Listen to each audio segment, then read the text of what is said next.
Okay, sorry, was I muted? See, it had to be something, right, Forrest?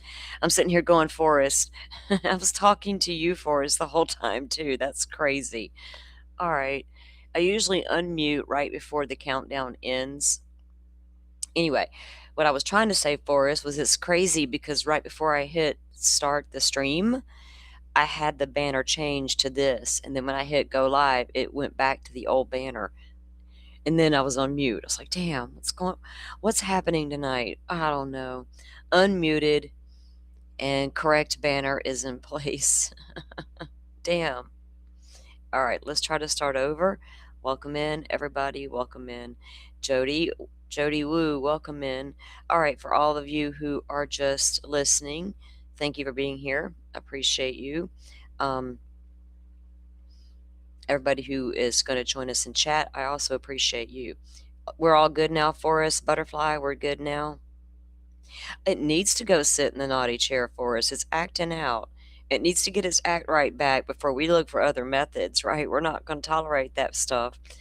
We know we move on and find something better. But no, we usually don't have too many issues with it. But yeah, it's gone a little banner it's on a rogue banner mission. It is what it is. All right, how's everybody doing tonight?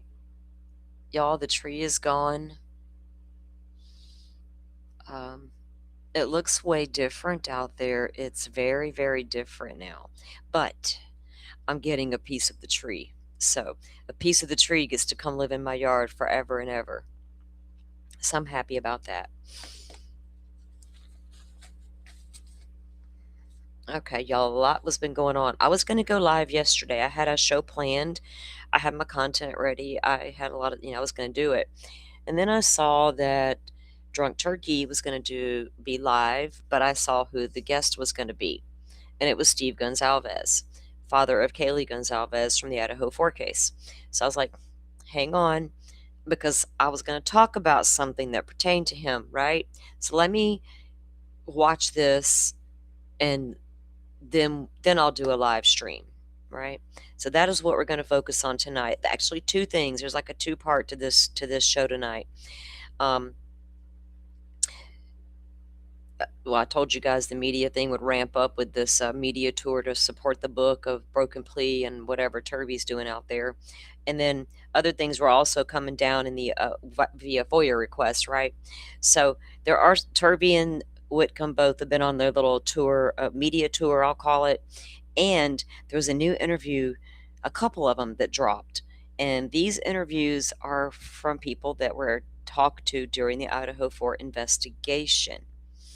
And I haven't listened to all of them, like the ones with the friends of the friends of the friends people, but this one I listened to. Right? Like we listened to the one from Brian Koberger's Professor the other night. We reviewed that. We're going to review this one, and it's a little wild. It's wild. Yeah, Forrest, that big thing just laid beautifully right out over in the field, and we were all like, even the tree guy was like, I didn't want to do it. I was like, I get it. But it was right, like this little baby was going to be living in that house right by that tree at the window. Like, no, we're hurricane people. It had to go. But I have faith all the birds will find a new home. Like, we do live in a state forest. I'm sure there's plenty of new trees that are just looking for a new bird to come live in it.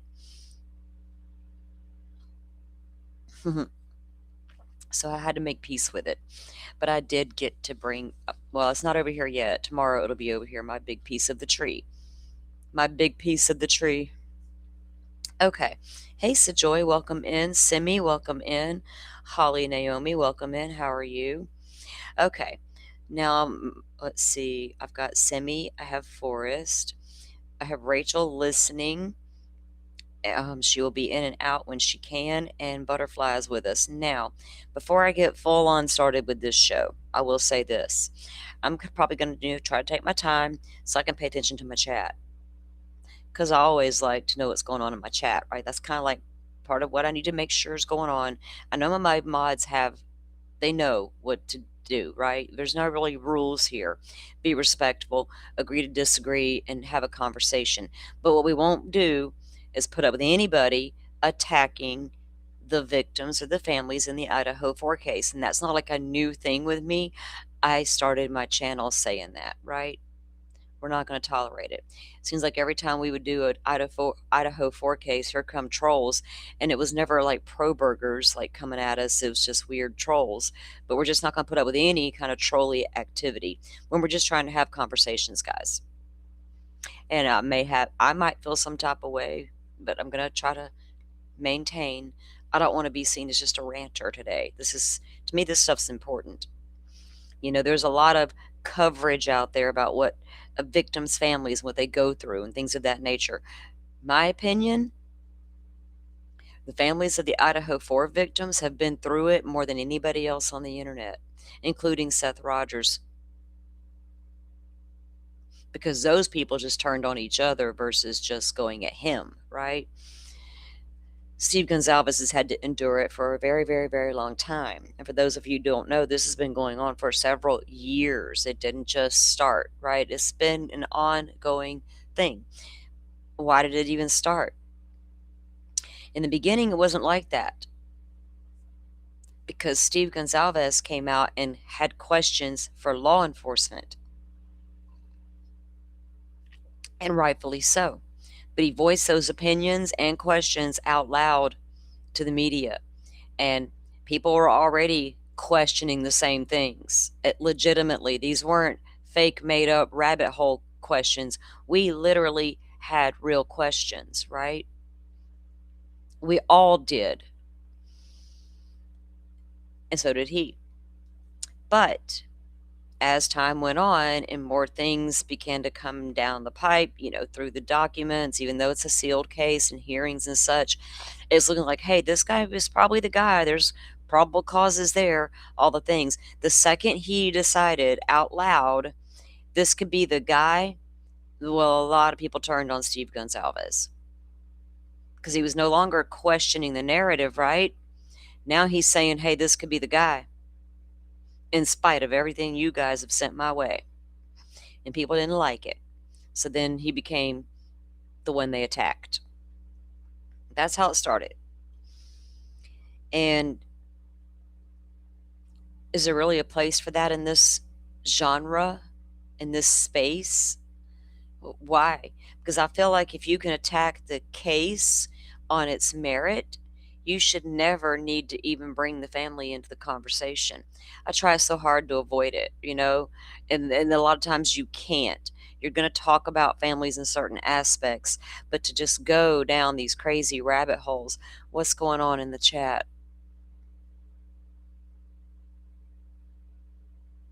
Is, crazy rabbit holes are one thing, to look at things legitimately is a different thing. It can spiral out of control pretty quickly. All right, I totally missed it, but thanks, guys. Anyway, it can just spiral super quickly. And so the attacks against the Goncalves family have been going on for a really, really long time. And it's simply because people didn't agree with them anymore. I've listened to all of the interviews with the Goncalves family going back to their very, very early interviews, right? It was you. And after you do that for like 4 years, you're watching this family in interviews, you pick up on their cadence, their way they speak, their region that they're from, the way their words go together, different things like that, right? Like people in the South have a way that they talk. People think it's crazy. It's the same kind of thing. And people would take a lot of the comments out of context as well. But you're going to hear what you want to hear. You're always going to interpret things differently. And this is my take on it. So I never, even if I don't agree with, when families come out and speak, I don't have to even agree with what they're saying, but I don't have to voice an opinion about it either. Like, especially if they're not a suspect, so to speak, and they're not on the radar for anything like that. What they have to say really is kind of irrelevant in the moment, because it's going to come down to the facts of the case in the end, right? Always take it with a grain of salt, and I always want to hear their interviews. I'll hear what they're feeling and about the cases and about their loved ones, right? How else do we learn about the victims if not through their surviving family members, right? So we appreciate when they do come out and speak. There's times they absolutely get attacked for it along the way.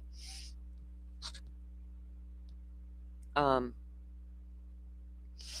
well, yeah, let's see. Naomi said, or Nomadic, I'm sorry, Duckman. Nomadic Duckman. Interesting name. How are you? Did anyone notice when Luigi Mangione pleaded guilty, the judge made him give an allocution? After the CEO's family was killed, released a statement, they are on the path to healing. Oh, yeah, I don't Yeah. I don't know why he didn't make him do the allocution. Everybody's asked the same question. A lot of folks have to do it. Shit, Rex Heuermann is going to work with the FBI BAU, the same place that allegedly told Thompson, you can't trust those guys. They'll just lie to you. Like, what, Thompson? Did you hear the BAU is going to be working with Rex Heuermann? Why would they do that if those guys just lie to them? See, I can call out the BS, the actual BS when it's noted. It has to be actual BS. And that's a BS on Bill Thompson's part. That's a no brainer. I don't know why the judge, I think because, why didn't Hitler make BK? I think because the judge agreed with whatever the prosecution and the defense decided on. He's like, y'all both agree? They're like, yep, we're good. He don't got to say a word. They're like, okay. Now, Brian Koberger's behalf, he didn't want to allocute. He didn't want to get up there and tell everybody what he did in detail. That's not going to look good when you go and try to file an appeal later on a I didn't do it basis. It's not going to look good to allocute and say you did it. I got a lot of questions why Bill Thompson did what he did, and I think my answer, is far different than everybody else's. Mine's a constitutional answer, but I know thousands of people will disagree with me, but I'm okay with it. It's still my answer. If there's a problem in the Koberger case and Bill Thompson's hiding anything, it's the fact that they violated his constitutional rights. And I mean, this is how I feel. It's up to them to figure that part out. That doesn't mean I think they did. It means that they might have. I got questions, but that doesn't mean I don't think he did it, right? I don't know if Bill Thompson was against the death penalty or not. Here's the thing, it's stupid. Death penalty in America is dumb. Let's get rid of it. It's causing too many problems. It's an excuse anymore. It's costing millions of dollars to take these death penalty cases to trial if they ever get there. Then they're overturned. Then it's just an ongoing thing. We can solve the problem, just remove it and stick them in prison for life. They're going to die there anyway, right? So the method don't matter. At that point, suffer with the vent people and Gen Pop. Have at it. Problem solved.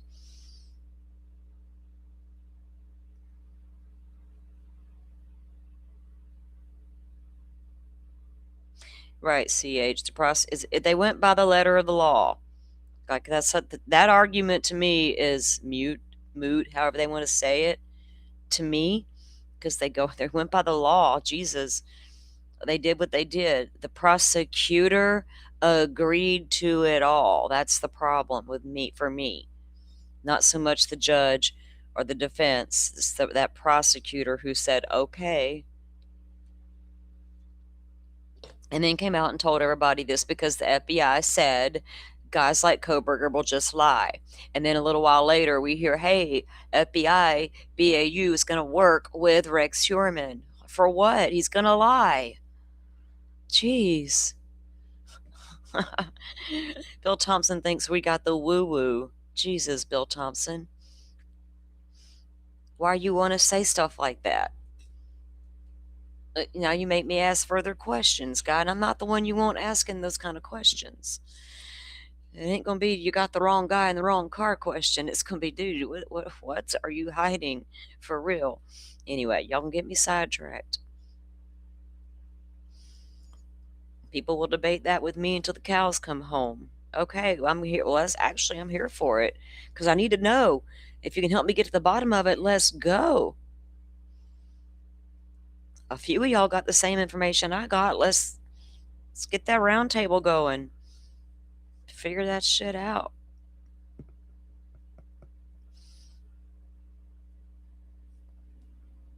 Okay, we got some stuff to get to. There's also some newly unsealed documents in the Koberger case, and one is like, wow, okay. All right, so the little timeline here. Let me get um hmm. I don't even know where to start half the time with some of this stuff. Um there's so many different ways I could take it. Let me like 15 shows in one. Jesus. The serious part, the crazy part, the silly part, the how dare you part. I mean, it's all there. Maybe I should start with that little video to kind of give you guys an example of some stuff here. All right. A lot of the channels that used to cover Idaho 4 in the beginning, right? I didn't know a lot of those channels. I just came into these communities. We're discussing this Idaho 4 case that had just happened pretty much. So we're all in there just unpacking. And boy, there was a lot coming all of a sudden. There was just a lot of names, a lot of theories, a lot of, oh, wow, it was crazy, right? And trying to wade through all that and figuring out what is real right here and what isn't. What's this got to do with that guy they got in the jail, right? What's going on here? And then you slowly realize some of that, a lot of that, like the tunnels under the house and the drug running and all that.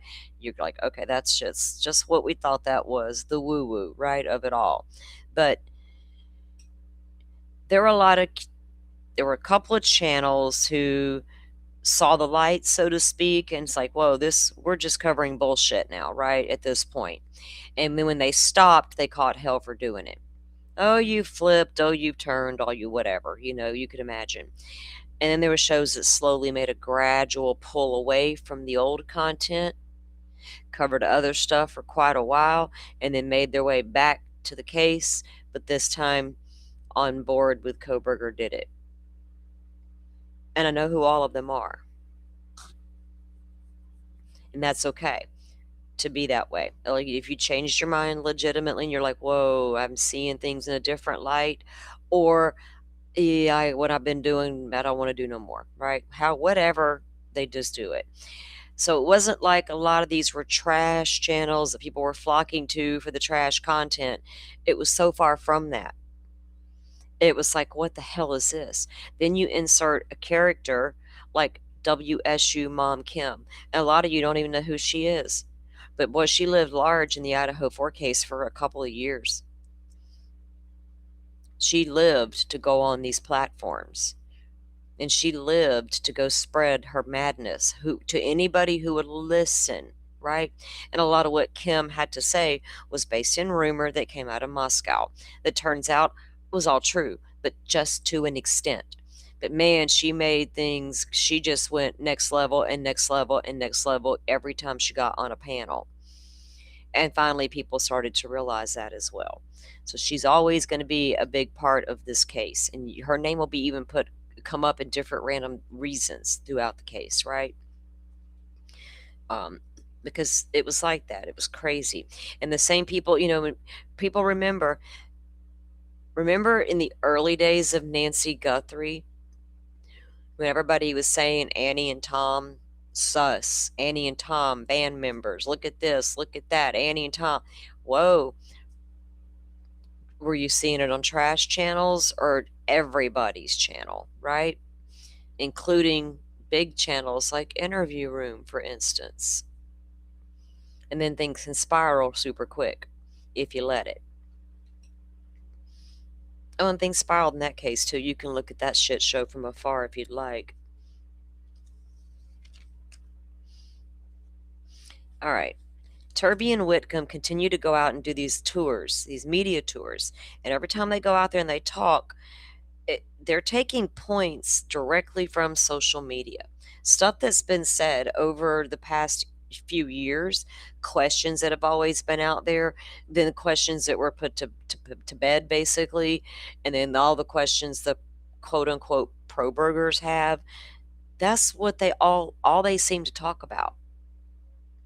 And every time I hear a new interview with Chris Whitcomb and they try to pin him down on something, you know what he says?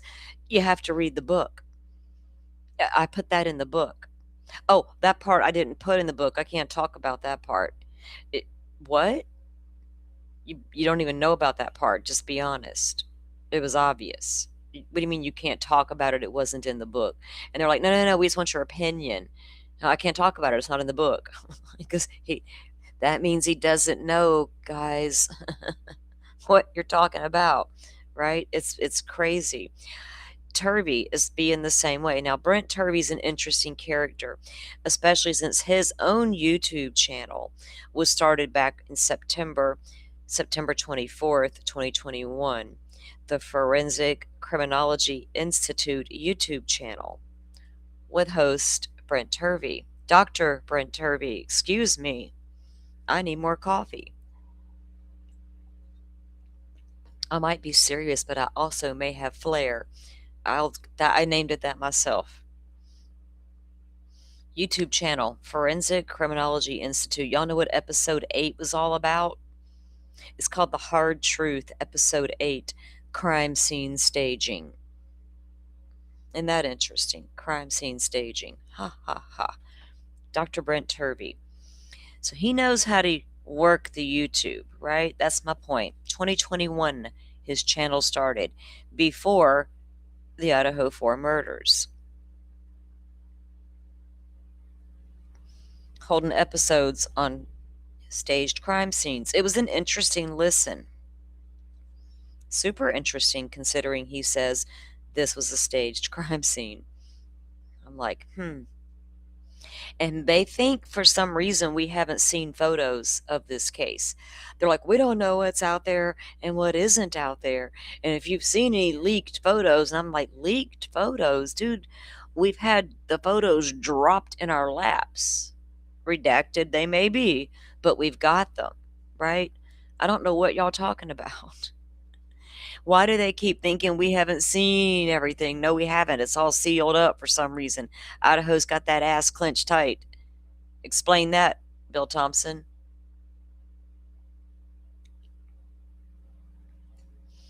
But what we have seen, sir, has been legally obtained. No leaking occurred.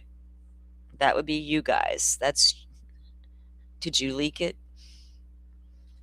You gonna leak a photo of the unredacted hair?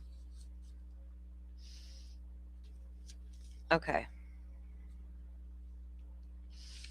I guess I need to, before I talk about that, I got to play that video because you're going to be like, what are you even talking about?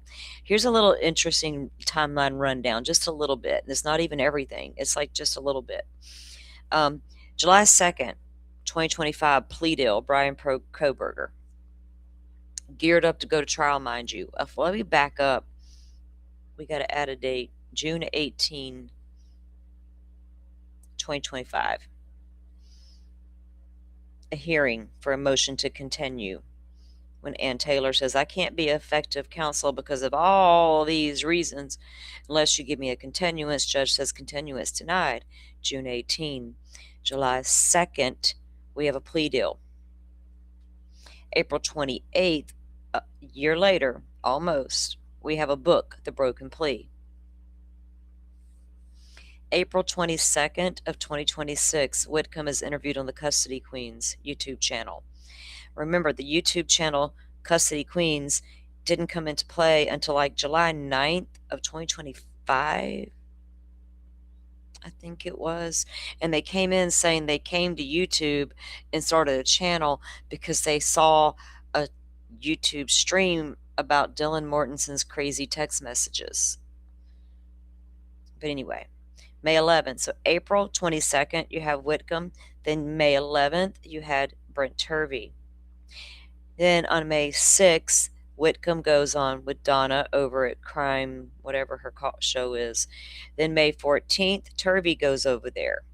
June 2nd, Chris Holland, FBI, mentioned in the book Broken Plea, goes on the Custody Queens. July 16th, Cy Ray goes on the Custody Queens. Chris Whitcomb goes over on Armchair Expert August 5th. August 10th, Whitcomb is back over on the Custody Queens. Turvey has been back over there running his mouth on Donna's channel again. And this time, Turvey, you weren't professional at all. You crossed a line, and it was ugly. And he's probably not listening to me, but I'd like to pretend he is, so I'm going to talk directly to his wretched ass. Again, you can attack the case on its merit. No need to attack a family, especially one that hasn't breathed your name that I've heard. They did have a couple of interviews that social media or mainstream media / social media people platformed them with Ray, trying to get some answers, and they know to take all that with a grain of salt. They're still looking for help on what Ray was saying, because still the information's not all there. There's no guarantees any of that's correct, any of it. They know that. They're trying to unpack it in real time and get answers, because Idaho won't give them any answers. Never really have. So I can actually call out Idaho for what I feel like they're guilty of. Like, I don't think they railroaded the wrong guy, but man, y'all are doing some crazies. Y'all got some woo-woo going on over there. Maybe they've had enough between Lori Vallow and then Chad. They were trying to deal with Stacey Wanderer's crazy ass, and then Brian Kohberger. Are they just wore out? Bill's like, dang, y'all, we are exhausted out here in Idaho. Could you stop it? He's like, y'all go back to Florida, please. We're like, no, don't send them back. Enough of that Florida man shit. Let's pick a new state. Rachel, we got to pick a new state. I don't want them. Rachel doesn't want them. Who's willing to take all these crazies and put up with it in your state? Nobody wants to do it, right? None of us do. All right. So in July, though, at the end of July is when Enton and Jesse Weber had Ray on over there. Okay. I'm going to show y'all a little bit of a video. And this is just like a little compilation just to kind of show you a taste of what the Goncalves family deals with. It is so easy for us to sit up here on our throne, our throne of judgment, and say they just don't need to look at it, stay off the internet, stop reading it, stop this, stop that. They're still trying to get answers. They're still trying to go out and promote the foundation. Murder has a name. They're trying to move beyond what this was. The guy took his plea deal. Now can we move to the next phase and try to do good with this and all the things like is natural, I think, for a lot of parents in these situations. They end up trying to move to a different space in it, right? You have to at some point to try to move forward. So moving on, it's just moving forward and not being stuck in that space at all times. And I don't think,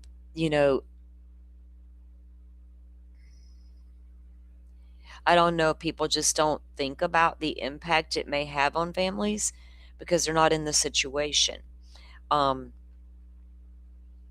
And it's okay to come out here and talk about the case and try to unpack it, but the way they go about it, and I've been there, I've been in those communities, I know how they would operate.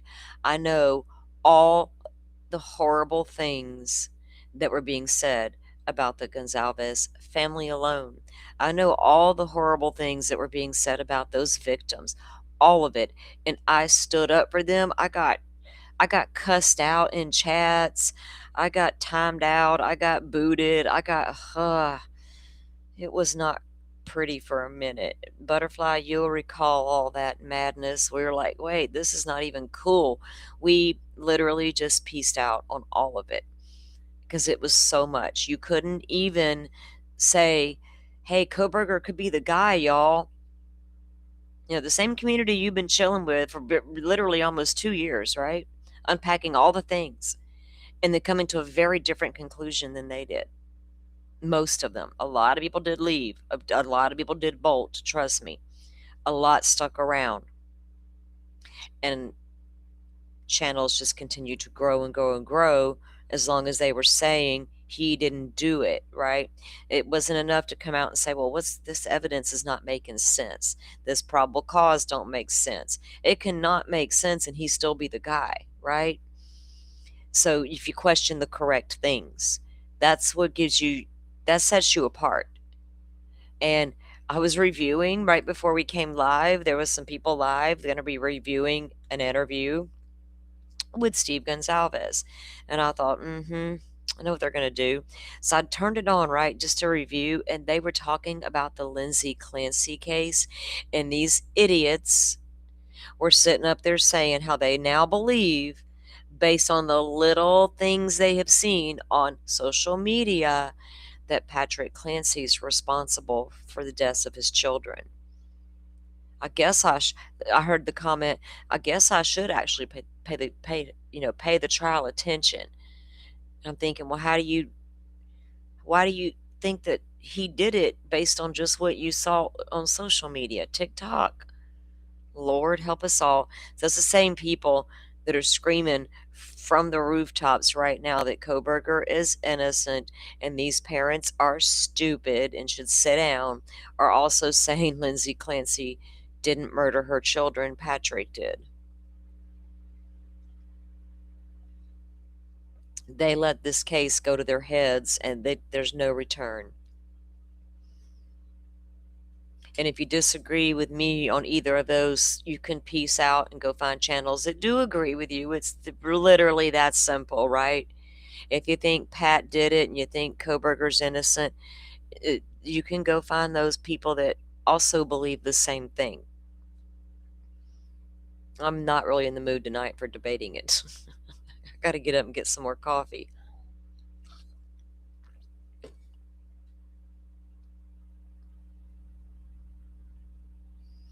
Transparency and understanding is necessary for these families to heal. And healing is such a fragile word to me. It is healing, and it's learning to live with your new normal. You got to heal to learn to live again, right? And when you don't have answers, how you learn to live again? Y'all, it's thundering out there again. We had a pretty damn good lightning storm roll through here earlier.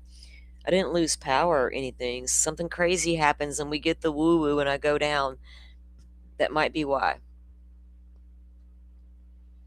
We haven't had no good thunderstorms roll through in a while. We kind of need the rain.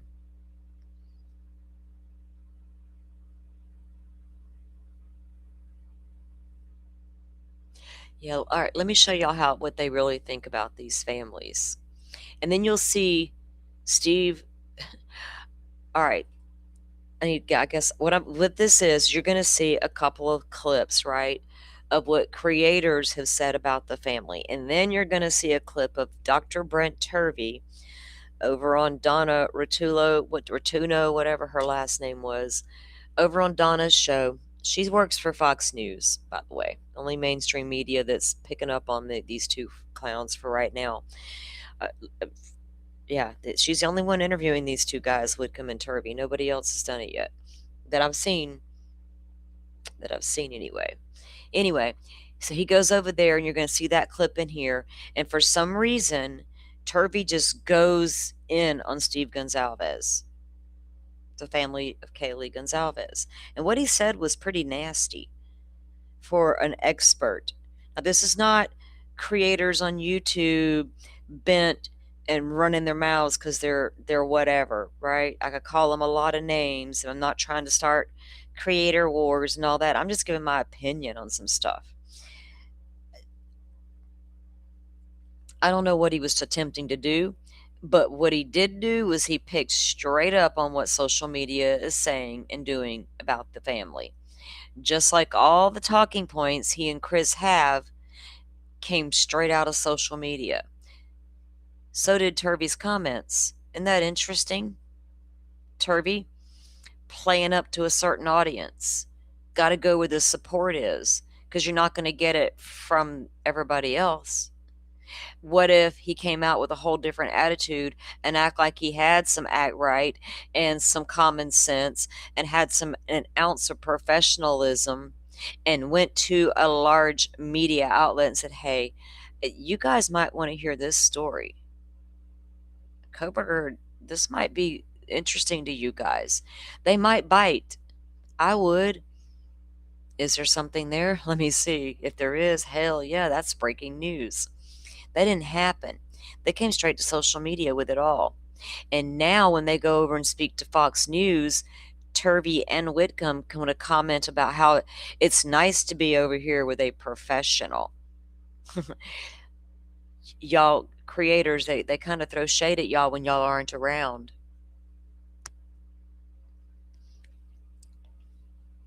They throw a lot of shade about them when they're not around.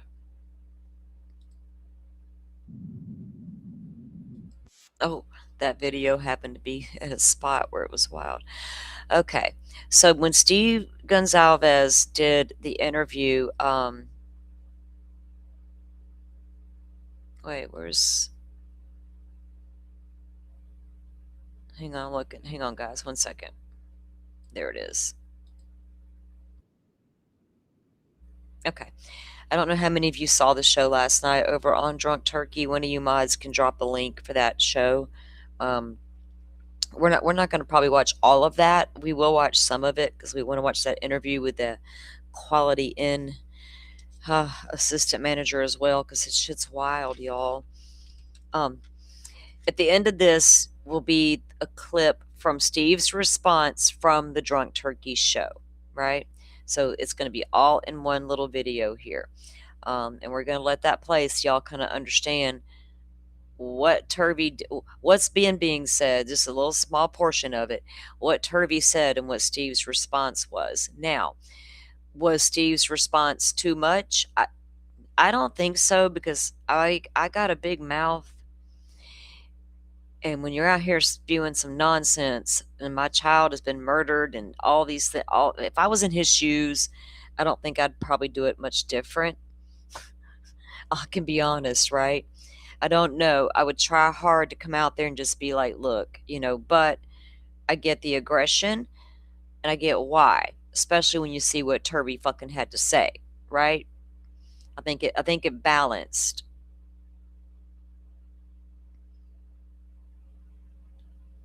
All right, let me fix this chat because I looked up and there was like an old comment and I thought my banner was wrong again. I was like, what?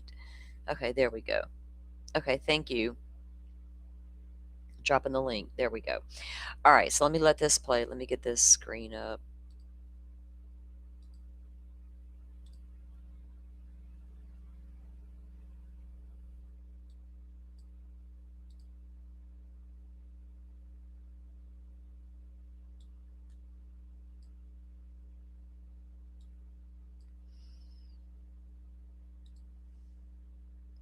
There we go. So no, I didn't. I'd like to know what the context is. That I get sick and tired of the jet setting by the Goncalves. So when I saw that they were flying to New York, I was like, oh my God, what documentary are they on now? And I found out they were flown out to New York and, given the keys to the city probably, and wined and dined and special trips to see things in New York and make it worth their while to come out to get on the Today Show, so they can continue what, as he said, all the families want them to be a public face for the murders. And so they're doing that. They're major celebrities now. They're on TV constantly, and flying all over the country, maybe all over the world soon, promoting their new company, Murder Has a Name, and all that stuff. And good for them, I guess. I mean, I shouldn't say good for them. Nobody wants that to be your route to celebrity status. Nobody wants to have to lose a child in order to become a celebrity. So I don't want to suggest that was any way that what they wanted out of that situation. 100%, and they're just mean people. I understand. Yeah. Okay, I understand their loss, and guys, we have given condolences on it millions of times. That's why we're here. We've all said this in every one of our channels. We are here because of their loss. Whether they like us or not, we're here to look for real justice and actual truth because of their loss. Whether they like us or not, it is what it is. And these people attack us on a daily basis. We all know the comment. about the Murder Has a Name foundation being put out. Somebody went in and said, "This wonderful foundation is great.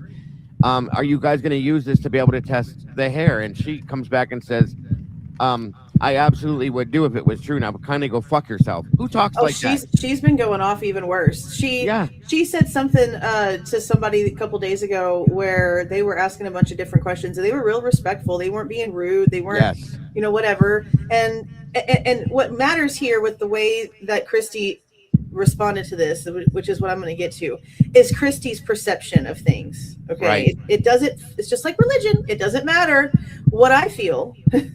It matters what the person who makes the statement feels. So when Christy says to somebody that she disagrees with, "I hope they let him out and he comes and visits you and your family," that means that she hopes that the man that she believes brutally killed her daughter goes and does the same thing to someone else. That's exactly what that means. Yes, ma'am. So her fight after that, before she came out and put this fake ass apology out there, was, it doesn't matter if what I think. If she thinks that he's innocent, then why is she so upset about it? Because it doesn't matter what she thinks. It matters from the person who made the statement. Thank you. Your mentality, the mentality you have to make a statement like that is very disturbing. Your intentions, exactly. Yes. Thank you. I mean, and people, she wants to sit there and say this isn't who she is. Yes, it is. We've read the messages between you and your other daughters about Samantha. We've read messages about way before Kaylee died. We know exactly who y'all are. Y'all just forget that those are out there. Okay. I have to interrupt right there. Samantha. Who's that, right? Steve Goncalves has a daughter from his first marriage. I think they were married, Katina. She lived large on the TikTok for a while because she seemed to use Kaylee's death. This is my opinion because I was there for all of it. Appeared to use Kaylee's death and her own daughter to get back at Steve and Christy Goncalves for things she felt they did wrong to her, I guess, when their daughter was little. It's a family thing. I didn't want no part of it. I didn't want the DMs from the TikTok. I didn't want the conversation, but I saw all the TikTok lives. That's where that information comes from. It was a family dispute between Steve and his ex, and it really wasn't a dispute until his ex went on TikTok live and told everybody who she was. "I'm Steve's ex-wife. We have a daughter. He's a piece of shit. Da-da-da-da-da, deadbeat dad. And here's all the reasons why." More dirt on Steve Goncalves. Is it really dirt? We don't know. Is she a woman scorned? I don't know. What's it got to do with anything? What's it got to do with Brian Koberger? Kaylee's the one that died. Right. It's a growing problem. That's the problem. It's very scary, folks, and very disturbing. Like I said, I give my entire heart to anybody that has gone through a loss like this that would ever have to. Truly and fully.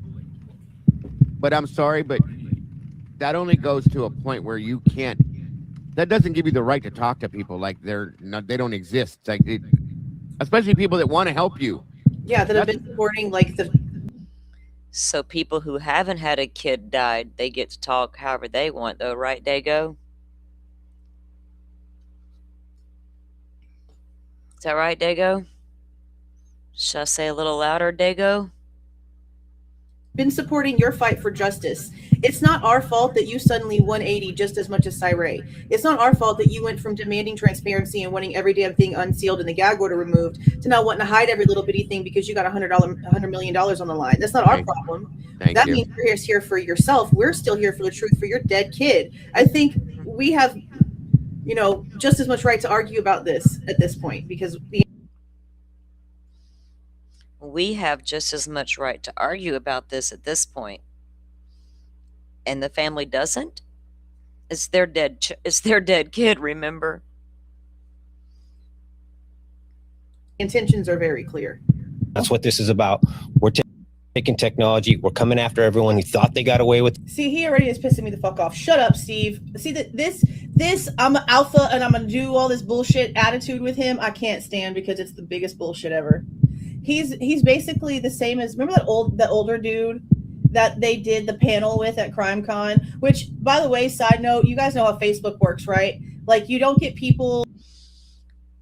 Hey hippie, that the blonde is Bronx Tales. Bronx Tales.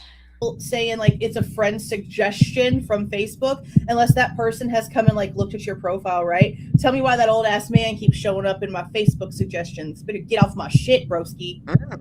Ugh. He acts like him. This big macho, we're gonna do this and nobody can get away with nothing. What are you talking about? Can't you be normal a little? A little? Is that too much to ask? It's just this fake facade he puts on when we know who he really is in real life. He don't wear the pants to nothing. Christy does. That's why he did what he did to Samantha. So the fact that he just comes out here with this fake ass attitude when we know the facts of this is still just so disgusting all this time later. Everybody out there is talking about how awful this is for the families to have to relive this, and this is coming back. And it is. It's awful. It's awful that it ever happened in the first place. But I think every person of every family member would want to make sure that whoever was put behind bars for this is actually the person who did it. And so, I've always say thought that's generally true, but I won't just speak out on this very issue because it's one of the things that disgusts me the most. I've never seen a family try to sell their daughter's story like this before, ever. Going to CrimeCon, trying to get different documentary deals. I'm disgusted by that. I wouldn't even think to do that as an expert, and I have access to everything. I'll talk to you and we'll have a professional conversation, but not for money. Sure. And certainly I wouldn't, anybody who's out there trying to sell a story for money, that's grotesque. I've never said the man's name. You want to say my name, Turvey? Let's have it. Let's have it, Turvey. Come get in my face. See what happens. So, Turvey, I've never made a penny off an interview ever. I do it for my daughter. Unlike you, you piece of shit. I don't charge tens of thousands of dollars for anything, except for my job. And I don't need to vulture around dead bodies and murder victims and people who've been raped to scrape up some money and be the gigolo forensic who tells you I can make that forensic be whatever you need that crime to be. I will make that crime scene look like whatever you need. That's who you are, bro. That's why you're an investigation.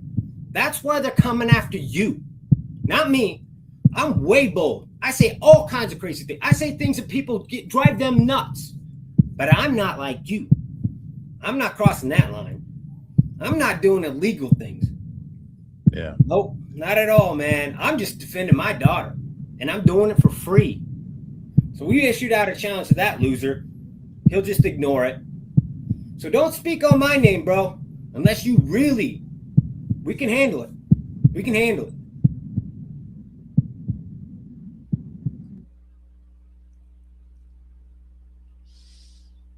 Now, I really did appreciate Drunk Turkey doing the interview.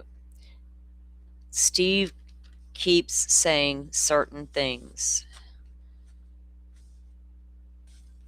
He knows there's a lot of people out here who know facts about the case, dates, times, documents. And he's like, send it to me. I need, help me figure this out. Especially with like information that he's getting from Cyray, even the maps, the different things. Do I think that it could have been? I don't know. I don't know if anybody knows what to say anymore. Like that, I would have been like, all like, let's to pull up a map. There's a lot more, and I know that Drunk Turkey knows a lot of the details too about timeline events part, that kind of stuff. As far as that part of the case goes, and I just think that, I don't know why those people have such a hard time with the family speaking out. I don't, I was not the last two times Seth Rogers has been live. I've not been in that chat being hateful. I didn't even ask a question this last time. I knew better, right? It's not going to get asked. So I didn't even do it. But I reviewed it and I listened. And when this show started and the intro is this song they have for Sebastian. It's an AI written song or whatever. I don't know. But while it's playing, I have a moment each and every time. because I don't agree with every move that man made on the internet, that don't mean I'm gonna go live and attack Seth Rogers. Have I said why you fall asleep during a lie detector test? Yeah, well, I know why. He overtook his meds. Simple as that. He's a distraught man. His child is missing. Good God. It's not hard to figure out. Was a little too much said and done on the internet by all parties? Hell yeah. But I'm not going to get up here and attack, right? What's the point? I'm not going to go live and attack the other parents either. I'm not going to go live and attack Kay and Kresha. Like, why would we do that? I'm not going to go live and attack Summer Wells' parents. I know there's thousands of folks that point the finger at those people, and I know all your reasons why. I've not done one show about those parents. Because here's the thing, we don't know. None of them being arrested ever were armchair detectives, including all content creators across the board, including big podcasters. Have they left their home and went and knocked on doors and actually conducted investigations, or went and grabbed some footage and did a great show, right? You have to think about it like that. I do. It's all one and the same. All same information, different ways of delivering it a lot of times. And it's wild that these families even have to. And then if they come speak out on social media, they're damned if they do and damned if they don't.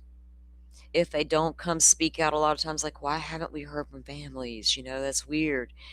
And then if families come and speak, well, we didn't like the way they answered that question, or they didn't respond the correct way. And so it's just trying to find that balance, I guess, to all of it. Forensic. I keep wanting to say it. I keep wanting to say it wrong, Morris. You got me laughing. The forensic giggly. I see. I'm wanting to call him Giglio, but it's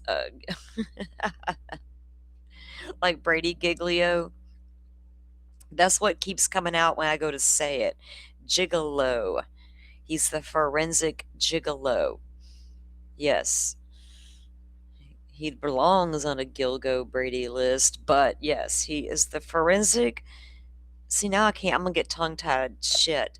My grandma, my papa used to make us say little tongue tied twister thingies all the time. He'd be like sitting at the dining room table, rolling Prince Albert in a can, saying Peter Piper picked a pail of pickled peppers, and he'd make you say it like super fast. Like, what the hell? The forensic gigolo deserves to be on the. Now I can't say it. Never mind. You get it. The Brady Giglio shit. Okay. So that's just a taste. Y'all seen the creators that like to say stuff about the family. It's not good. I've heard far worse. And I've heard really bad things about the victims over the years. And yes, you can ignore a lot of it, but when you get new people that are coming into the case who haven't heard about the case, even if they're not seeking it out, what if it's on the algorithm? Like, oh, there's nothing going on. What is this case? It's Idaho 4. It's hard for me to believe people didn't hear of it, because this is the biggest social media case right now in history. Karen Reed was huge. The social media impact was tremendous with Karen Reed. There was a large social media push with that case. That came right after the Idaho 4 stuff, right? But then that became a sealed case. We were only getting small amounts of stuff in filings and whatever Ann Taylor was letting us have in a court hearing. Because literally, we found out stuff in a hearing while Ann Taylor was talking to the judge. We're like, oh, Ann Taylor, what did you just say? Somebody write that down, right? Because that's new. That's different. It took on a life of its own pretty quickly. And I'll have to say, legitimately, there was honest questions in the beginning. But it spiraled and snowballed. And then I think once people got to look at Brian Koberger, was it like that Luigi, what's that guy's name, Mangione or whatever? I didn't even look at that case. I don't care about that. I don't want to know about that type of stuff. That socialism, I tuned all that out. a few years back on purpose for my own health and well-being and safety and all the things. That part had to go. So I tuned it all out. So the minute I realized what that was all about, I was like, oh my God, I'll let society have at that one. But anyway, it was reported early on what he got a lot of fangirls. He's the good looking guy, all the things. It was that way with Brian Koberger almost, right? He's good looking, he's clean cut. He doesn't look like a crazed killer. He has a degree or working on a PhD, uh, all of those things came into play as well. Sirius has a question. Bill Thompson did not get a Brady violation in this case, did he? No, not that we're aware of. No. Okay, so there's Brady. Giglio came into the picture way early on, and it comes up very early in the cases because you got to get that's the law. You have to get those violations in. And there was a officer. Okay, was he from ISP? Officer Sleuthy's video shit. Tollison,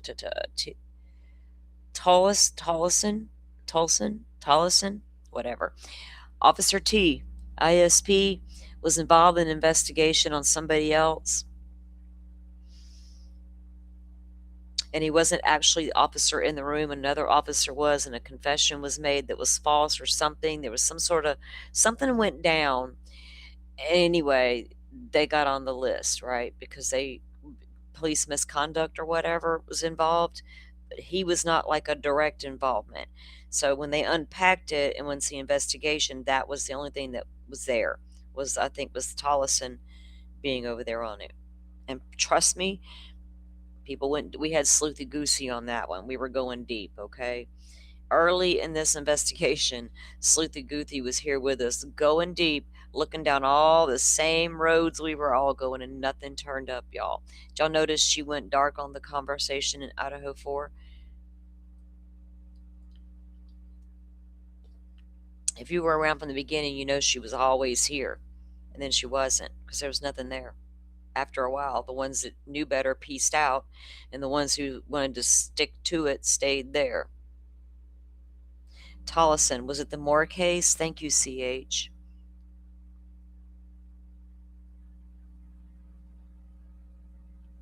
Yeah, there were no serious violations like that would have been played a factor at court. Anne needs to be aware of all the violations. The prosecution, that's the Brady and the Giglio of it all. So if they withhold that kind of stuff, though, like exculpatory evidence or evidence against a bad officer or whatever, that stuff's huge. It can throw a case in the end, and you don't want all that. So you need to get that in. And you don't want officers testifying in cases that have serious violations either, right? If I'm a defense attorney and I got a cop with some serious violations, I need to know why. What did he do over and over and over? And why is he still employed? And why is he testifying in my trial? I'm going to tear him up on the witness stand today. See, that's what we're doing today, said the defense attorney, with your violations. But yeah. Yeah, not all of our docks are unsealed, only a small amount, right? We just got a small amount right now.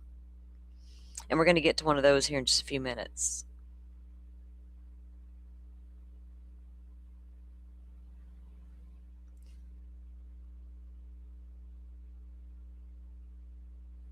The Brady disclosure in the April 2024 hearing, I think that's the right hearing. Yeah, and Anne got her motions to question Bethany. They just didn't want to. They wanted to question Bethany, and they were going to get to. Question was, do we fly her back to make her come to Idaho to do it, or do we go there? They went there. That was a big deal made back then too, wasn't it? Bethany's got exculpatory evidence.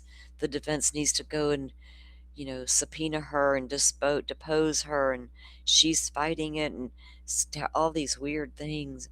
The girl didn't want to come back. Crazy shit had went down, and the whole town is turned upside down, and people on the internet are saying some pretty wild stuff. If it ever gets out that me and Dylan were really up all night sending crazy fucking text, it might get wild. You damn right that girl bolted out to Nevada. And I'm being serious.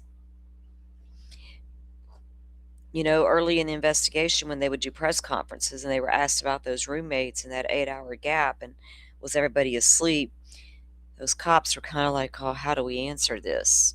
Now it makes sense, right? Once it came out in documents, those girls really weren't asleep all night, like tucked in the bed, sound asleep, never heard a sound, and woke up to what they woke up to. That would have been totally understandable too. It doesn't have to be a screaming, loud scene, but it was a noisy scene and they were awake. And when that came out, it was like, oh my God. Yay, right? Problematic witness right then, no matter how you looked at it. And yes, we may understand. And trust me, the Gonzalez family had the same questions, and rightfully so. You wouldn't be a normal person if you didn't look at that and say, what is that?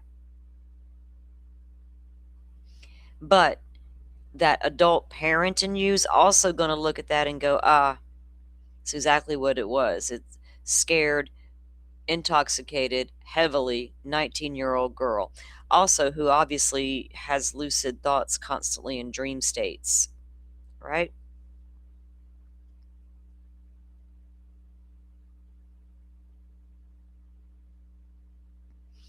Who deleted a lot of his content?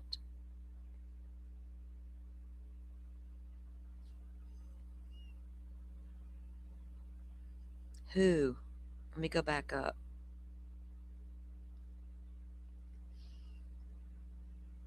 You said Sleuthy was all over him. Who are we talking about?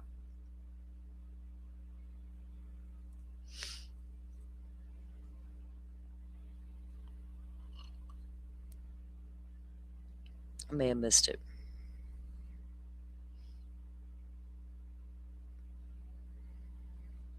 Okay, so the link was dropped to Drunk Turkey. We'll go back and look at that in a little bit because Steve says a lot of things. Because Steve's trying to piece together what he's heard, right?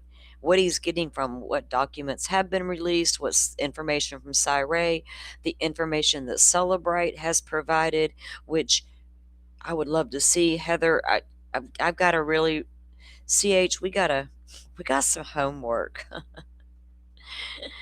I need to review all of the Bernhardt's interviews and Cyray's and write down every pinpoint thing they say, right? Every bulletin point we got to hit.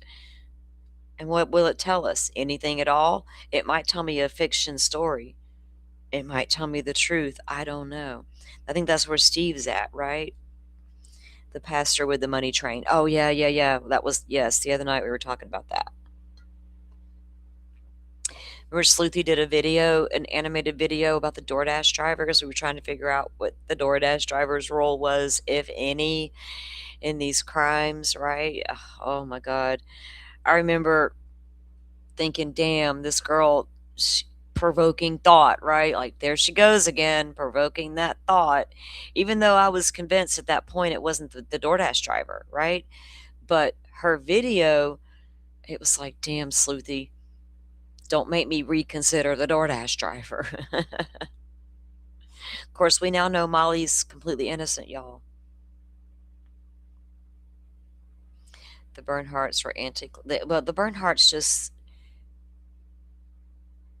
analyzed data, right? FBI was stumped. FBI was stumped. They called on the Bernhardts. Hey, could you help us out? It's in the interview with the FBI agent that reached out because they couldn't figure it out. And then Heather is so intrigued, in my opinion, by what Brian Koberger did to those devices. She's dying to know because it helps her going forward understand exactly what he did to manipulate that phone and those computers with his forensic data wiping tools. It's in the documents that he used them. They don't know what he did to the phone. They know he did with the computers. I'll die on the hill that he took the phone for a reason. The old dude thought he was not going to be worried about that phone after all. But I think Heather would love to know what he was doing. Honestly, it serves her her industry. Um, oh, thank you, Sirius, for the support of the $10 to the coffee fund. It will be put to good use. I promise. I was considering buying a new coffee pot. Nothing fancy. I'm not a fancy kind of girl. I'm not into that. I need simple and easy, right? This one, she's getting a little old. So I thought, maybe it's time for a new coffee pot. So I will add that to the coffee pot fund. Thank you, ma'am. Y'all, I'm really super excited because my new chair that I only had to spend $100 on will be here tomorrow. I researched what I needed and wanted. I found one at a good price, quality made, that doesn't look like my grandson's gaming chair. It'll be here tomorrow, and I think my bottom and back are going to be like in heaven.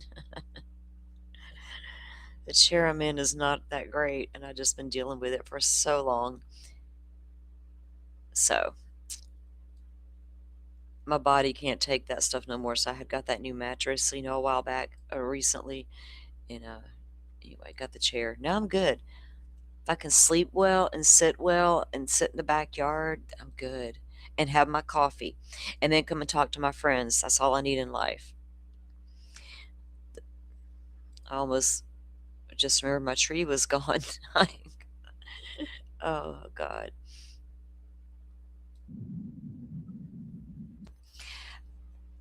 I don't think Steve's response to Turvey was too aggressive, considering what Turvey said, right? Who's going to sit there and accuse?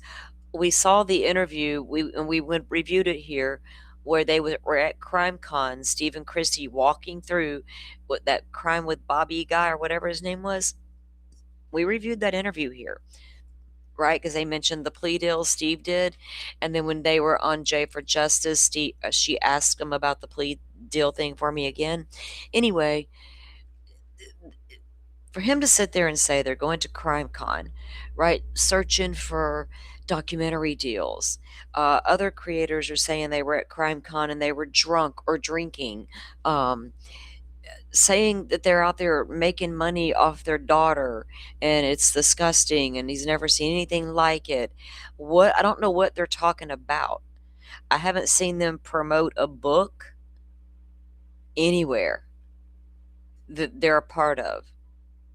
They were a part of this Netflix documentary that was started a long time ago, and they actually had input on this one of how the victims would be told and their story would be told in this documentary, right? Versus just the creepy stuff or the Coburg or like, you know what I mean? The craziness of it all. Because there's been other documentaries already made, other books already written.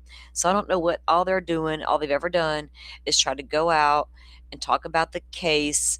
It was getting ready to go to trial. People are interested. They want to hear, media wants the interviews. People want the interviews. They were just doing what everybody else was doing. But Steve was always aggressive in the early days about questioning law enforcement, right? Brent Turvey was so unprofessional in the way he did that. That was disgusting. And for him to call the family disgusting and accuse them of this craziness is it's wild that they think they can do that and not, that it's okay. What gives them the right to be able to say whatever they please, but the family can't say a word? Like, you either have to believe their narrative and support that, or you don't need to speak at all. That's wrong. They don't have to agree with your narrative. They don't even have to agree with my narratives. Narrative is just a damn word, right? They don't have to agree with anything.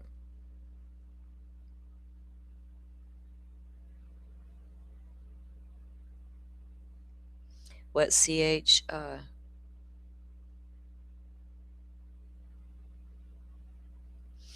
CH, I think I saw one thing with her and Ian, right?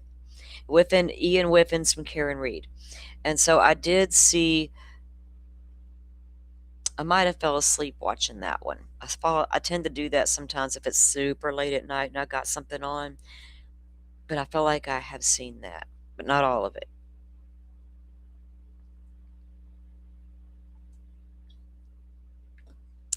Yeah, I'm researching, Rachel. I started looking the other night.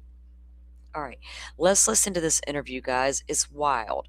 We'll go back and listen to some more of Steve with Drunk Turkey. Um, there was a live stream happening a little earlier with two of those fools that we saw a little bit ago. I think they're reviewing this interview. I should probably review that and give me like I could be the shady lady on the internet tonight. Oh, I could go crazy later, but less whatever. This interview's wild. Do y'all know that? Okay, let me make sure I got the right one here. Let me get this ready before I.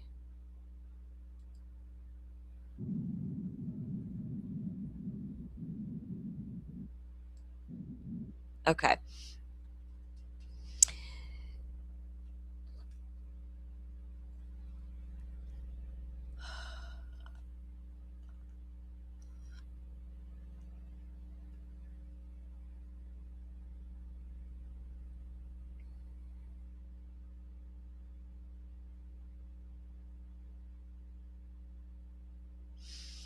You think we should bring back Judge, the thinking judge?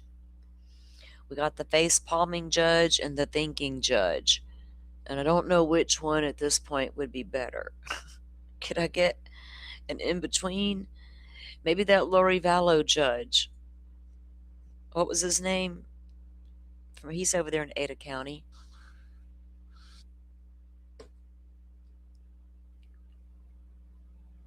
Right now it's still under Judge, right? He's still not Judge Hippler.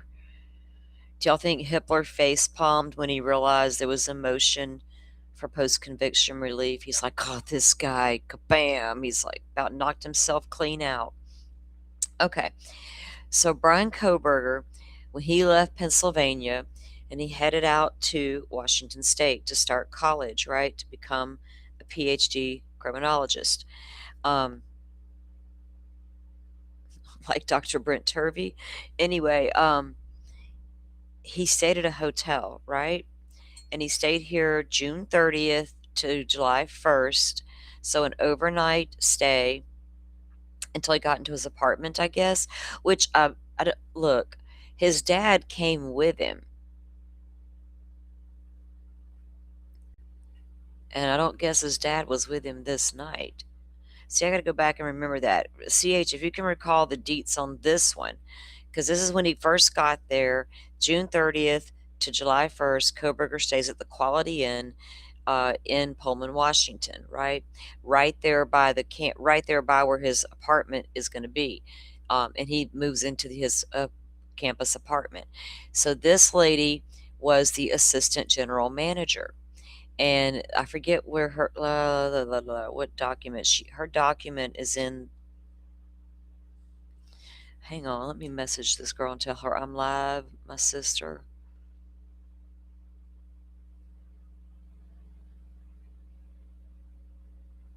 Okay. I didn't realize. Call. Okay. Made me lose my train of thought. Anyway, it's in the reports, right, that they are talk to these people. There's a manager and some other employees there. But do y'all know how when in one of the documents we were reading, I think it was in the ISP documents, that there was this lady who was calling in this tip. And the FBI report said that this particular lady, they had on record calling, what was it? Was it 30 or 50 times in other cases, not just the Idaho 4 case? She had called in other cases. And however they do their thing, they knew it was the same person. And because those kind of people are out there, right? They see things, they hear things, they become part of it, right? As this interview starts to unfold with this lady, I started getting that vibe, right? I always got to set my feels down. Like, I can think Koberger did it all day long and think a lot of things, but I can also call, what is this, when I see it. Have any of you seen the interview with the assistant manager? It took place January 5th of 2023. So you got November, December, January. You got 3 months after, almost 3 months after the crime, trying to be YouTube friendly because they're not too friendly anymore to true crime content. But anyway, it's a wild interview. He drove out with his dad on the 26th or the 20. I can't remember which day that was either, but yes. And then Dad did fly back. It was December 13th or the 15th. I can't remember, CH. Now, when they flew in, or when they drove in, rather, and Koberger was moving into the apartments, that's when Dad met the neighbor in the parking lot and introduced himself and said, "That's my son. This is my son, Brian. He doesn't have any friends. Could you be his friend?" And the guy says, "Well, we're going to have a pool party." Right? That's the pool party Koberger attended. Koberger had to go buy swim trunks to go to the party. So then Dad left, and Dad flew back out to Pennsylvania. And then Daddy flew in and scooped up his boy, and they drove back. And then Steve had some interesting things to say about once they got back to Pennsylvania, which the documents already talked about, right? Especially with that car's concerned. Let's get to that. We'll go back to the interview here in a minute. Let's play this interview, y'all, with this attendant here at the hotel. And y'all, I don't know what to think of her. Well, I do. I want to get y'all's take. It's kind of wild. And you can be honest. You're like, nope, totally believe everything she's saying. And I've got to go back up what she's saying. Here's what I haven't done yet.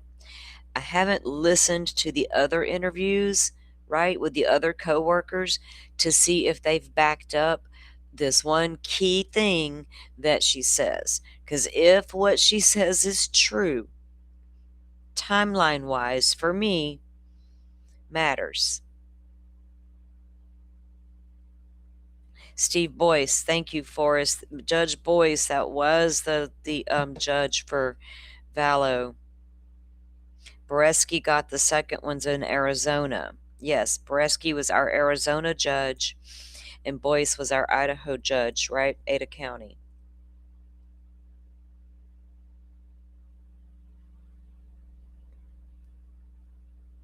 Okay. When I start this, guys, I'm going to take my coffee and walk on the back porch a second. I'll join you in chat when she starts. Let her tell us all about herself for a moment, what's going on here. And then it's going to turn into a whole, what is happening kind of thing. Okay, let's let her talk about her encounter with Brian Koberger. Now I had to pick apart what part of her statement was really real and what part was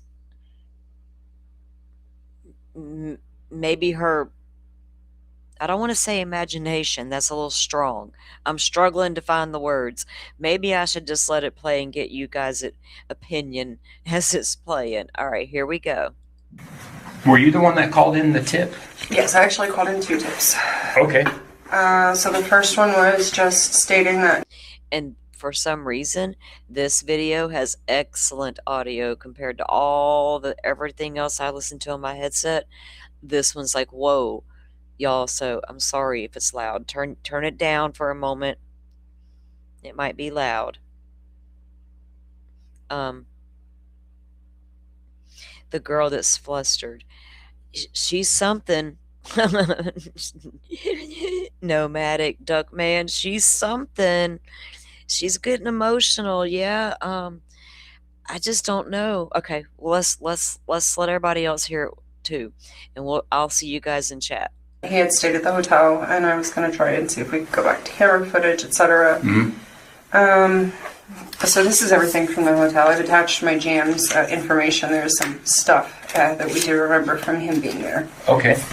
So he checked in. We did update address, did Pennsylvania address. Let me slow down here. Just had some weird changes in the system. Phone number change, address change. Yeah, sorry. Well, let's just step back real quick. What position do you hold at the I'm the quality? assistant GM. Assistant GM. Okay. Yes, sir. Okay. And how long have you worked there for? Approximately 8 months. I did work there part-time as housekeeper for about 6 months before that. I'm sorry, I missed that. You've worked there for how long now? About 8 months. 8 months? Okay, all right. Okay. In 8 this months position as the assistant GM. Yeah, and then I was just a part-time housekeeper as a second job for approximately 6 months. Okay. Okay. Do you remember the date when you first had contact or first? Yes, I do. Okay. What date was that? So that was the morning of July 1st. Okay. He had checked in, and the girl that checked him in at the desk, you can see through the folio, had messed up quite a bit, overcharging, double charging, making huge mistakes, pissing him off. Yeah. So my first encounter with him was just trying to calm him down that next morning. Okay. Over all the charges and, verifying everything has been corrected. We do apologize. We did get into further conversation, if you'd like me to just... Yeah, I mean, how was his demeanor when you first had contact with him? Initially, very creepy. Very, very creepy. Almost numb, dead. No emotion. After everything got situated and fixed with the reservations, the issues, he then went into very, very nice. I actually compared him to Jim Jones. Just, yeah.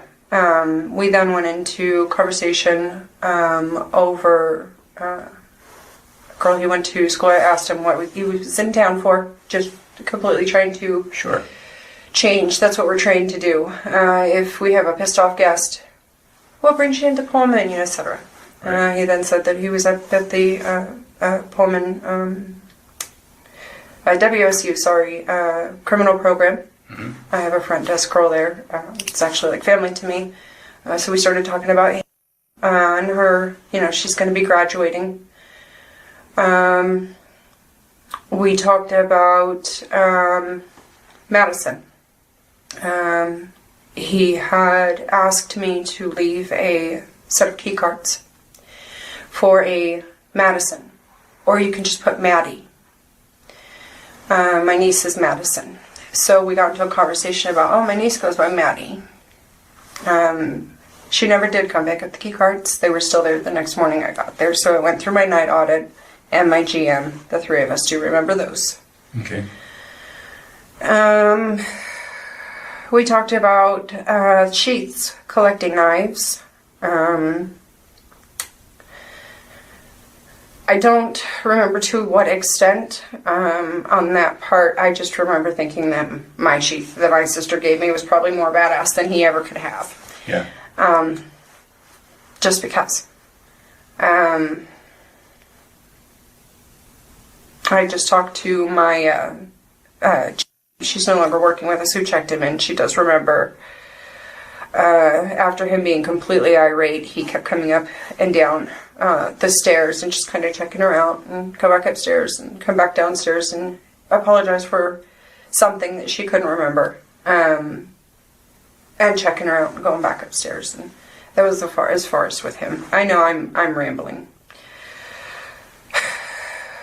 I'm trying to, the past week and a half, just place all this shit together. Yeah.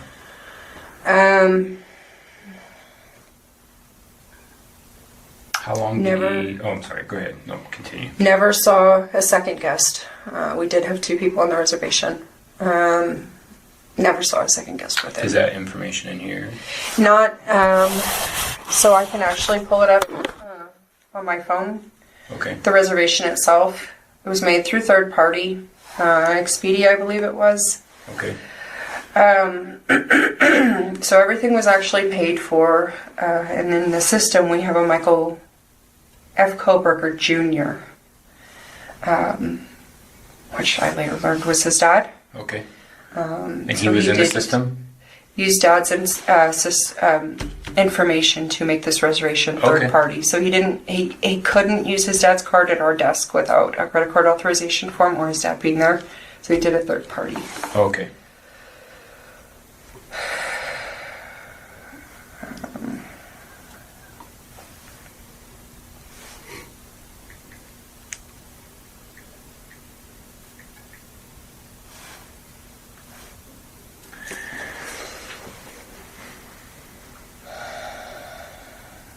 Again, I do apologize for my anxiety.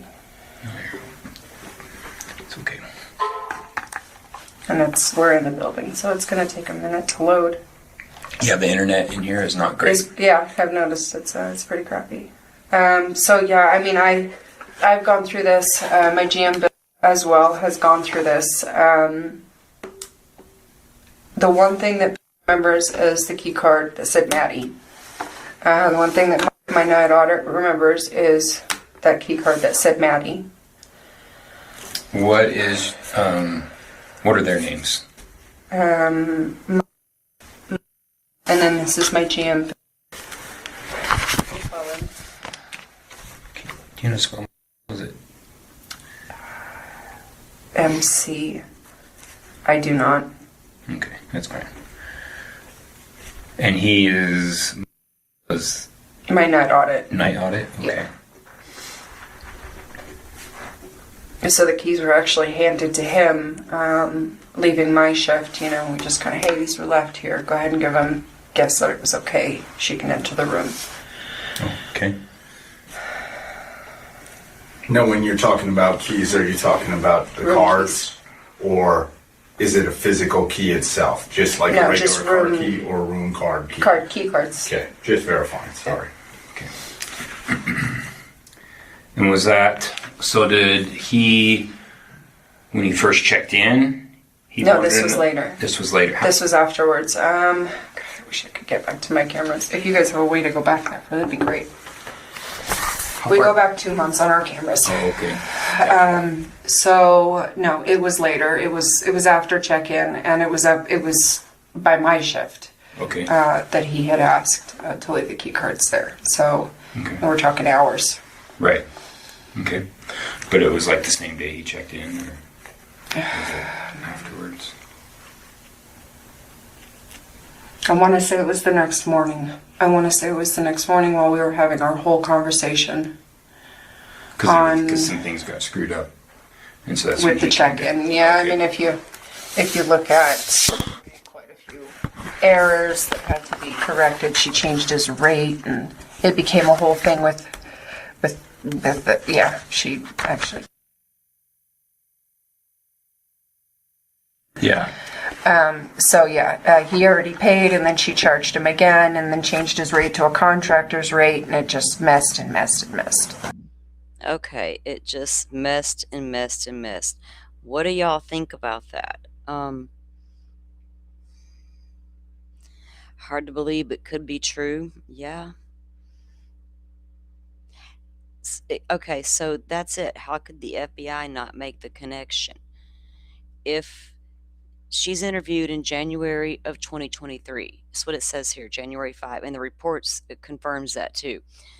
It's in the Moscow or ISP, I can't recall. Anyway, January 5, 2023. Now, this is also 6 months later because Koberger stayed there when he first came to Pullman, June 30th through July 1, right? Then he gets to his apartment from there. And then Cyree says, well, he's pinging at the same time Maddie's pinging, right? In Pullman, basically. So I always wondered, even before he said I'm the guy, if Koberger's the guy, when did he choose his victim? How did he choose his victim? Right? I go to the psychology part of it because there's got to be a psychology behind it with these people, right? These killers. And there was already a lot of things in his past out of his own mouth that he said about himself that was like, wow, you know? And plus you couple with other things that were there, like the stuff in high school and stuff. Anyway, I always wondered, so did he scout out, if he's over in Pennsylvania, right? He's going to go to college out in Washington. Are you going to get on the computer and start researching the area somewhat, right? Where can I go buy groceries? Where can I go eat? Where can I go shopping? Where can I go see a movie? Where can I go hiking? Where can I go driving to stargaze? All the things, right? What did you stumble upon something you liked? Did you see something you liked? Was that all it took, right? And then once you remember, he orders the sheath and the knife March before he ever goes out there. There was already something going on in the head, right? Back in March when he orders this stuff. And then he goes there in June, and she says he's asking for a key card for Maddie. Now she's going to start getting real emotional here in a little while, which I can understand if that's really how it all went down, and you're now thinking all this in your head and realizing the victims' names, because she'll say, she's, it's been in the media now for a minute, their names are all out there. But everybody was thinking Kaylee, it was being said everywhere. No, not everybody was thinking Kaylee was the target, but a lot of people were saying that. I was never convinced, because in my mind, the first room you went to was Madison's. I felt like that was a no-brainer as to what the intent was. Where the first victim I wanted was, it was probably Madison Mogan, right? Now, did he pull that name out of his tail? You know what I mean? That day, I think I'll ask for a second key, and I think I'll ask to put the name Maddie on it. What does that mean now?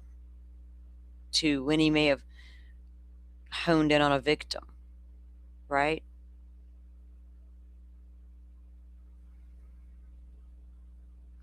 I know, CH, that's problematic for me too. I don't know what to make of this woman. I feel the same way. CH says hundreds, if not thousands of guests, and 7 months later, she has a crystal clear memory and name of spare key cards, discussions, knife sheaths, and it's the way she starts describing it. It's like she's methodically going through it in her head, and sheaths and knives, and they're like, well, how did they get to it? They want to know how that even came up. And I'm like, yes, you can tell that's an FBI agent in the room. Each time certain questions are posed, you can tell when an FBI agent is now entering the conversation versus the Moscow cop or Pullman cop, whoever's interviewing her at this. I don't recall what the report says.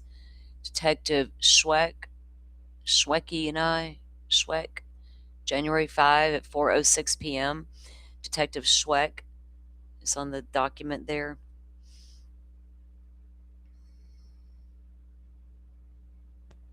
Exactly. It is possible, Rachel, but like CH has said, like I tried to explain earlier as well, the reason people seem to want to have a connection, it's to these things that are highly publicized, right? They can't help themselves.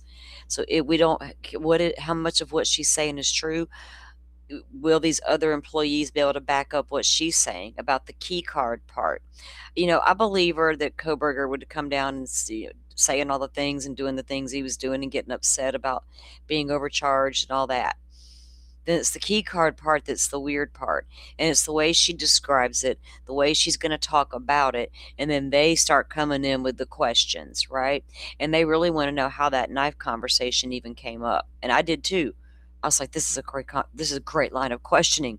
Let me hear more. So let me mute out so we can hear more.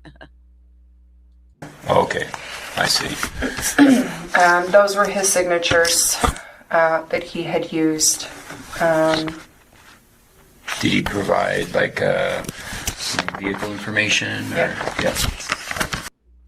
But if there's anything to what she's saying and she's right, why would they not go, oh my God, this is huge, because one of our victims, her name is Maddie. Were they not able to find the connection, right? Is that what happened? They couldn't prove it. Cyree says he can. Dang, Idaho. Who dropped the ball, man? So this is all we ever ask for is make, model, color. Okay. All right. I was advised by another night auditor, the gas station directly across the street from our hotel happens to be one of the biggest liquor stores in town. They hold their cameras for a year. Okay. Dang, the liquor store holds cameras for a year. They must have some stuff go down in the liquor stores. Okay. And that's right there. And you guys are off of Bishop, right? Yeah. Yeah. Okay. All right. So after he kind of calmed down, what did your guys' conversation entail then? It was literally, so, what brought you into town? He stated that he lived there. Okay. Which I was kind of like, okay, Pennsylvania, whatever, why'd you have me change address? I'm not going to argue with this guy anymore. I'm done. Yeah. Change it. Yeah. We started talking about him for probably about 15 minutes in the program up there, and she's graduating, and do they know each other? He's not sure. Yeah. Conversation got turned to sheets, collecting knives. Again, I kind of really draw a blank there, and I go into my leather purple sheath. Like, I didn't, and I'm really racking my brain. Did he even pull one out? I don't know. Yeah. We go into, actually, he was heading out of the building. He did turn around and come back. So that was when he stated to leave the keys. I don't remember him ever checking out. I know the keys were there. Don't ever remember printing him a receipt. Have a nice day. Okay. None of that. The last that I saw him was leaving of those keys. Okay. So, as far as you know, nobody else had any contact with him Nobody when he checked out, or nobody remembers. nobody remembers? No. Okay. So he did check. CH, I was trying to swallow my coffee. Stop it. I heard that too. What does that mean? I'm like, in my mind now, I'm going, oh, did we just check a box? I hate to say it like that. She goes into her color purple. What does that mean? Like me when I go into the backyard? Check out.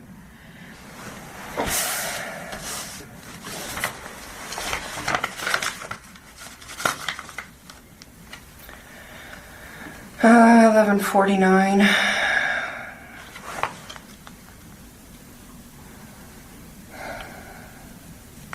(11:49) stated that I checked him out, and I can't recall if it was because I knocked on the door. Why did she wait so long why does this interview take so long to happen? January 5, right?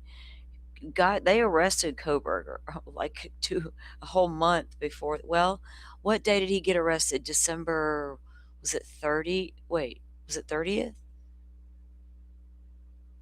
It was after Christmas, wasn't it?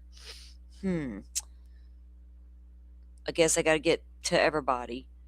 They'll get to the ones in Pullman eventually, once they've, But yeah, what's going on? As soon as she told me Maddie on a key card, I'd have been like, oh my God, call all the FBI agents, including that Jennifer Coffin. No, never mind. Don't call that Coffin Daffer lady. She'll just mess it all up. It was because I knocked on the door. Okay. Oops. I was going to try to be like serious tonight. Never mind. All bets are off. All right, so housekeepers were having an issue whether this guy was going to check out or not, knocking on doors. I went up there, knocked on the door, and he was standing there with luggage in the hand, door ajar. I'm leaving now. Right there. Yeah. Like he was waiting. So that is actually when I was the last person to see him leave. Okay. Because checkout's at noon? Checkout's at noon. Okay, all right. Okay. And do you guys normally go up there If our housekeepers are doing nothing, standing around and waiting on guests, and we don't have a D&D, we will knock and see if guests are still in house. Yeah, so December 30th in the early morning hours, December 30th, at his parents' home in Chestnut Hill Township, Monroe County, Pennsylvania. And I remember because it was after Christmas, because Christmas Eve is when he was allegedly downloading from the website about the serial killer database website. And he did Danny Rawling twice, and Danny Rawling liked the K bars, and he chose the way he chose his victims, because there's always a way these guys choose their victims, right? Either the look, she reminds me of somebody, whatever. Something makes them choose what they choose. BTK had a weird and random way of choosing a victim. He didn't go looking for a certain type. Other things made him choose that victim. Danny Rawlings' case, the house chose the victim. It had to back up to the woods, and it had to be dark with easy access. Well, that's the King Road house. And the cops did come out and say early on the house was the target. Well, who told you that? I always wondered, how did y'all figure that? Is that some FBI bullshit? I think it was. Or did Koberger hone in on Madison Mogen before he ever left Pennsylvania? Where's all the evidence that he did? Did he wipe it all away with his data forensic wiping tools? Okay, gotcha. All right. Do you remember, I guess, is there anything that you remember about him, like what he was wearing, like footwear, anything like that? Black coat, for sure.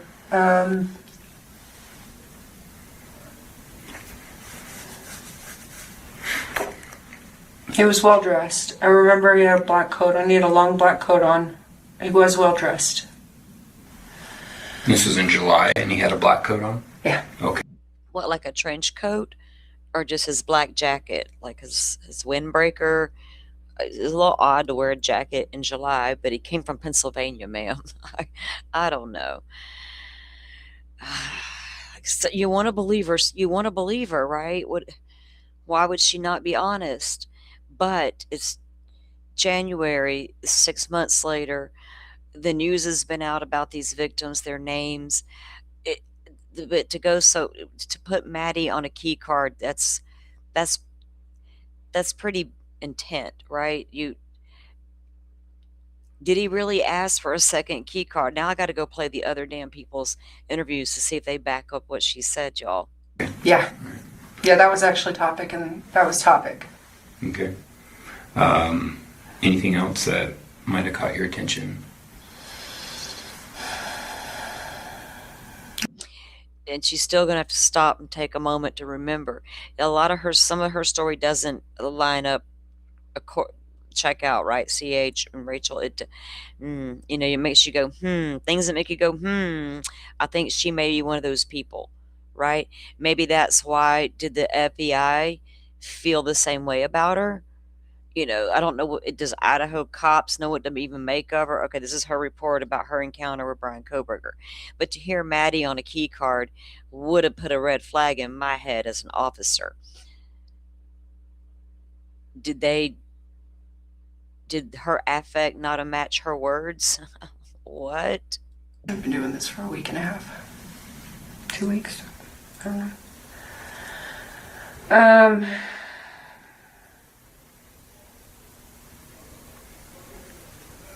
No, honestly, the main thing wasn't even, knife talk or any of that other shit that's now coming out. It still doesn't even blow up in my head. Mm-hmm. It's that fucking... That knife talk or any of that other shit that is now coming out, now she's going to say it's that fucking key card. Key card.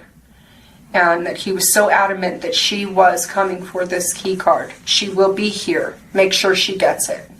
Okay. She never showed up. So that was kind of like, wow, this was a huge thing for him, wow, and we're talking shit, coworkers amongst coworkers, mm-hmm. and then she never shows up. What a piece of shit. Yeah. It was just kind of like, haha, yeah. You're a dickbag. Honestly, I'm not even gonna sugarcoat what we said. Okay. So this Maddie didn't show up, and they're like talking shit about Koberger behind his back now. He's a dickhead. He got what he deserved. She didn't show up. What girl? Y'all talk about all your customers like that? Okay. If I worked somewhere and a guy like Koberger came in and I caught a vibe, I might say, whoa, y'all, that guy got me a vibe. Then I'm going to carry on with my day. Now here she is. And she's going to, it gets worse, y'all. And that's what gave me concern later. You'll see. Jake, you got that? Yeah.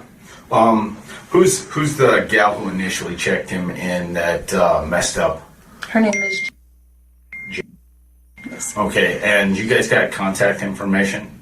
I do. I actually just spoke to her this morning. She just remembers him checking her out a lot. She's all of our guests did.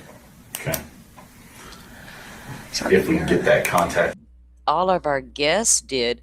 She remembers him checking her out a lot. All of our guests did. The guests noticed Koberger checking them out too. Was he stalking the hotel? So she's kind of like making it sound like.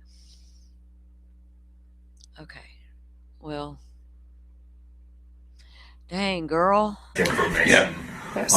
Okay, so checks this guy in, messes all of this stuff up. You brought something up initially about a girl. Was that who you were talking about? Was one of the very first things you said there was a girl, and maybe it's what you touched on later with Maddie. I don't know if you remember that statement or not. I think when I first started talking, it was talking about. All right. How many days did he stay at your guys'? Oh, jeez. 1 or 2 nights. It will be on that. Are they starting to be curious about her due to their training and experience? Oh. Looks like you checked out the first. So he checked in the 31st one night. He booked it on the 30th.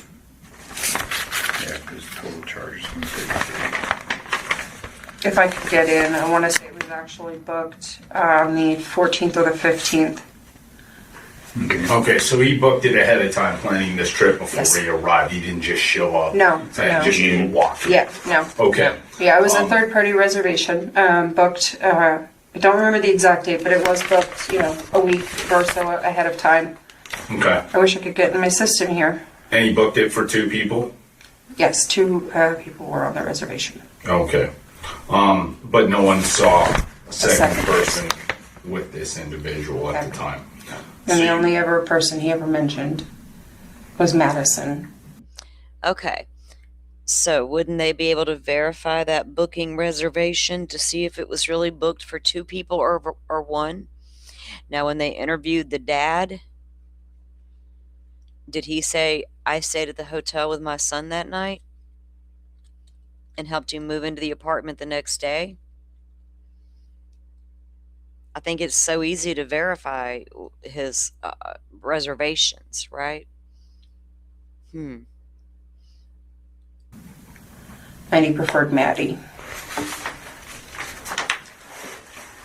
Okay, and who exactly is he now? Is another front desk. She actually did just graduate that same program. Which program was that? The criminology program, WSU. Okay. And how'd she come up into the conversation? When I asked him what brought him in town, that he was up there at that criminology program, and that's just me kind of diverting. Oh, we have a girl, she's graduating, and just trying. This guy's already being a dickbag, he's being rude, at cause of our front desk and overcharging. It is my duty to put a smile on your face before you walk out my door. Fair. And so you bring up into this. Okay. Yeah. You guys are both going to the same program. Do you know her? Yes, I did. That type He of doesn't stuff. recall. And Yeah. Doesn't recall. Yeah. But he's there for the same program you're bringing up. In that discussion, then you moved on from talking about. He doesn't recall if he knows a person she knows. He just rolled into town. He literally shouldn't know anybody yet.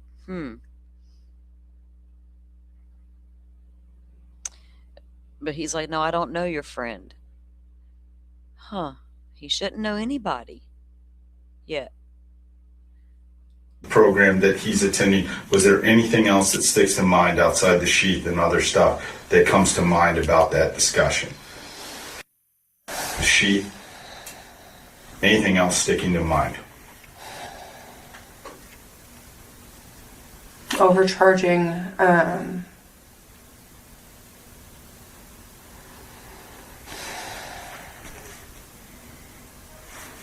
They're really, besides updating a phone number,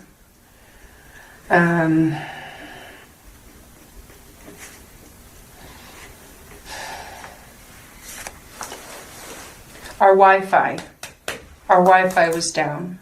Something I will do when we have the crappiest Wi-Fi in our building. I will offer my hotspot. I offered him my hotspot on my phone.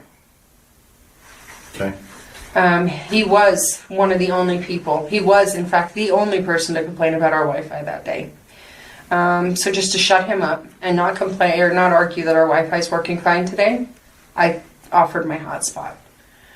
I don't believe he actually did use my hotspot. That's another thing that stood out. Is there a way for you to verify that? Did he take information down for accessing it? No, and that's why I think I don't actually shared it with him. Is there a way to go back and see who you shared your hotspot with? I have no idea. I don't know. I'm not that techie. Neither am I. We have guys that would be able to tell us that for sure. I don't believe. I want to say there's my entire time as AGM that I have had maybe 3 or 4 guests that I've shared that hotspot with. Can I tell you, with Brian, one of them, I honestly cannot. But you remember at least offering it out to him. Yeah. So you've gone through, and now you're kind of diverting the emotion from frustration. It would be easy to verify, but I don't know that Koberger would want to get on her hotspot. He's probably like, nah, chick, I'm good with your hotspot. Oh goodness, there's this girl's like a problematic witness. Being overcharged, mischarged, however that goes, and you guys are diverting that. You've discussed this program. Who brought up the sheath? That had to have been him. I am not somebody who shares information like that. So she doesn't share information like that. So he had to have been the one to bring up the sheath conversation. Do y'all think she even had a sheath conversation? And I hate to even say that, but I started to wonder that as I was listening. But that's a lot to make up, though. We had a whole sheath conversation, and mine's better than yours, and he wanted a key card left for Maddie. Like, what, lady? That's a lot. I did show him a self-defense weapon that I got through self-defense course through martial arts. Okay. And I did show him, and he kind of just chuckled at it. And I said, well, it is the most legal way that I can actually travel with this and keep myself safe. I can bring it on airplanes. I can, whatever. And he kind of just giggled at my self-defense weapon. What is the self-defense weapon? I don't know what it's called. It's got where you can hold your fingers on it, and it's just long, and made out of aluminum. It looks like a stick with rings around it. Yeah, I know what you're talking about. Yeah, it's kind of pointed on one end. Yeah, it was not, did not have a point on it, but it was a blunt, which that's what made it legal for me to carry. Okay, yeah. Yeah, I know what you're talking about. How'd you guys get into that? That's interesting. How did you guys get into a self-defense weapon? I don't know, and that's something that keeps racking my brain. Like, did he fucking actually pull this out? And I don't remember him pulling it out. Why would I need to compare? She remembered a lot of details, guys. She's claims she remembered quite a bit of detail there, but she can't recall how the knife sheath conversation even came up. Like, what prompted the conversation? That's what they're trying to figure out here. Did he just be like, hey, I collect sheaths, look what I got? Or did she notice one attached to his body and say, hey, that's a cool sheath. I collect sheaths. How did she doesn't recall how that came up. And she's like, I've been trying to rack my brain about it. I'm like going back and forth. How did that even come up? I wouldn't have brought it up. He had to have brought it up. Well, maybe he did, but what was the context, right? I don't know. I just noticed that she couldn't recall that particular detail when she could recall others. So, welcome in to everybody who's just coming in. Thank y'all for being here. My sheath to his sheath, and I cannot remember. Okay. But for some reason, did you pull out and show him your self-defense weapon? You said did. He did. Okay. Yeah, and he chuckled at it. And he chuckled at Yeah. it. Okay. What kind of sheath was he talking about?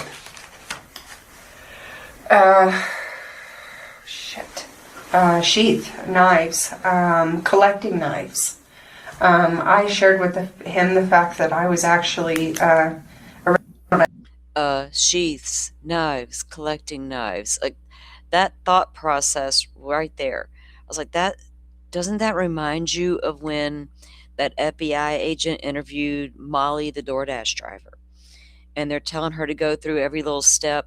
I opened the car door with my right hand. I got in the car. I shut the door. I cranked the car. I put it in gear. Like, they're going through the detail. That's what this lady, it's like she's conducting that type of interview with herself. Does that make sense?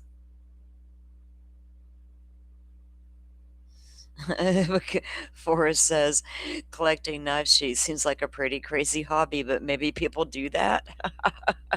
Maybe, Forrest. Watch out for them hotel people, y'all. I was younger, for having I brought a hunting knife to school to show it off. We got into that conversation. Like, what's the chance of Brian Koberger getting a room in Pullman when he lands in town and meeting a girl who is into sheath collecting, just like him, with his one sheath?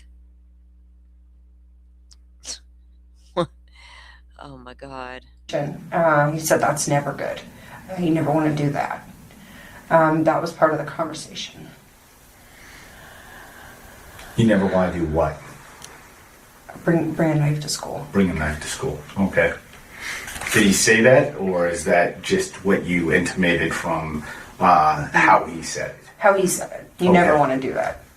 I admitted to, I brought it to school, was showing it off to friends. I'd been collecting weapons my entire life.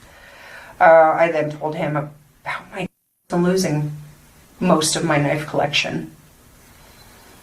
What did he say about that? He seemed disappointed in me.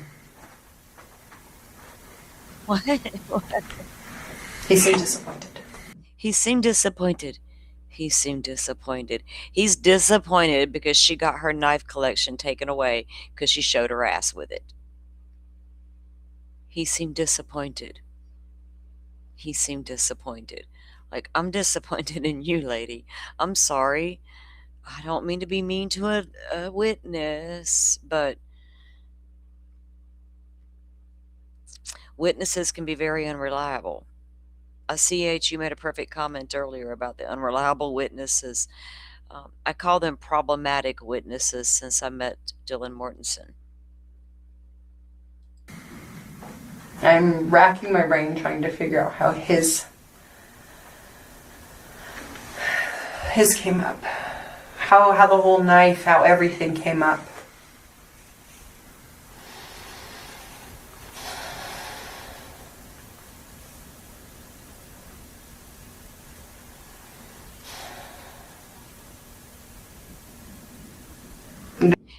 Is she still sitting there thinking about it? So you would think, would y'all recall how that conversation, could you imagine sitting there, you're at home chilling like a villain and you're watching the TV or whatever, this guy's arrested for the Idaho crimes. And you look at the TV and you're like, huh.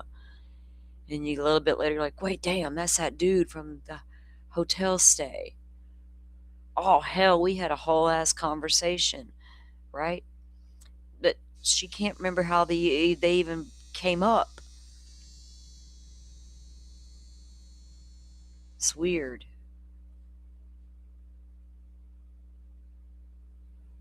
Y'all are agreeing how disappointed in her. Yeah. She's not a witness. She's an injector or interjector, an injector. She's an interjector. Yeah. Oh gosh, y'all. I'm disappointed because I have the stink feeling I just wasted 30 minutes of Forrest. That ain't the first time Forrest has said that when we've had to listen to an interview with somebody like this. It's wild. Look, it's not even over yet, y'all. There is a small, very small piece of me that Hold on. We can speed her up because she needs it. wants to say he had a black sheath. What?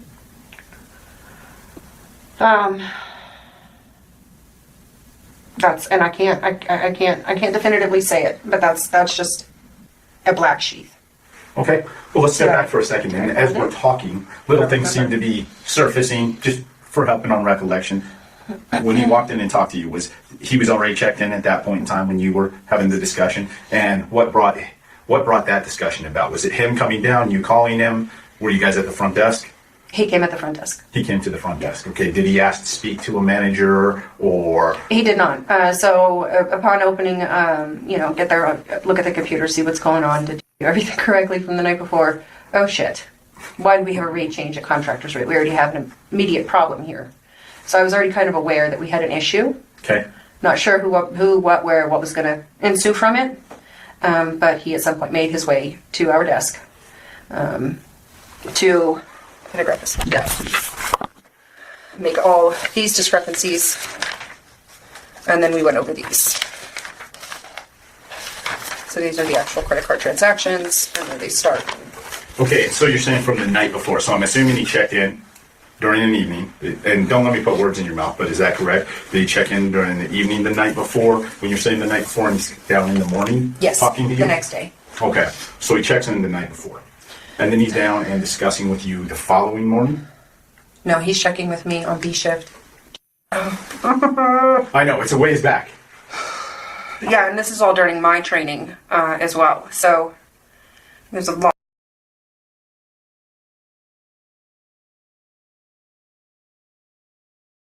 Sorry, I was on mute. You can hear her start to get frustrated several times, y'all. That was a little off-putting to me as well. It's like she's like, you could hear it, right? And I was like, calm down, girl. It's just all you can do is give your best recollection of the account or what happened, right? But she gets like, and they weren't like saying, we don't believe you, ma'am, or anything like that to cause her to react that way. But she did react that way. And I noticed it a couple of times. I just heard her do it. She grunted in the background, like, oh, like, like that, right? Like, ma'am. Is she trying to keep her story straight at this point of what their interaction was like? Because we all know that at this point, January 5, 2023, he's arrested December 30th. The PCA is out. The talk of the town between Pullman and Moscow is what happened. And with the rumors were already all out there. There was a knife sheath at the scene. We knew that. We knew there was the 8-hour gap and 2 surviving roommates. And the guy named Koberger got arrested, right? Case sealed. Well, maybe y'all get your hands on it one day kind of thing. Wow, lady, she's, that was taking place during that time.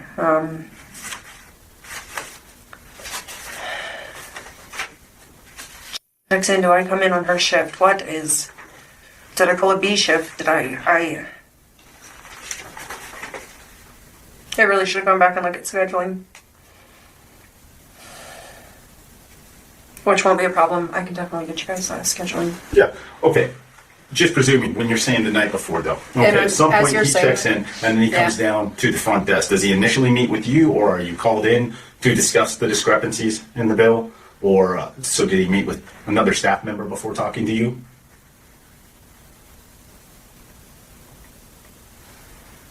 I'm trying to remember if it was the night that he checked in, or I dealt with it the next morning.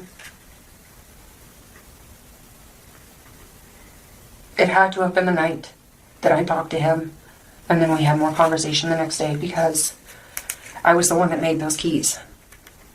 So it had to have been that night, and they rolled over through a night audit. So it had to be 2 conversations that I had with him. Okay, 2 separate conversations Yes. then. So one night he checks in. There's some discrepancies on his. Do you guys issue out? So those keys rolled over to the night audit because nobody ever came and got the other key. So wouldn't that other people would have seen the key with Maddie written on it? We'll find out. We'll see. At the time of check-in? No, we don't issue him anything. We can't even print him a receipt because of third party. So all he can get from us is a 0 balance. So there was nothing I could even offer him at the moment, except for ensuring that money has been returned back to guard until checkout, which checkout he never got a receipt. I don't think he ever got a receipt. Okay, but as he's coming in, he's like, hey, here's who I am. I'm arriving for my reservation. I'm so-and-so. Is there any paperwork you guys fill out with him? So that's that folio. That is that registration. That's checking. Okay. That is that right there. And that was done with. I was not. I'm just asking only to try and discover, is this where he notices the discrepancy in the bill? Is when he's initially arriving, checking in, and you guys give him a sheet of paperwork? Because how does he become aware of this discrepancy in payment or charges That I on don't. him? Yeah, that I don't know where he becomes aware. At what point he becomes aware. He becomes aware when it hit his banking. So it should not have ever hit his banking because it had been prepaid. Right. And now I'm thinking, like, was I there during check-in? Was I standing next to her? Because during my training, unfortunately, I was also training front desk. Well, and just in timelining you with where your interactions were, none of this is too terribly important where we're going to be needing this, or it's at least something we can check on through the system. He becomes aware of this discrepancy. He talks to someone, is obviously upset. At what point in time, no, what I'm trying to figure out is, at what point in time did you have the interaction with him that night or the following morning? You go to talk to him. What's he wearing when he comes up to you? You're saying the black coat. He always had the same. He always had a black coat on. Was he carrying bags or anything with him at the time? Okay. I was there during check-in. He had a hard suitcase with him. Okay. He had a hard gray roll-away suitcase with him. Phenomenal. See, it's some of the little things. So he shows up. He's got this hard gray suitcase. He rolls it into the side. Yeah. He walks up. He's got the suitcase with him. He's having this discussion with you. Is that the initial point where you discuss the discrepancies? No. In the No. Okay. No. So went ahead and ran through. Wow. Thank you. The check-in process. She's like, wow, thank you. You just go, whoa, you're a lot, copper. He made her slow down and think. She's like, oh, yeah, thank you. Because, like, girl, slow your roll for a minute, right? Because she's a little extra. Why are you adding, why do people, what makes people think they have to be this way? Like, it's one thing to say, he checked into my hotel, here's the record of his stay, here's what my interaction was like with him, whatever, right? But she is going into this real whole thing like it was a traumatizing thing. It's kind of odd. Psychologically, I don't get it. Like, this doesn't feel normal, like a normal interaction she would have had with Koberger. Could be all true. There could be key cards requested with the name Maddie. And when I hear from the other people who work there, maybe they can confirm that, yeah, that's true. The key card had Maddie's name on it, a name Maddie on it, right? If that's true, though, what does that mean, right? Because that is one of the victims' names. That means you land in Pullman with that name on your mind? Huh. We got to know if that's true or not. But we can't, y'all see what the dilemma is, taking her at face value. If we're feeling this kind of weird way, what are these cops thinking? Are they thinking the same thing? Kind of stood back to the side. I'd been there much longer than me. This was probably literally my first week on the front desk. So she should have known more about me. I did not want to step forward, not knowing what the hell was going on. I did not want to step forward, not knowing what the hell was going on. What do you mean? They were trying to find the guy. Once they got the name and the face, and you recognize, hey, that killer, that guy they just arrested, is what was going on that made her not want to come forward? What could have made her not want to come forward? Huh. Interesting statement.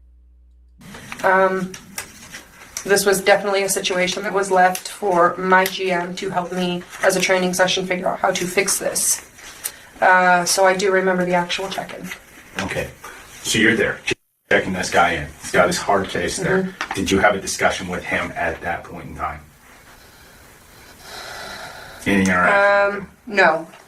There was a hi, how are you? So I dated a guy years and years ago when I was much younger. They shared the same nose, and that was the one thing that stuck out in front of me was this guy, looked like my ex-boyfriend. Okay, now her ex-boyfriend got the same nose as Brian Koberger. Ugh. My God, lady, now he's got the same nose as Koberger? For real? Oh, gosh. Okay, y'all see the dilemma? See the dilemma? My gosh. Molly was much more believable. Yeah, the DoorDash driver. You talking about that Molly? Molly was definitely never not believable. Molly's just Molly. Molly didn't do nothing wrong, but she was out walking around up and down that road looking for the King Roadhouse, not knowing that danger was lurking just on that street behind her on Walenta. So I was screaming, hurry up, Molly, get back in the car. Jesus, Idaho slashers running around out there waiting for you to leave, Molly. Get back in the fucking car. Molly, Dylan was your problematic witness. Believable, but problematic. And this girl right here was never going to be a witness to anything. Great, now we have the dating history. And his nose was like his. Damn narcissistic males with those types of noses. You can't trust those guys with noses like that. They're all the same. That's where her mentality is, right? They're all the same with that damn nose. Fuck that guy. Fuck that guy. She's gonna get. Here she goes. Checks him in. He departs. So it's probably or possibly the next morning when you have your first real in-depth discussion with him. You are literally. I go upstairs. He comes downstairs, and that's where everything. So I see him the night before. I apologize. I do see him the night before. Keys are left. We do not see him for the rest of the evening. We don't see anybody for the keys for the rest of the evening. Next day, housekeeper comes to me. What's going on with 207? Doors open. Is the guy leaving? Is he staying? What's going on? Housekeepers will not go in the room, and much so for very many reasons. I go up there, knock, knock, knock. He's standing there, same ass suitcase. He follows me down. This is where our conversations take place. Okay. This is where it's actually at checkout. It is where everything has been taken care of, so everything has been fixed. I'm holding the key card while I'm talking to him, pulling them out, throw away the sleeve that has Maddie, written on it. Has Maddie. Room 207, they report the door was open. She goes up, knocks on the door, and he's got the same ass suitcase.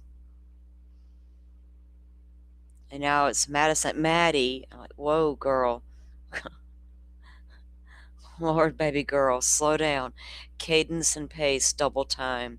Holly says, eyeballs, side-eyeing. We are side-eyeing tonight. Yikes. Just still holding those keys in my hand. We're still talking, and I'm just still... through my head is going, you stupid, slimy piece of shit. What's the matter? The girl didn't fucking show up for you. Now she's getting emotional and she's going to cry. What's the matter with you, you piece of shit? The girl didn't fucking show up for you? Talking about Maddie on the key card.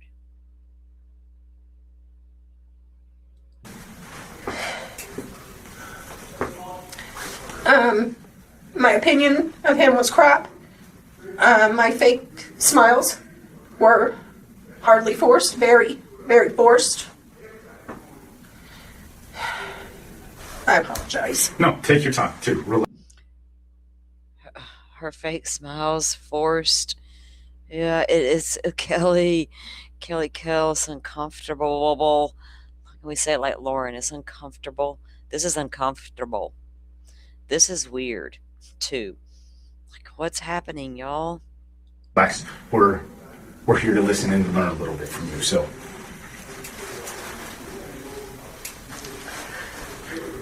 So yeah, it was just pretty much, you slimy piece of shit. You know, what'd you come and do at my hotel for? To cause problems. You know, piss people off, freak out my housekeepers. Yeah, and then, you know, just left with a very bad distaste. And the one thing that I really wish that we had our cameras for when he walked out after our knife conversation was, you know, I was kind of shell-shocked. So you literally see me looking at the camera going, what the fuck? What? She wishes they had cameras. So as he's leaving, after all of that and the conversations about the knives and the sheath, you could capture her face with a what the fuck look on it as he walks away. I wish the camera could have been there so you guys could see the what the fuck look on my face. Was she ever in the drama class, in the drama department?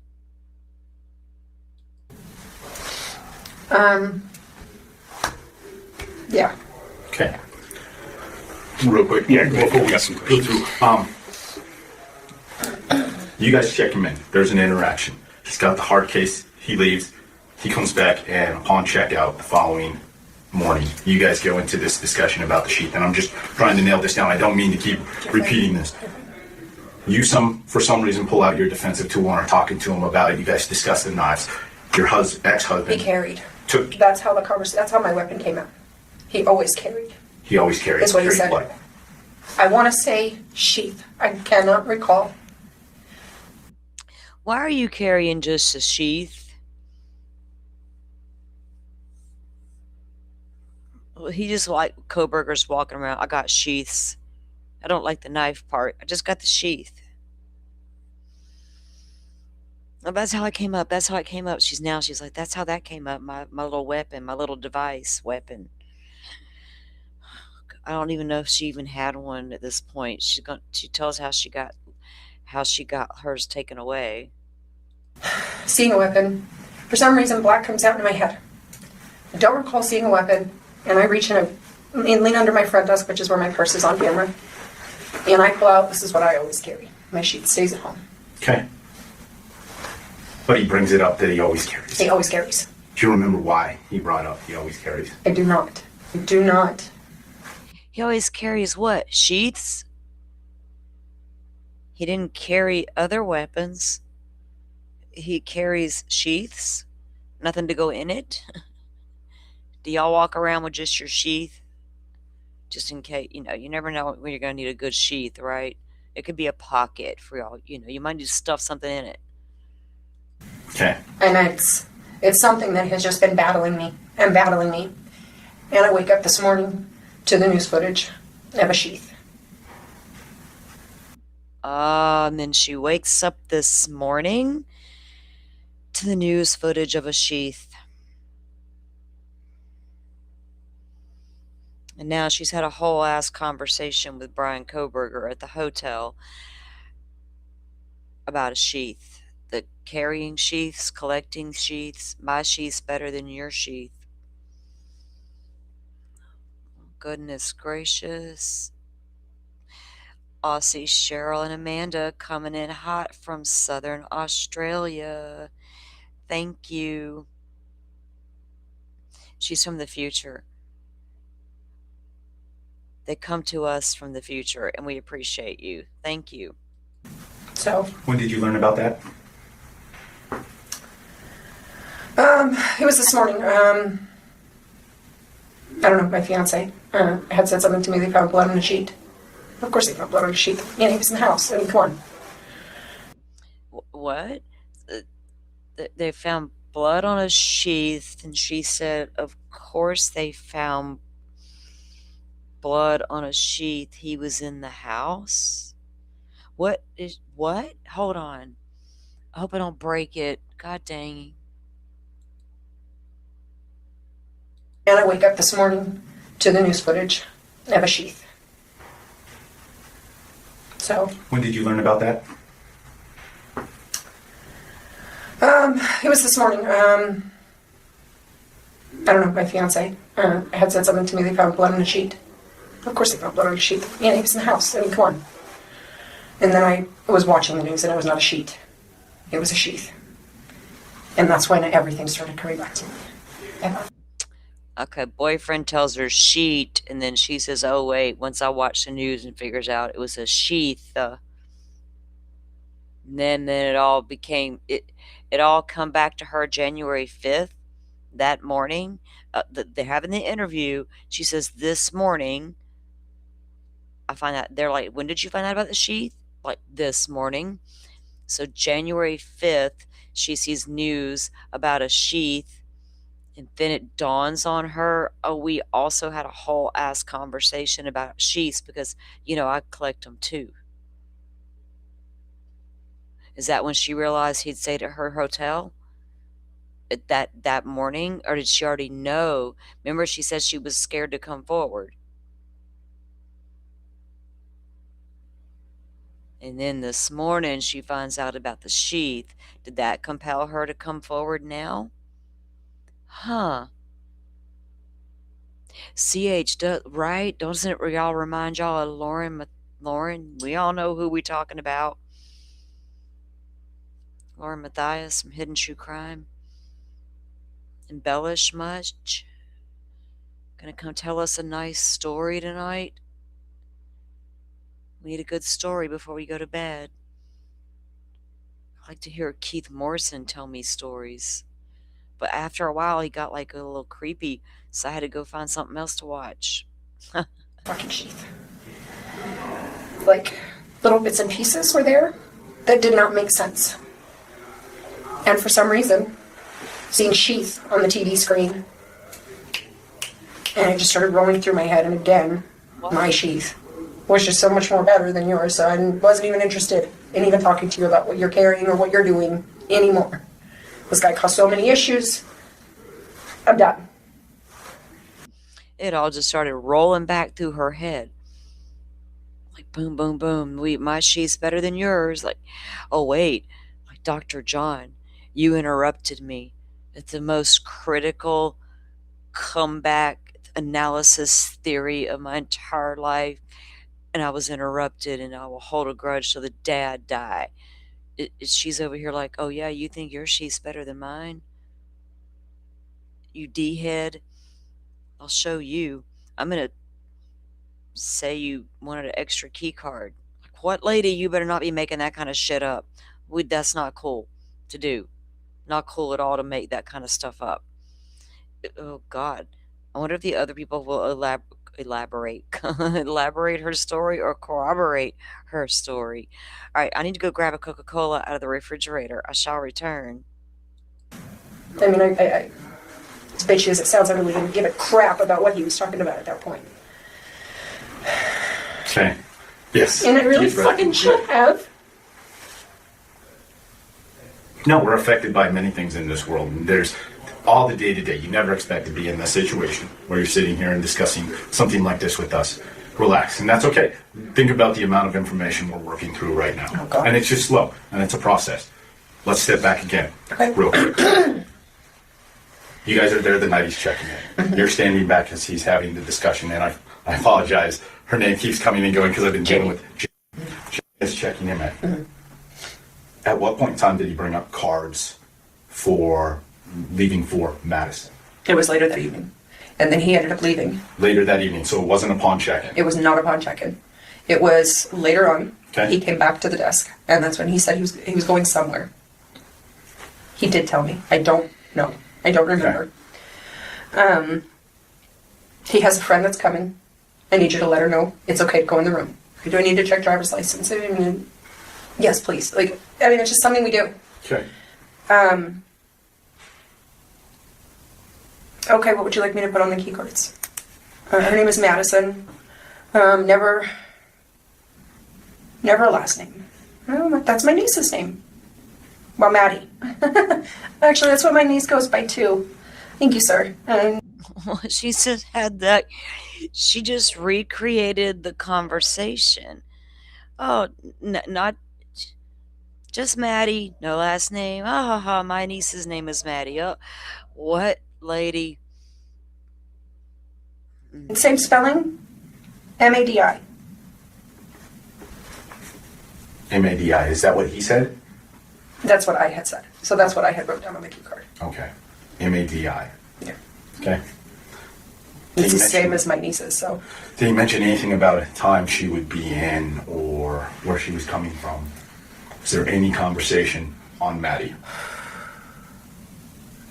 Just that she was a really good friend. I have a really good friend coming to visit me. Let her in the room, let her have the keys. So he describes a girl named Maddie, a really good friend coming to see me, put her name on the key card and leave the key for Maddie. She'll be along to get it. She's like, oh, I have a niece named Maddie. Ha ha ha. M-A-D-I.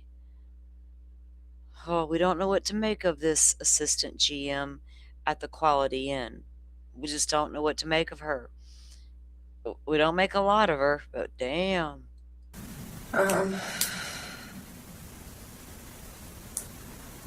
Was she coming from somewhere? No, there was no where she'd be coming from. It was just she was coming. Okay. She was coming for him. And this did stick out. Maddie, like that kind of, is coming for me. She's coming here to see me. Like this very empowering way of, she's coming to see me. Did he say that? Did he stand there before her and declare that? Or did she just make that shit completely up? That she just said she had a whole conversation with him about it, having a niece named Maddie, and she was all giggly about it. Imagine that. But we both know a Maddie. And did he say, yeah, she's my friend, she's coming to see me? And now she's all like, oh my God, yay, my friend.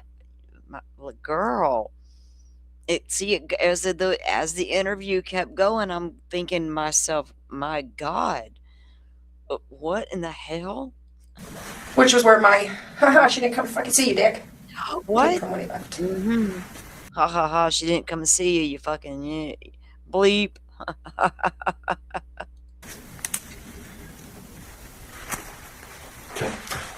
So when do you recall, I know this happened back in, late June, early July. When do you recall remembering that you had made a room key for him about Maddie? Aha. Right there. This happened, this is January. This happened back June or July. When did you start to recall he made a key card for Maddie? What will she say now? I want to say probably about 3 or 4 days after I realized he was a guest. Okay. So his picture was aired on TV. And it was immediate. I know that motherfucker. I can't forget that nose. So you're saying 3 or 4 days after he became a guest, you remembered... I'm confused. You said a guest. You said 3 or 4 days after he 3 or 4 days after his photo was After his photo was released. Oh, okay, okay. So I'm going through a process. Yeah, no. You're fine. I was just trying to make sure I understood. So 3 or 4 days after his photo had been released as a possible suspect, is when I was, what's going on? What information can I remember? Is there anything that stuck out? And boom. Okay. That was the biggest major piece. And then you guys aired this morning about the sheath. Okay. So he's arrested December 30th. 3 to 4 days after his photo hits the news, she recalls this conversation about a key card for a girl named Maddie. But January 5, when they mention a sheath situation, that's when she's like, oh, I better go tell them about the key card now.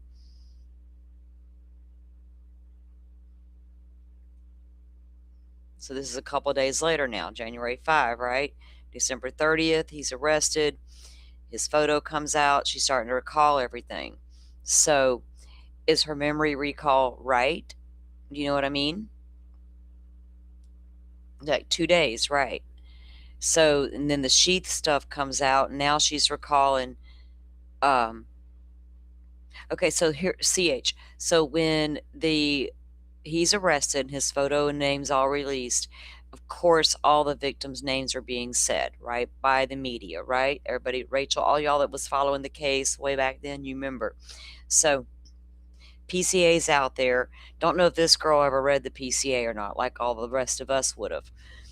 But the news is out there all about everything in that first couple of days of his arrest, because, you know, waiting for that arrest was a huge thing for that area. And then it finally happened. So she starts recalling everything within a couple of days.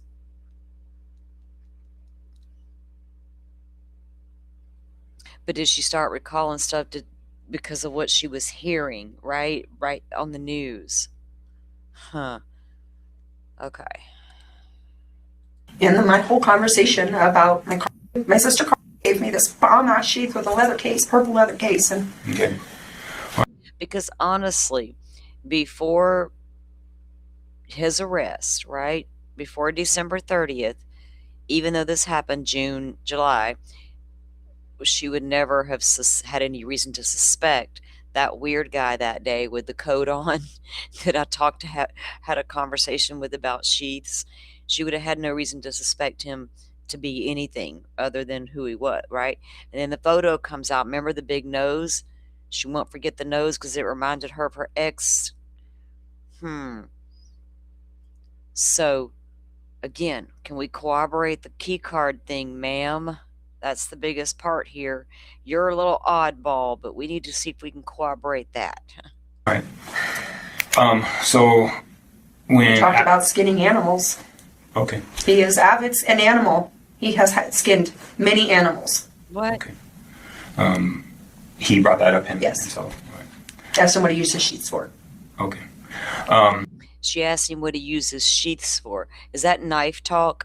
If you have sheaths, that just means you have knives, right? Is that a knife collector thing? She looked up if he was a guest after she learned he came to Pullman in the summer. But he moved there in July of 2022. So he stayed here like days before he moved into his damn apartment.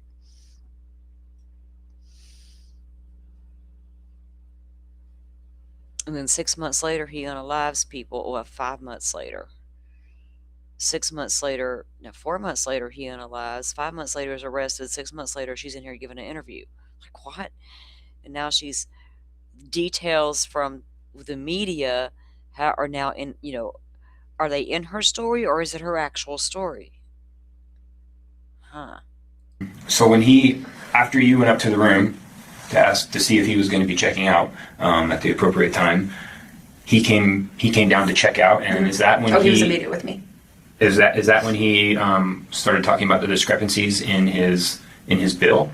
So yeah, we had conversations over the night before over his bill, and then the next morning was just, okay, we are going to get everything fixed. Everything's going to be put back on your card. And that is a process that I have to go through with at that time, my GM, to see what was ran on dollars on the net, how many times this card was ran, what do we need to put back, what everything that needs. She's a lot. Now she's going to sit here and say that guy told her that he skinned a lot of animals. Well, back when he worked at the fish place, Koberger couldn't even fillet the fish correctly. Now she's got him skinning whole ass animals. Like, I don't know where they came from. Pennsylvania? Did he ever get into that? I never saw any evidence.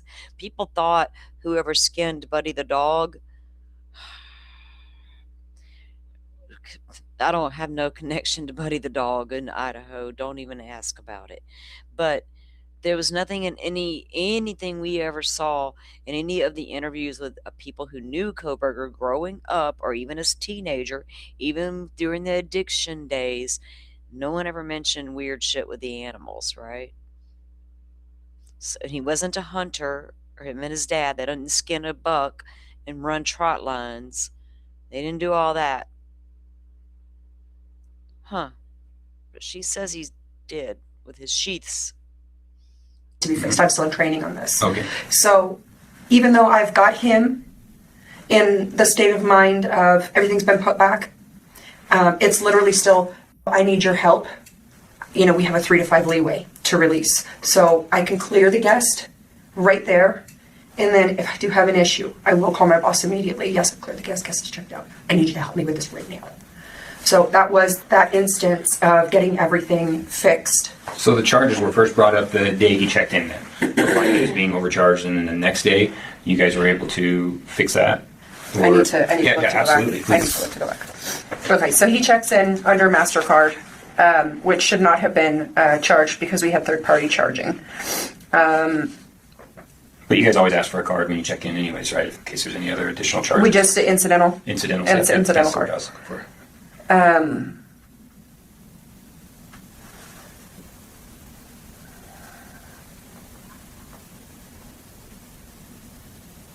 I wish I could go back to Cameron, I may have walked away from at this moment on something.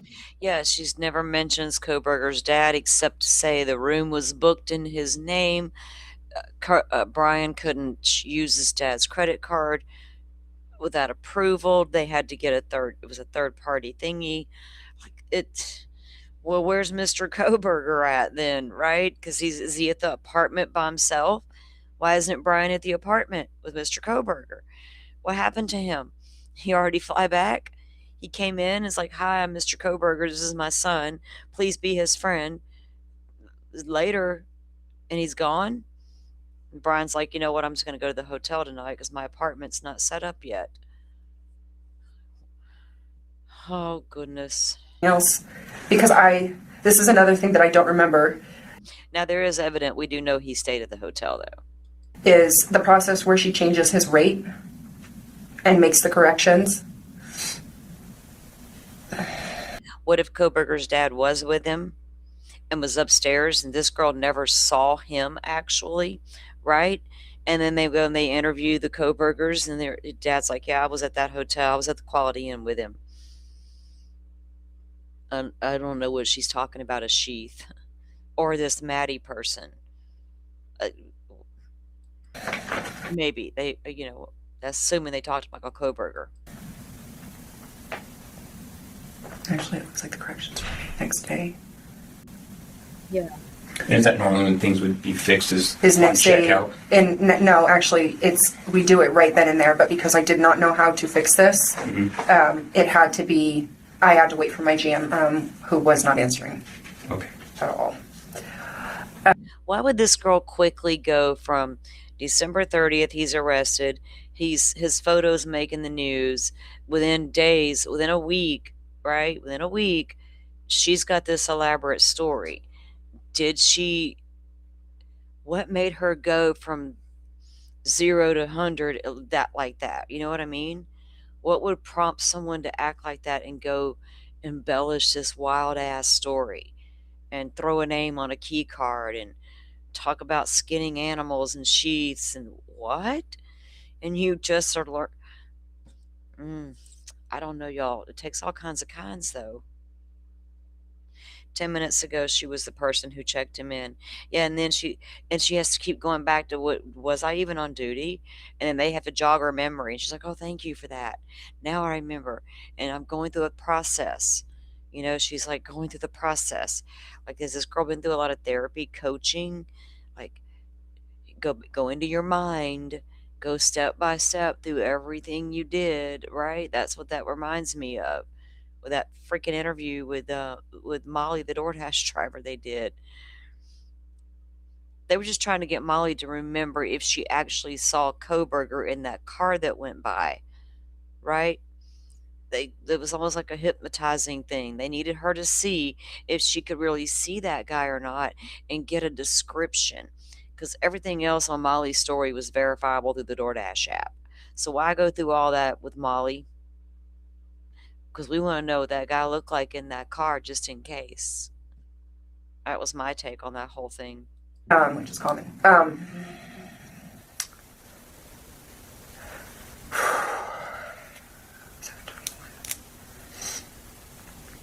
Okay, so the corrections the next day, the way that these are done, I can tell you right now. You think she just got the name off the media and she looked to see if he's like, hey, did he come to my hotel?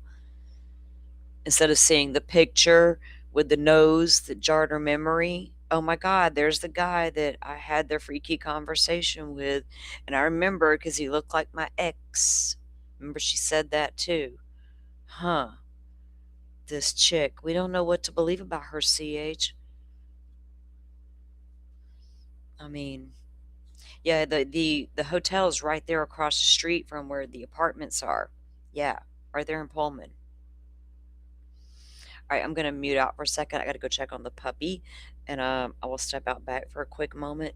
This is almost finished, and we'll go take a look at something else. These were done by my GM.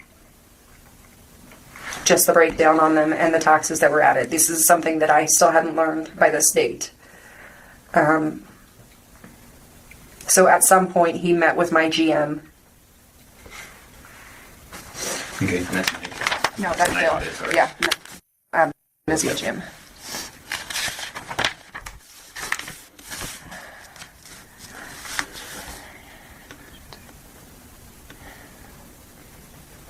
I'm sorry, 52:45 is...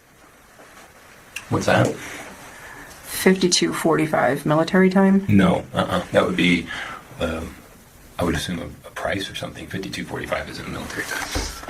Oh, I'm seeing this here. Okay, I'm seeing this here. Transaction time. Okay, so the reservation was made at 6:13. Sorry. Delivery time was completed to 52 minutes and 45 seconds to make the reservation. Sorry. And then this.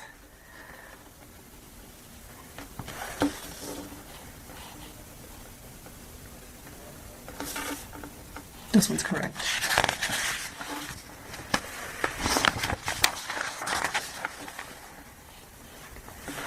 Flight out Friday. Okay, so before, I was not around when I met with him in the morning. Just by going through this, these are corrections already made in the morning. Sorry.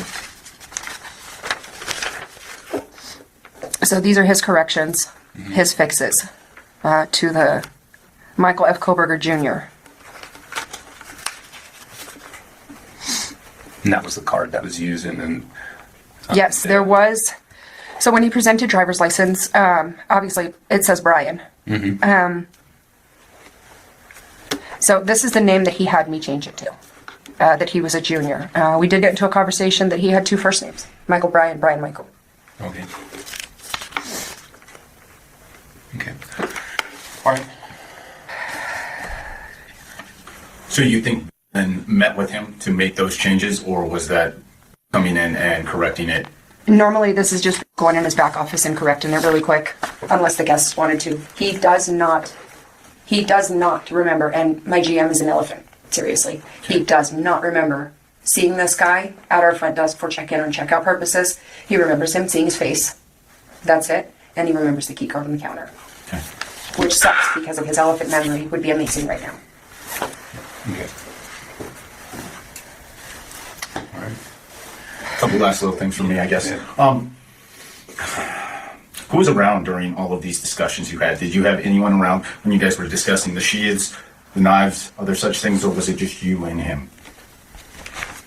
No, we always had people around. We were not. I was not alone up there with him. That made me feel secure.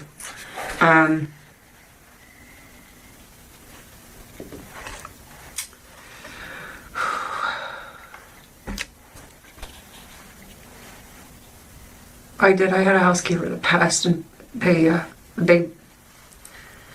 all my housekeepers called it my butt plug. Someone asked me why I brought my butt plug out. I don't know who. Okay. A housekeeper. One of the housekeepers, though, when you were bringing out your defensive team. I was just, yeah. Okay. why it's the butt plug out for it. We had a conversation about guns and weapons, and he collects sheets. And Okay.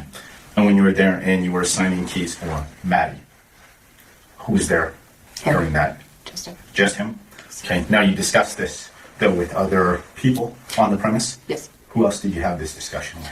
So, night audit, and it was just give the girl the keys, verify her identification. Okay. I just let her in the room. Just do what this guy wants. Okay. So the night manager who was then waiting. He's not manager. Oh, sorry. Night front Audit. desk. Night audit. Okay. What's his name? Or his last name?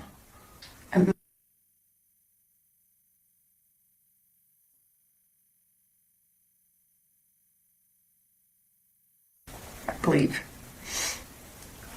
I'll ask right now. Do you know if had any interactions with Brian as well? He does not have any recollection of having even seen him come back that night. There was nothing that ever came out of those key cards. Never seen him come back that night.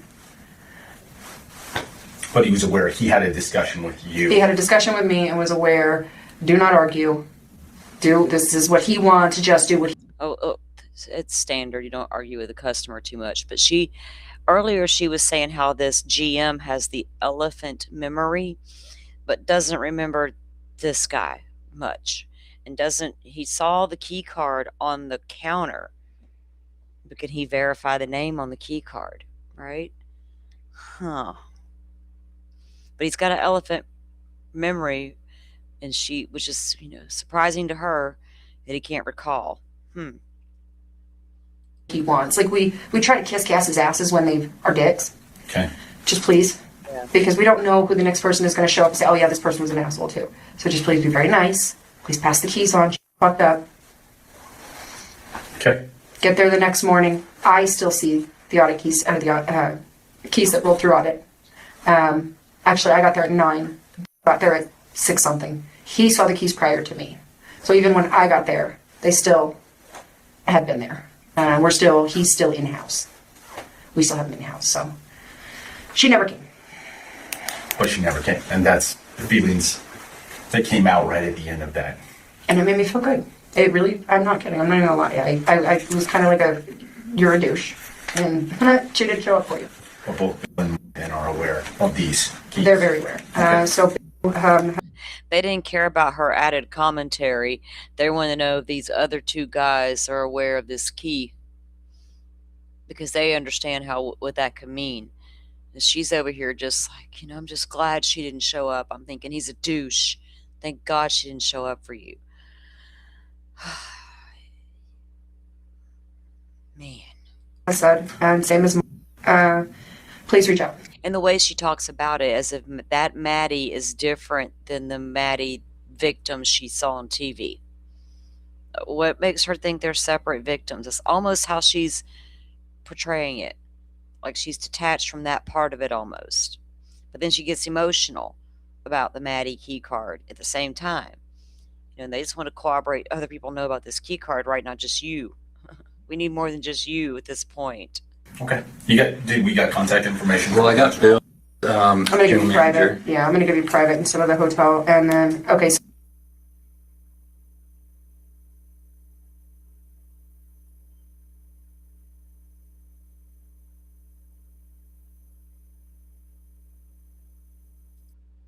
building, I'm throwing it away.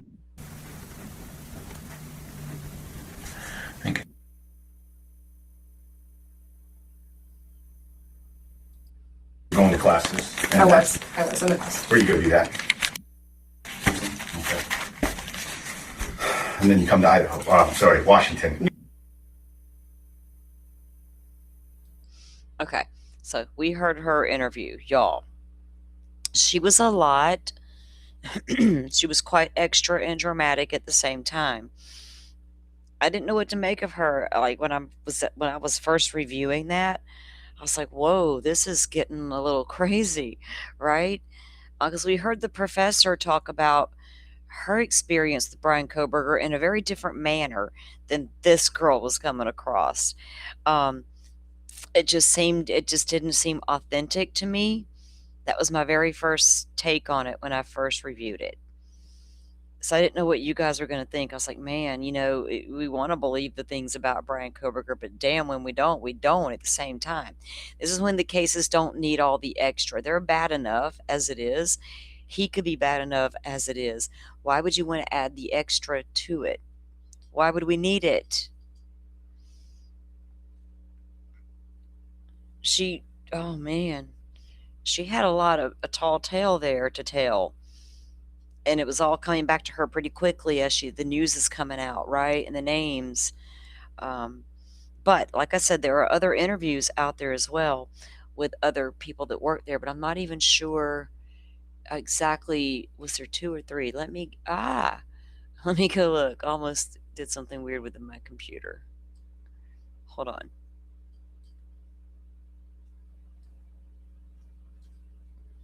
Let's see.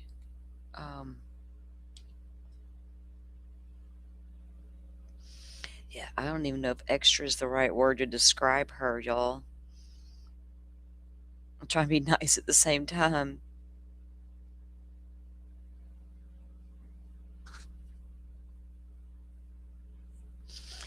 Yeah, her in customer service. She's like, they're all just dickheads.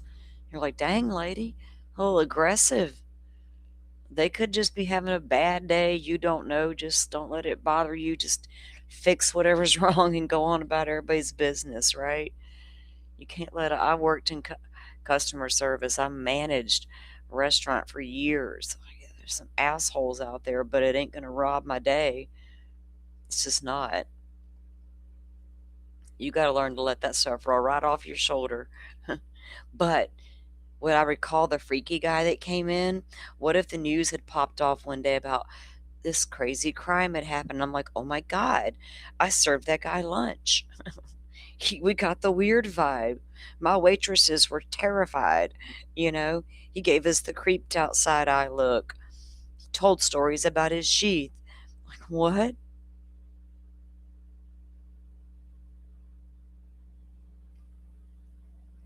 Yeah, sure. Everybody's like in agreement on this lady's interview, right? We could have got behind it if we would have been like, whoa, she was a bit much. All right, let me look at this channel that released, because those came. I think Connor was a part of that release, but they were actually released on a different channel. And let me go. And wait a second, the forensic. What is he? I want to say Giglio again. Gigolo. Why can't I say the two things separate? Why am I keep getting them confused? Okay, here's the channel. Let me.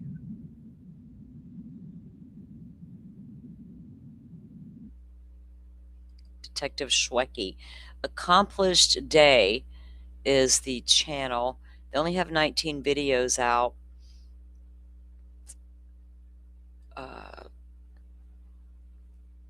They have a link to the Idaho 4 master timeline on a Google Docs spreadsheet. Follow them on Reddit. Venmo to the FOIA fund. There's a lot of that going around right now. A lot of folks are doing FOIA funds. Facebook and more. Okay. They joined July 21, 2024. I don't know anything about this channel. They have the Night Auditor key cards. What is this? January 5th with the master.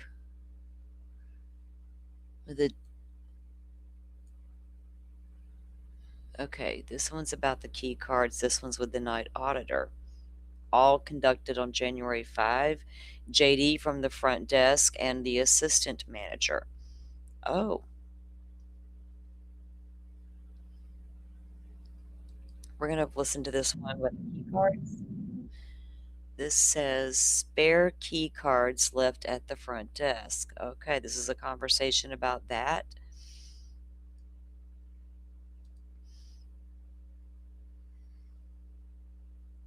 A duplication fee was paid for these, but I'm not sure if they were ever released. Koberger stated the quality in Pullman from July 30th to the 1st. Okay, this is all part of the thing. Okay, never mind. Let me get this up. I haven't reviewed this one yet, guys. Y'all down to review it? Are we down to review it? Let's see. If anybody else can recall this same information about these key cards. Again, this is the same day. They must have conducted all their interviews with the Quality Inn people on the same day, right? Because I think they all have the same date on them. All right, so this is just within days, like within a week of the Koberger's arrest. Detective Schwecky with the Idaho State Police. We're talking to. Is that? Yeah. Okay. He's an employee of the Quality Inn in Pullman, Washington. All right, so just real quick, let's just back up. What is your position? What do you do there at the Quality Inn?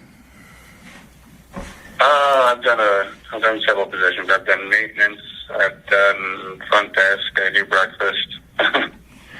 Okay. But right now, I'm mostly doing front desk. Okay. And so, what was your role that day on June 30th and July 1st of 2022?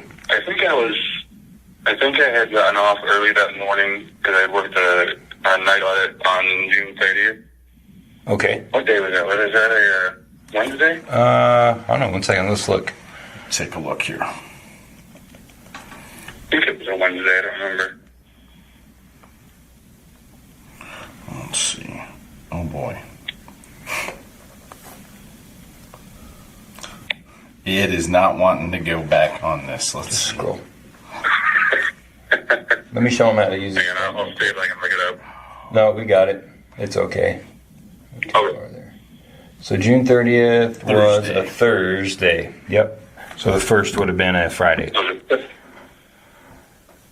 so yeah, I didn't work Thursday. That was my day off. Okay.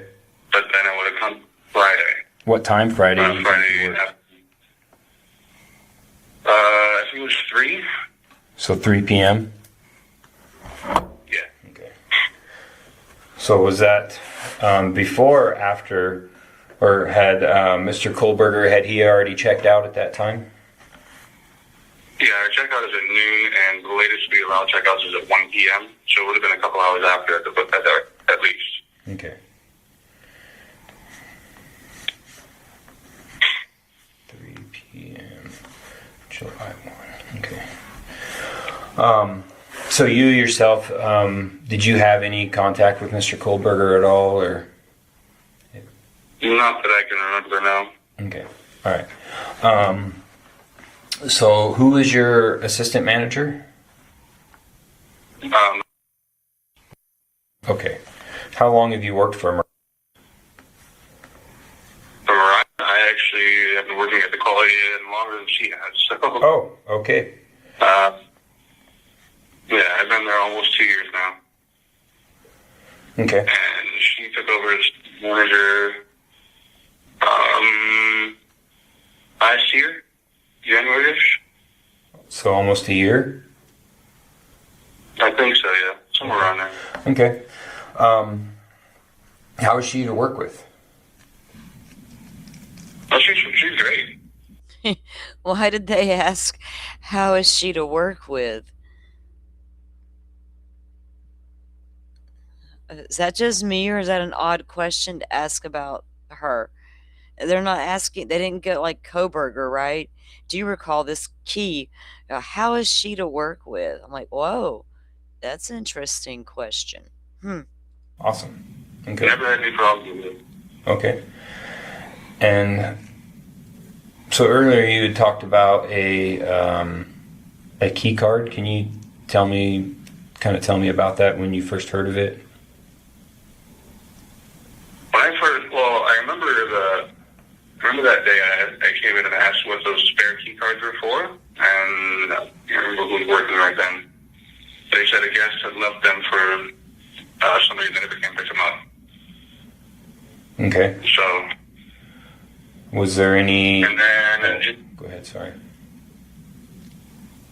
it was just a couple of days ago that I was talking about it, and we found they found the old registration card for Mr. Covert, and then that was when they realized that the spare set of keys were left for Madison, and then they got to talking about it because she has like a niece or something named Maddie. Okay. So I don't know if there's our cameras don't go back that far. So Yeah. So you remember seeing some spare keys that day you came in. Do you remember, was there anything written on those keys? Any identification attached with them to, identify who they were for? I don't remember. Usually when somebody comes in and asks for spare keys, we ask them to show us the ID and everything. Okay. And it's written in the reservation on our system that somebody is going to pick up some spare keys. Okay. Was there anything in this system? That's how it usually goes? Yeah. Okay. And in this case, had any of that been done? I don't think so. Okay. It's usually that way. I was waiting on a question like that. It's usually written into the system, right? About these key cards. But in this case, he doesn't recall seeing it in the system, and he doesn't recall seeing he hasn't seen the actual key, say Maddie, on the key. But he knows of the conversation about Madison, niece named Maddie. But sometimes we just tell the next person coming on shift that this person left these keys for some such and such person. So sometimes it's just word of mouth. Sometimes it's written in the reservation. Yeah. Okay. All right. I think. Yeah, was there, this is Detective Schwecky, just so you're aware. Was there any special instructions given to you about those keys, or did you just notice that the keys were there?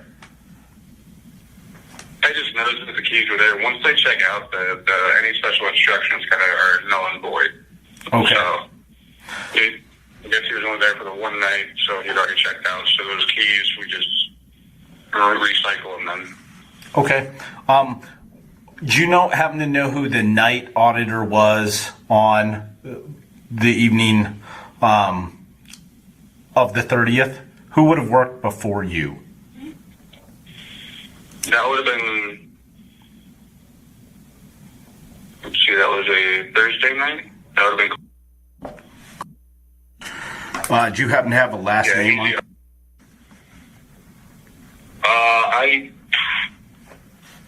I actually don't. Wow. Does he still work there? I just know. Yeah, he's been there for years and years.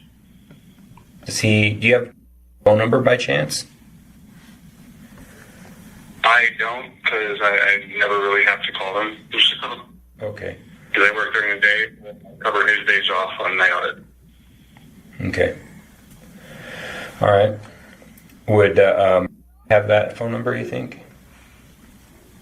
She might be able to get a hold of it, yeah. Okay, all right. She can either get it or she can call the general manager and get it from him. Okay. Do you remember any conversation during that period of time with or anyone else about this particular individual who stayed there with you?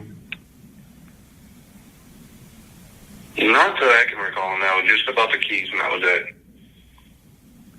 I mean, oh geez, it's been so long. We get so many different people in there at all times. Right. Oh yeah, we're talking months and months ago. I can't imagine how many people you have dealt with since. Yeah. So this guy doesn't seem to recall a whole lot other than the conversation that was had about the key card left. That he never actually he's aware of the cards, saw the cards were never picked up and used, but he doesn't recall seeing the name on the card. but he knows the name Madison was brought up. And the real Italian, thank you for your support. I appreciate that. You sent us some jewels there. You sent some stars, I think. Thank you for that. I appreciate that. Um, he's just not having this same vibe as the other employee. Not in, the story's not the same. Uh, oh, CH says I've lost I've lost loads of key cards. How many of y'all have all taken the key card home with you before? I have. They ask for the ID to confirm you are a guest and give you a new one. Yes. No, they're just little plastic things. They don't, they'll reprogram them, like he said. They'll just recycle it and reprogram. But they know that those keys were never picked up by anybody, right? Whether they're telling the next person on duty, hey, Mr. Koberger in 207 or whatever it was, asked to have this key left, fine, leave it here, she'll pick it up later.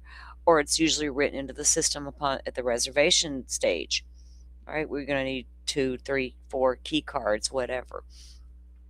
And then all the parties pick up a key. And if they don't get picked up, even when you turn your key in, when you leave, it's all recycled. Well, you hope anyway.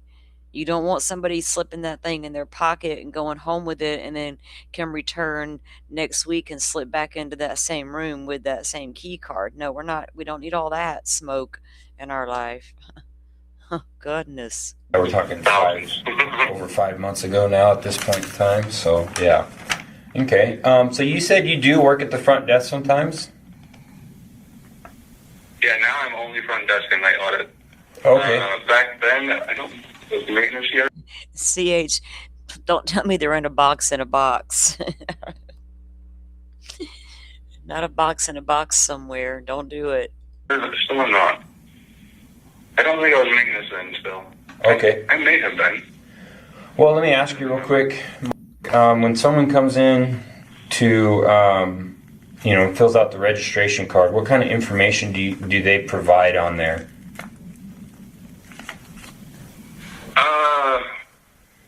What we usually do is we ask for their ID. Okay. And in the system, on the computer systems, we put the address in and everything, and then we get a credit card and put that information and all that stuff.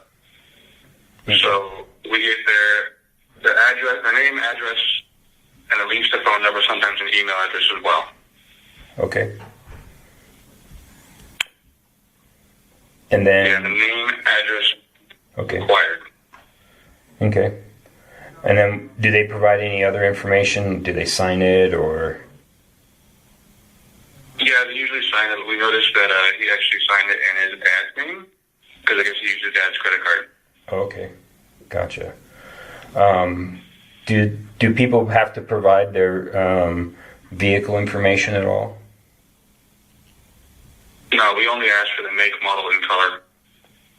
Okay. And I think, I don't remember if that was on there or not. Do they write that down, or does that be one of you guys? They write it down. Okay. No, we just ask them to write it down. Okay. All right. Do they put the license plate on there at all, or? No, they don't have to, because, we don't really... The only reason that's on there is if, they leave headlights on or the windows down or something like that. Or if there's a fender bender. Okay. Just, if anything like that happens, call the room and let them know about it. Okay. Perfect. Okay. All right. Anything else? Yeah, I think that's going to do it. We sure appreciate your help. Real quick, was the general manager there? Yeah, he's the general manager. Does he have an Idaho? Do you have his number by chance? Let me look real quick.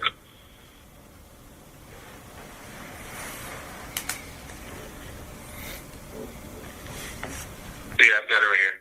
Okay, what is it?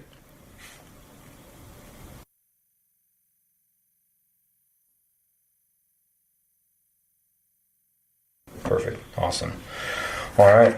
Well, thanks, Mike. I sure appreciate your help in this. And if we have any other questions or that we might think you have the answers to, we might be able to help us out with, can we reach out to you again? Yeah, of course, definitely. All right. Okay, and one last thing. Is my number a cell phone or is it a landline, do you know?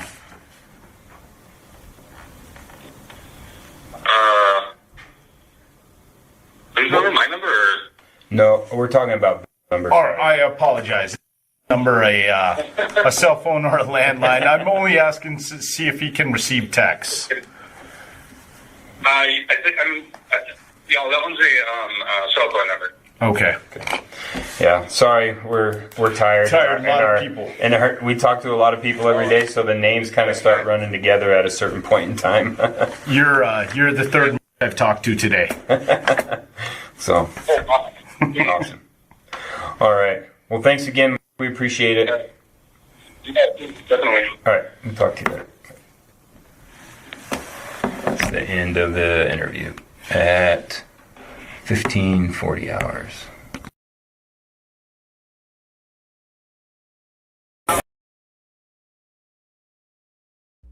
Oops. Okay. That's wild. Okay, so he, you know, it's interesting. I thought that the first question, one of the very first things is how is she to work with? Something about her was very telling to the what I think is the FBI agent and the regular cop. The regular cops, sorry, regular cops. Um, they already had a feeling something was up with that lady.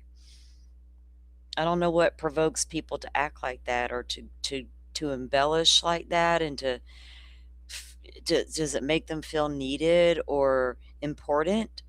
Is that why they would do such things? Was there anybody else that can corroborate this key actually said Maddie on it, right? Because he doesn't recall. There are another interview, but that was the one that had the title on it about the key card.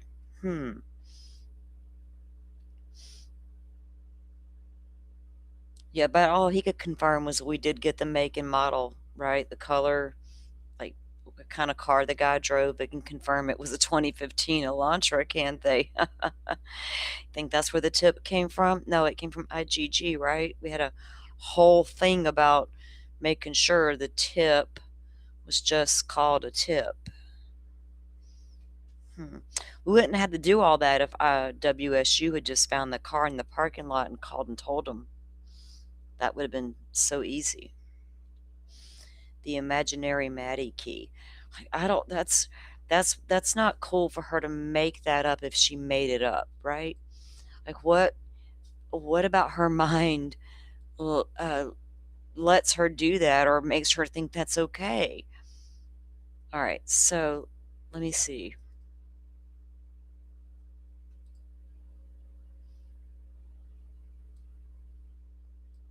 It's completely crazy. Like there was seriously enough madness, right? We don't need all that extra stuff that goes down. All right, let's see. Who else did they have? It was the night auditor is there. That one. We heard the key card person. There's front desk, night auditor. Okay, which one? Let's go with the front desk person. Okay, and then we'll do night auditor. Okay. Is that cool, y'all? Are we looking for, we're trying to corroborate Miss Ma'am's story, her elaborate key card story. I don't think the cops were able to corroborate her key card story.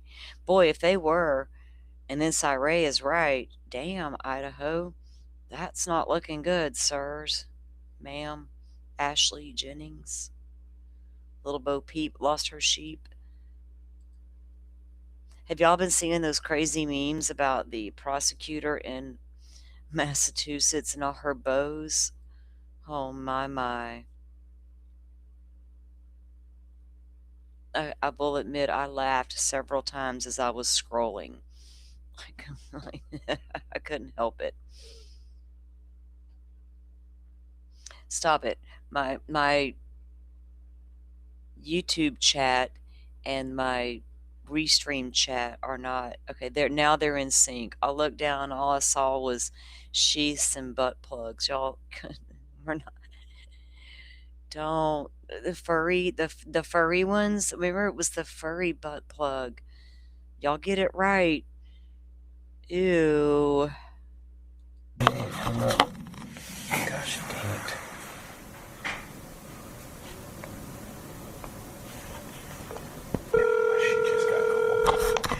This thing says JD front desk, January 5, 2023, double charged him, then became nice. Coburger stayed June 30th through July 1. Okay. Again, so we're trying to corroborate Miss Ma'am's keycard story. The Bo memes have been hilarious, Simi. We've seen some good ones. Wow. People are not having Miss Ma'am over there anymore. We're full of her already. All right. Again, let me remind some people, those pro burgers, a couple of them have done decided that Patrick is the one that really unalived those poor children.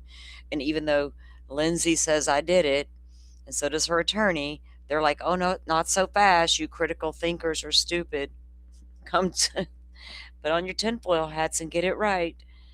Okay. All right. Well, we're going to check in over here and see if we can corroborate Miss Ma'am's cute little story. All right, here we go. Hello? Hello, is this Jim? Yes. Yeah, this is Detective Powell with the Idaho State Police. Hi. Hi, how are you? I apologize, I just hung up on you when you tried to call. No, that's fine. Idaho, like as in Moscow? Yes, ma'am, like Idaho is the state. Okay, yeah. What's up? Do you have is now a good time to talk? Yeah, hold on. Let me just go where it's a little quieter so I can hear you. Okay. So, yeah, what's going on? So I'm a detective with the Idaho State Police. I have my partner here, Detective Schwecke, as well. We just wanted to talk. Were you a current employer of the Quality Inn Hotel in Pullman, Washington? I was. A former. I didn't mean to say current. I meant former. Yeah, no, okay. I was. Okay. About what time? What were the times that you worked there? Hold on one second. Okay. On the front desk, I would work from 3:30 to about 11:30 at night. Okay. What were the dates that you were employed by them? You know, I can't remember exactly. It was during the summertime. I know that. Of this 2022? It was like from June or July to like before October hit. Okay. Gotcha. Yeah. What is this regarding? So this is regarding the homicides in Moscow, Idaho. Oh, okay. Yep. I still can't believe I met the guy. Like, it freaks me out. Yeah. Well, that's what we're calling to talk about, since you did have interaction with him. Is there anything, can you, in detail, can you recall that incident? I remember seeing his face, like when I saw his picture, I thought he looked familiar. I was kind of like still in training on the desk, and said that I don't know how they probably looked at like the camera footage or whatever, but I apparently double charged him or whatever, and it was an accident, so he got really upset with me. But then, after everything got taken care of, like, if he is the same guy I'm thinking, he kept coming downstairs and kind of being, like, flirty and nice after the fact. Okay. But other than that, he didn't, like, bother me too much. I just know he, like, came up and down the stairs quite a bit. Okay. Now, I think if I heard you right, you were referencing, is it? Yeah, okay. Mariah. And yeah. Who's She was my manager. She was your manager. When's the last time you talked with her at all? I talked with her, I think it was today and a few days ago, because she called me and said that the guy who was involved in the murders, he stayed at her hotel. And I was like, are you serious? And then she looked up to see who was on shift the night he checked in, and it was me. Okay. So she did tell me that, and I was in shock. Because I was like, oh my gosh, I was alone with that guy. Like, he could have killed me. Like, that creeps me out. Yeah. So, is there anything that you can recall from that night with your interactions with him that you haven't spoke with Maria about? No, just pretty much everything I'm telling you is what I told her.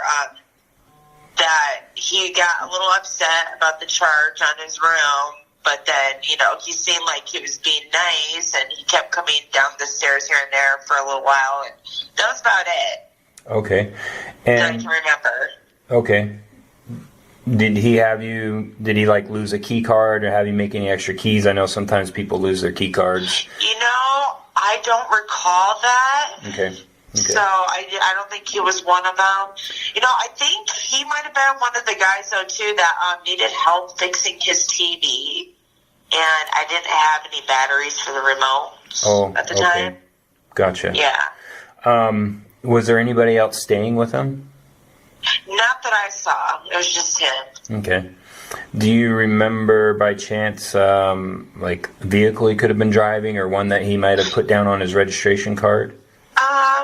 No, I don't recall that because when they did, I took a glance at it and I was like, there's a car on there. I don't really care what it is. So I didn't really look. So she's got a different recollection than the other girl.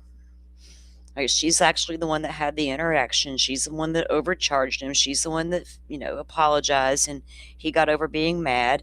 Then he becomes flirty Brian and he's up and down the stairs a couple times, but he doesn't really bother her. Right? It doesn't really bother her.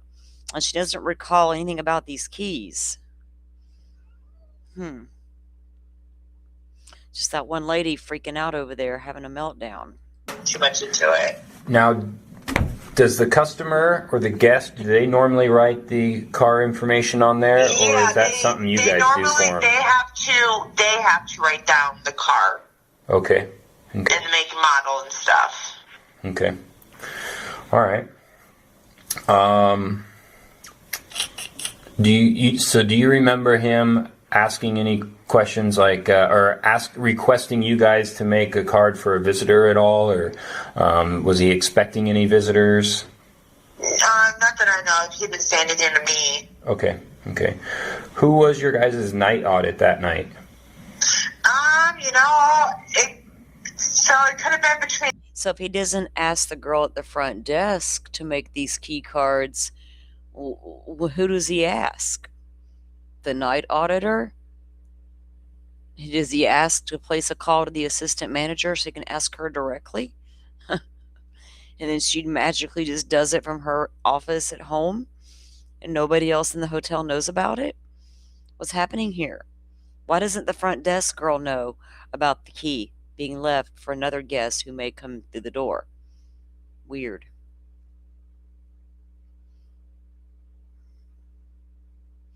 If she doesn't recall anything because there was nothing too remarkable, I believe what she's saying. He was upset about the charges. Who wouldn't be? Come on. And then he got over it. Then he became flirty. He came downstairs a couple times, and that was it. He didn't really bother her. Everything else we know is from the other lady, the assistant manager. Whoa, the assistant manager, she needs a stiff drink, man, or something. Yeah, she did, but she remembers he was. Well, I wonder if that's like an ongoing issue with them, right? CH. Usually, if we have a complaint, it's about the damn TV, and I'm usually out of batteries. Maybe that's what it was. But they do have a weird memory recall, don't they? Weird memory recalls. Two people. It could have been Selective memory recall, made up memory recall. Who knows? a guy named Okay. one of that. Because this, depending on when it was and what day I was working, it was between those two that would switch on and off with each other. Okay, gotcha. All right. When you stayed at the hotel, is that when the murders happened? No. Okay, good. No. Because she's like, was he staying at my hotel when he did all that? Huh. Okay. Manager fed memory recall. Good one, CH. Okay. Yeah. If you have any more questions. So if we have any more questions that we think you might be able to help us out with, is it okay if I call you at this number? Yeah, no problem. Okay. Well, I appreciate it. All right. Well, JD from the front desk has nothing to offer to what's her name's recollection, the assistant manager's key card story. That just leaves one more.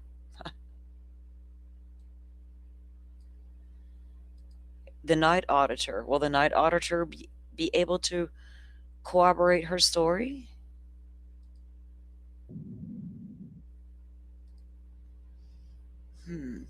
Okay, let's see. Night auditor CF. All right, let's get CF up here.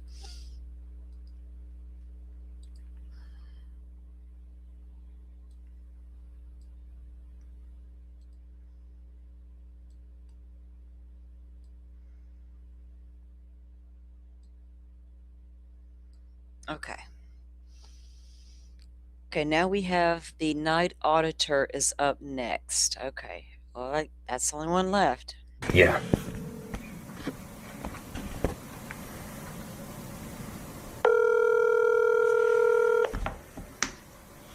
Hello?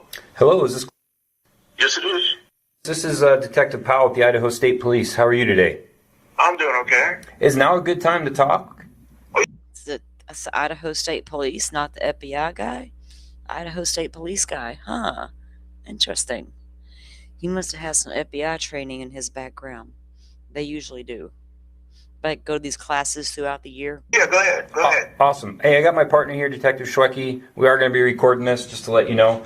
Of course, Schwecke's back on it. Schwecke's like, I got to narrow down this key card stuff. The cleaning staff will say he hung black sheets from the ceiling. Damn it, man. They probably will. They probably will. So, yeah, of course, we are working the Moscow homicides, and we had received a tip that Mr. Kohlberger had stayed at the Quality Inn possibly a few months back, and we were trying to contact everybody that may have had contact with him there, and your name came up. So. Yeah. Okay. And, And your name, we're investigating the Moscow homicides, and your name came up. Whoa, whoa, whoa, whoa. Okay. I'd have been like, I got to go now. Excuse me. What? Hope I didn't pop up on your genealogical tree. Anyway, it says no one came for the key card.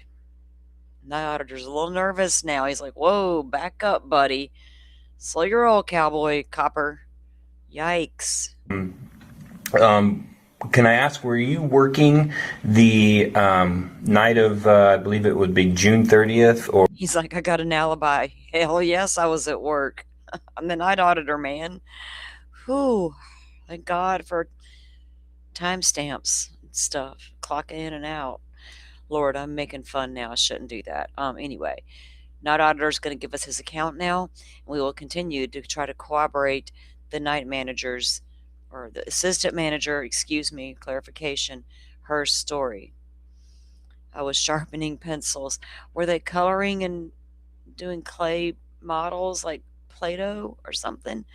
Puzzles and coloring? What? or the day of July 1st of this last year? What day is that set on? Because usually I get a Monday and Tuesday off. It's Thursday. Thursday is the 30th, and Friday would have been the 1st. Yeah. The cops are getting agitated by this time. Like, look, we done pulled the calendar up because we know what's coming next. What day was that? They're like, oh, fuck, how do we know? It was months ago, dude. You're the one that was at work. All right, never mind. I think this is the only one who has his shifts on the calendar. God, I thought I was the only one that had an issue with the calendars. Damn. Yeah. You would have been working? Yes, I have. Yeah. Okay. Do you remember having any interaction with Mr. Kohlberger?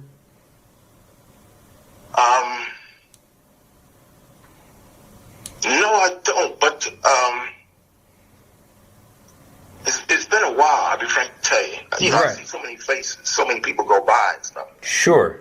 I totally understand that. Yeah. But see, what I'm trying to figure. See, there is a time that when he did check in, I saw over at the hotel. I saw the portfolio of when he checked into the hotel. Mm-hmm. But it wasn't me that checked him in. It was someone else. But I saw the time limit on it. Yeah. Would that have been Jim? Yeah, because it was early in the evening when he did check in. Okay. And what time do you normally start work? I usually starts around about 11 until 7. Oh, so 11 p.m. to 7? Yeah. Oh, a.m. Okay. All right. Okay.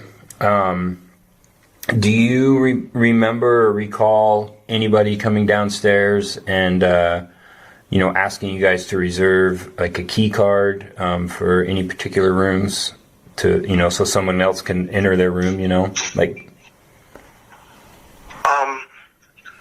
What was told to me was one of the girls told me that there was a room for what was her name? It was there was a key card for one of the girls. He was told. So there you go. Right. So he was just told by the girl that there was a key card for one of the girls. For one of the girls, murdered? Okay. So nobody can corroborate the assistant manager's story so far. God. When you say one of the girls, what do you mean? One of the girls who were killed up there in Idaho. And this was told to you, or you saw this person? One of the girls made up the key, and what is his name? I can't pronounce his name. Backer or whatever his name. Oh, Kohlberger? Yeah. Okay. He wanted a key for one of the girls, but she never showed up. So who actually made this key? It wasn't the front desk girl, and it wasn't the night auditor guy. It wasn't the other guy. Only one that seems to know about that extra key, or there was an extra key apparently, but the only one that says anything about Maddie was her. Cornbacker. Cornbacker. He was trying to get it out, y'all. He was trying. We got a new name. We got cornbackers. Oh gosh. I never did like that pro-burger word. So can I start saying cornbackers? And nobody will be like a code. It's our code name. Okay? Cornbackers. I even wrote it down. She was the one that made the key up and set it on the side. It made the key up and then set it on the side. It wasn't in the system. Remember? In case the girl did show up. Okay. But she never showed. Do you recall or remember seeing that card that night you were working? I could have seen it, and I put it to the side. But I don't remember what room or anything. I'll be frank to tell you. Okay. Well, I'd rather you be frank than make something up, so I appreciate that. Yeah. So would they normally stick it in a little envelope and write a name on the outside of it? Maddie, room whatever.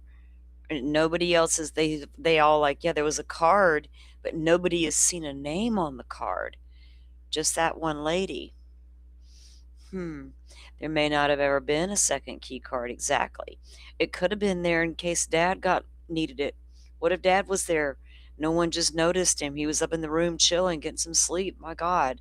He just drove across the country with his son. He might be a little much to take car rides with. We don't know. We have no idea at this point. They're all saying there was a key, but hell, it was just a key. It's standard, normal for a lot of people to have an extra key. Right? I don't know. Their lover may show up. But the person who you really want to speak to, did you speak to? Sir, we did. Yep. Okay. Yep. And we're just following up on things. So. Yeah. Yep. Now, when you have keys like that made up for someone, are there any special instructions that are passed, and is there any protocol for instructions being passed along to you? Oh yeah. When I give an example, when someone say, hey, I got someone like a friend or something coming in, right? Mm-hmm. First thing you do is you ask them for their ID. You don't just slide off a key to someone. Exactly. You got to confirm who they say they are. You can't just give a random guy or gal a key because they say, hey, my friend's up in room whatever.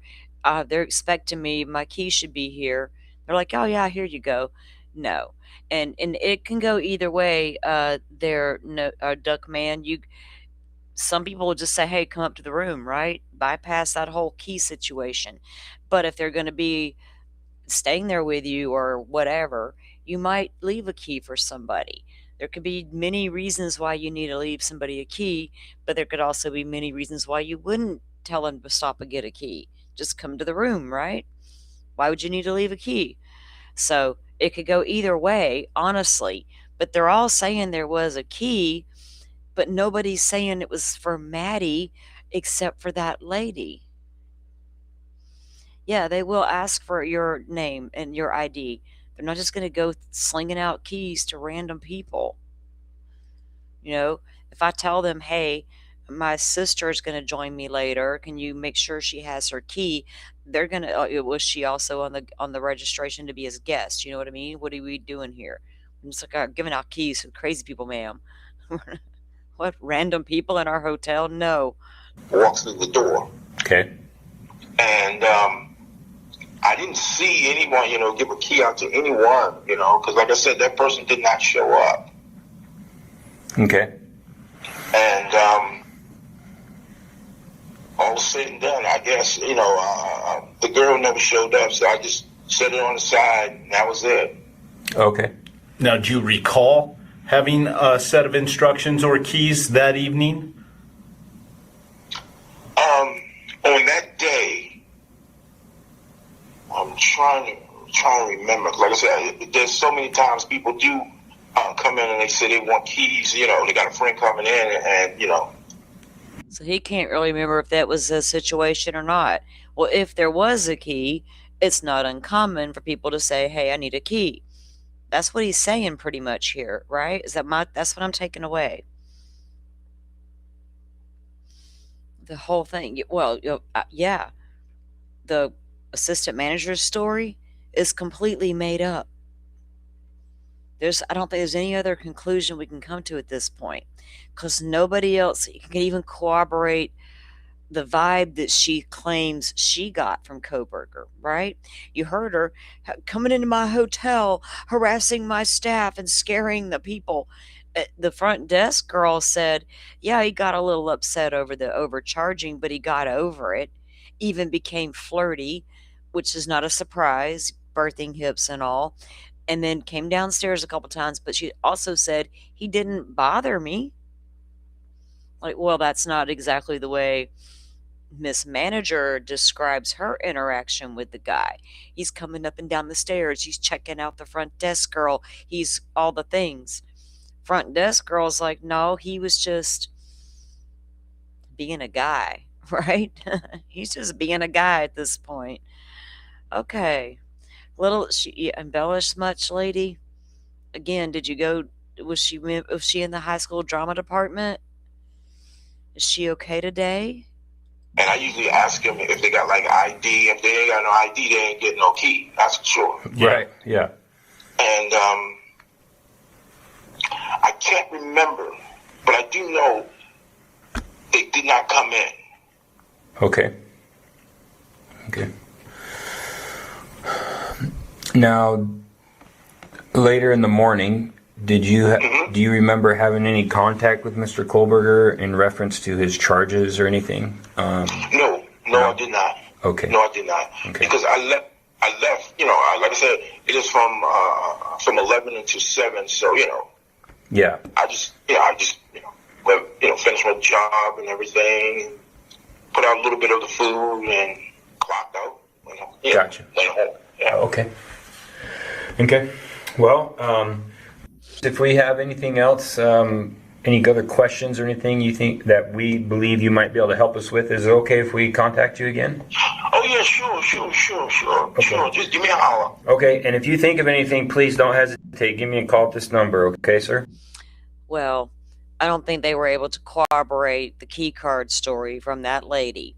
And, how many times y'all think they got information like that from people in this investigation, right? Reaching out. Because we read some crazy reports when they were first dropping all the ISP reports and the Moscow PD reports. There was some wild reports in there about random things people thought or saw, right? That they considered a tip, and it was crazy stuff. And this is like, wow. But there you see the example of what people can do, right? Now think of the ones that come and bring that to the internet and start with that there. Like, what if this lady had been like all over YouTube with this story, right? And there was a key card and it was Maddie and all. Ma'am, that is a lot to take in right there. Nomadic Duck. WSU mom Kim would call the FBI directly. No, she would have called her ISP contact. Like, she claimed she had that ISP contact, right? That was feeding her crime scene information that nobody else knew. I've yet to see the report where Kim was assigned her own personal agents, or even a report with Kim's name in it anywhere. And yes, I know WSU mom Kim's real name. Can you imagine being the agent that had to take all those calls from She claims she called a lot, right? But we're not making it up. Yes, WSU mom Kim and Affidavit David. I was reviewing a couple of little things on WSU mom Kim earlier because I remember who all platformed her back in the day. Wildly platformed her back in the day. That was a lot, y'all. That lady was a little extra. That's crazy. And that's how, I don't know what to make of people like that.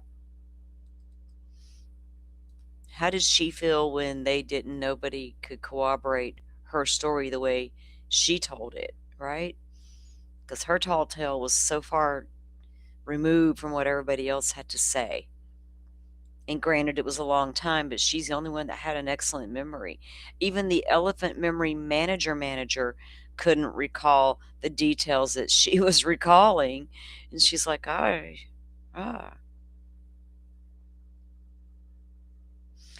don't remember. Was it affidavit? I know that, what was it? Shit. Okay, it just left my brain when you turn on the words. Caption, right? The captions that go on the screen, every time it would say affidavit, it would say affidavit, right? Or if it would say motion and lemonade, it would be motion and lemonade. Everybody started saying motion and lemonade.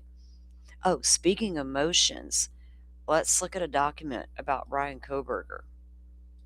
Let's look at that for a moment. It's been a minute since I cracked open a document, hasn't it? Okay, let's see. Like I said, there were a couple of new drops. I haven't really dove into them yet too far.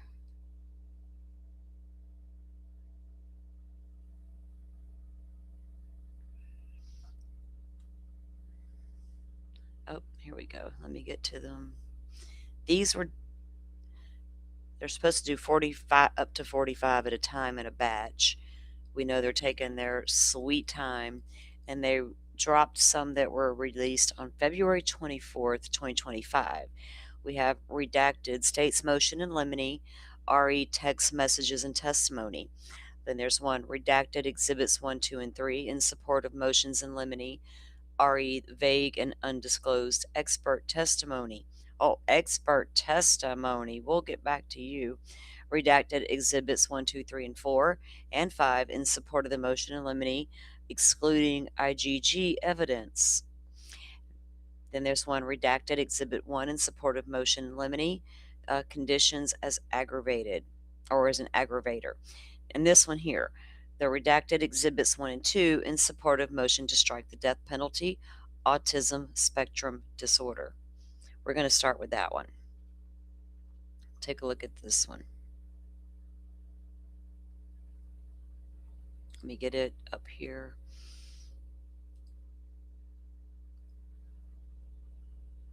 Oh, no wonder. It was increased to like 1,000%. I was like, why is it my screen? Where did it go? Okay.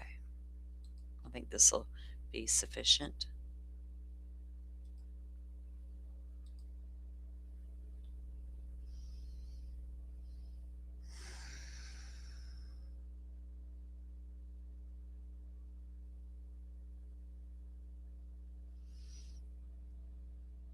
Oh no, CH does got a good memory, Butterfly. It's a little ridiculous sometimes. I'm like, golly, what are you doing? What's your secret? What kind of vitamins you taking? Okay. No, I love it. Okay, here we go. All right, this was it was filed under seal originally. It was a 34-page document. We're not going to do the whole thing, obviously. It comes now Brian C. Koberger by and through his attorney of record. Files under seal exhibits 1 and 2 in support of motion to strike the death penalty, RE his autism spectrum disorder. Exhibit 1 was an affidavit for Cecil Reynolds, and then one for Rachel or Dr. Rachel Orr. Okay. We knew they were going to be a part of the case a long time ago when they when the witness lists were filed, or their expert witnesses or whatever. Okay, so this is the affidavit of Cecil. Let me make this where I can control everything. Okay. He's going to go through his whole CV here.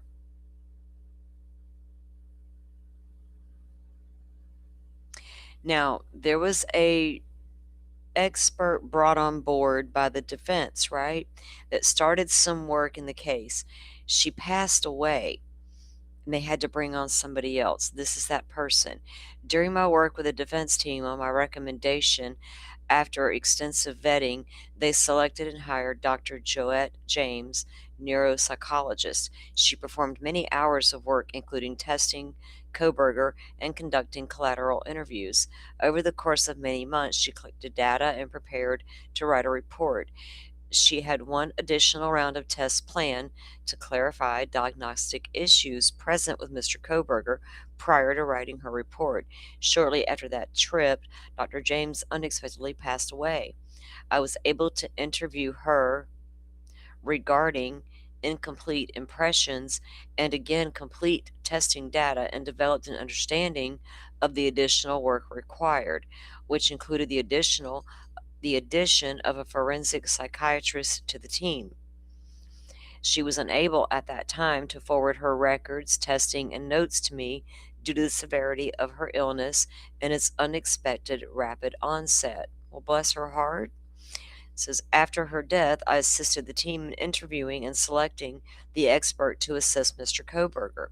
It was necessary to review and vet multiple experts to ensure the proper expert would be retained.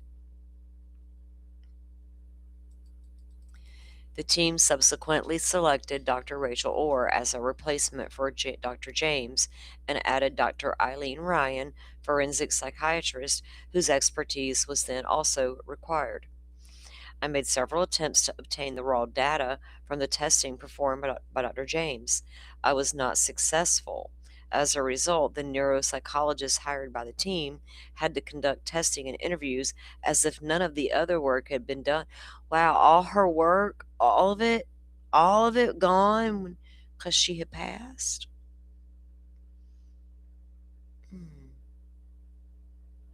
What'd you find?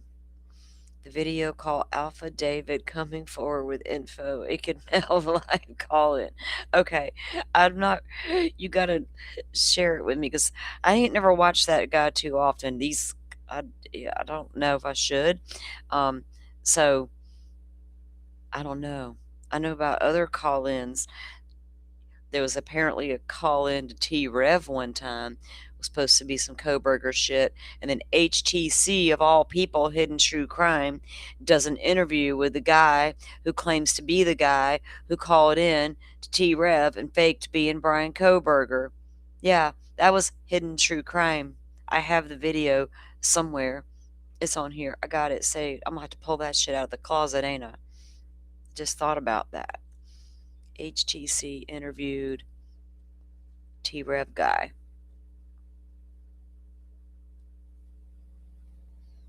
It was a huge thing back then. So T-Rev's fuckery. Okay. There was quite a bit of it, but that was part of it. So not successful in getting off her work, and they had to start all over. Dr. Orr and Ryan had worked diligently to learn about Koberger, review materials related to the case, conduct interviewing and testing, analyze the data, and write the expert report. And the defense team has made every effort to assist them in completing their work in the most timely fashion possible without compromising the integrity of their work. Neither Dr. Ryan nor Orr were able to present their findings to the team and develop initial reports until mid-January 2025.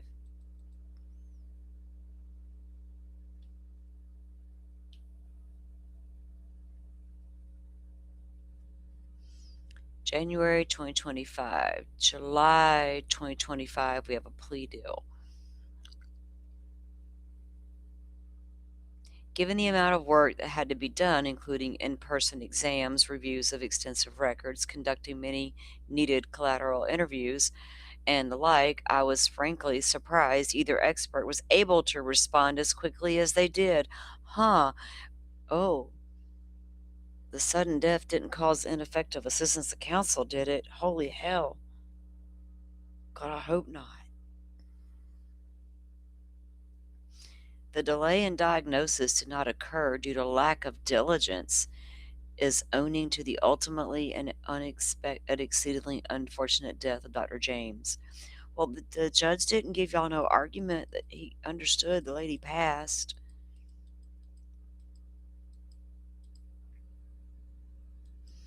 Okay, here's what she reviewed. Reason for referral. Koberger's a 30-year-old male who is charged with 4 counts of murder in the first degree and 1 count of burglary. He's referred for neuropsychological evaluation by his defense team to care. Now, are these the same kind of doctors that Dr. John is? Are they doctors? Like doctors? Dr. Gary Ricardo doctors? What's going on? Neuropsychological evaluators.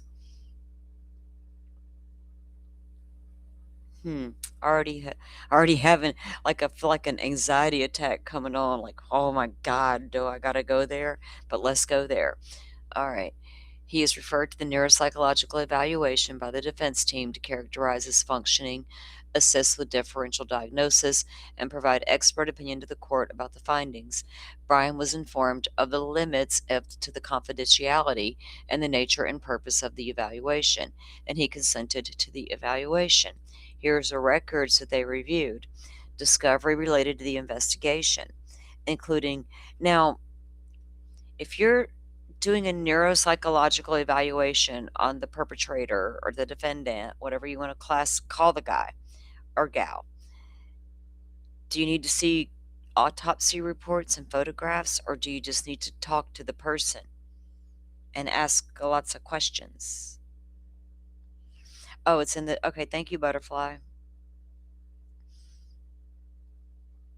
Hang on, let me write myself a note. I'll have to go snatch it. I'll go snatch it. Okay. So here's what they got. They're reviewing Discovery related to the investigation. Maybe it will help get an insight into the guy's mind, including autopsy reports, photographs, police narratives, interview documentation, the grand jury case number, indictment, educational records, kindergarten through PhD records, including coursework, interviews, and correspondence contained therein, mental health records, medical records, employment records, law enforcement interaction videos with examinee, traffic stops for the August stop, the, a traffic stop from October 14th, a traffic stop from December 15th.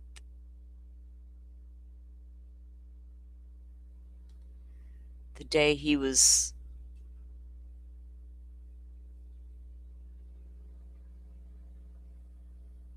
wait a minute. That was a couple that with the FBI got the name that the 19th, December 19, 2022. 8th was the WSU or the crosswalk stop, right? Or where he pulled out into the middle of the intersection. October stop, was that the Farm Road stop?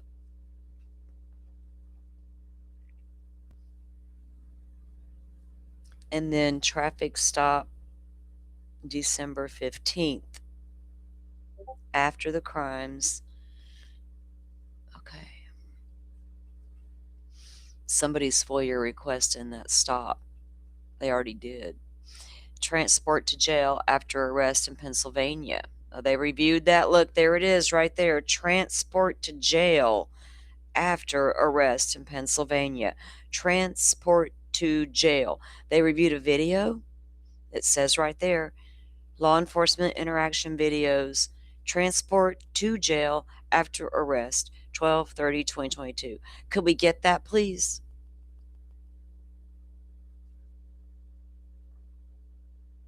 So it does exist after all. They viewed it. His defense team doctors viewed it.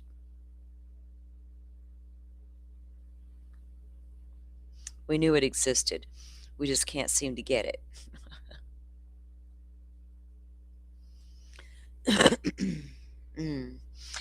All right.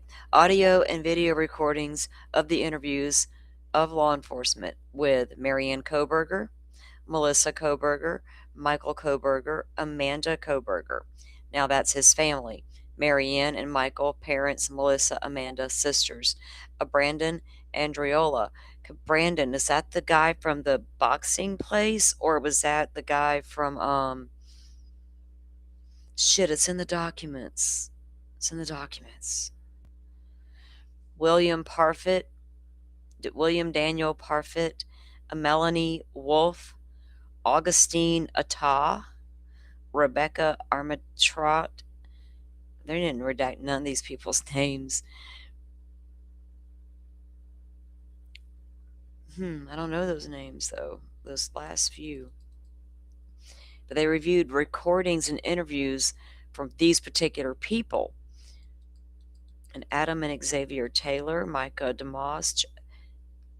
Are these people that knew him from school? Like Casey Arntz is on there.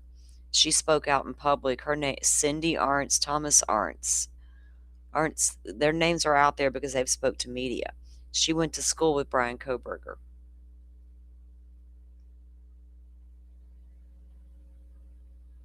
Anthony Soma, that name's already out there. A tip submitted by Gianna Soma on brother's behalf. I remember that it's in the document. I can't recall if that's what he said or not, CH, but he better not have said we're not doing the lost evidence thing, especially that. They keep saying that it's custody of Pennsylvania because the arrest was out there, but it's entered into their own evidence. It would have come into court. Who are they kidding? It can't come into court unless it's entered into the damn evidence, right? Excuse us, we got to slap a sticker on that little bitch. Huh. What? They come out with their words. Dr. Catherine Ramsland. Michelle Bolger. She's from high school. Teacher. Was she no? Was she the teacher, or did she work in the council in the office? No, she was the teacher, wasn't she? Wasn't Bolger from the high school, not DeSales? Ramsland's from DeSales. Where was Bolger from? I'm having a mind blank. Now, Amelia Pedinault, remember we just watched her interview the other day talking about Creepy Coburger and all her red flags? She's from WSU. The defense team doctors reviewed her interview. What did they think when they reviewed that interview, guys? Oh, was any of these other people's interview kind of like in line with her reaction to Coburger and her experience, I should say, with Coburger? Wow. So they reviewed a lot of people. Samplings of calls between examinee and the family, a sampling of letters between the examinee and the family. The measures administered, they used a Wechsler's Adult Intelligence Scale. Oh gosh. Selected subtests, similarities, vocabulary, information comprehension, block design, visual puzzles, matrix reasoning, figure weights, set relations, digit sequencing, running digits, digits forward, digits backwards. I'd have been like, get the fuck out of my face with all your digits. Take your test and shove it. Sorry, that's what I would have told them. Simple span, coding, and symbol search. Wide range achievement test, known as the RAT-5.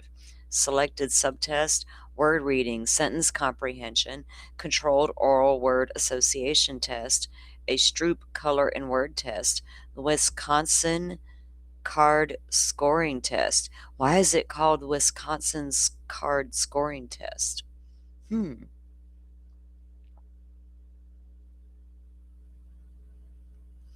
Bolger was the PI on the survey, the sales. Okay. I knew it was one of the schools. Is Bolger the one that gave the interview that talks about the incident that got him kicked out of the program, the police program at high school, and into the HVAC like daddy? Coburger's like, I'm not down with this HVAC bullshit. Well, you should have acted right. God. Tower of London 2nd edition Trails, Connor's continuous performance test, Iowa gambling task.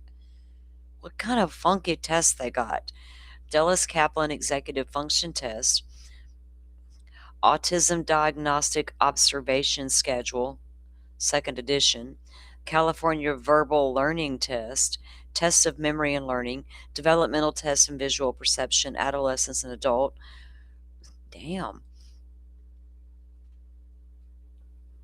Identify a test of visual organization and recognition, a grooved pegboard test, not the grooved pegboard test, a TOM, TOMM, the Beck anxiety inventory, the Beck depression inventory, behavioral rating inventory and executive function, social responsiveness scale, the Connors adult ADHD rating scale. My gosh. Informant measures, autism diagnostic interview with Marianne Kohlberger. How is your son from birth? Behavior rating inventory of executive function adult version, informant report, Marianne, Michael, Amanda, and Melissa. Social responsiveness, again, with the family. The Connors adult ADHD, and as well as the adaptive behavior assessment. That was just with Marianne. Direct interviews in person, except otherwise specified, with Brian, and there's 1, 2, 3, 4, 5, 6 listed, the last one being January 6th of 2025. The first one looks like it was October 9th, 2024. Marianne Koberger, Michael, Melissa, Amanda, Ann Parham, that was one of the teachers, Ellen Trexler, I'm not sure who that is, Jesse Harris, Ellen Cohen, Tom, theory of mind measure. Theory of a man, or mind of a man, mind of a, what was that? Page 118 underlined. Everybody's trying to figure out what it was, like me even. I was like, well, I want to know bad. What was that page underlined? What did it say? Why was it so important? You noted it. Well, in your mind, it was important to the moment. What was it really? I don't know. I wanted to know. We know now. We've seen the documents about it, but God, I remember that.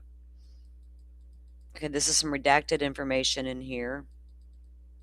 Okay, we're going to get on down. Let's see.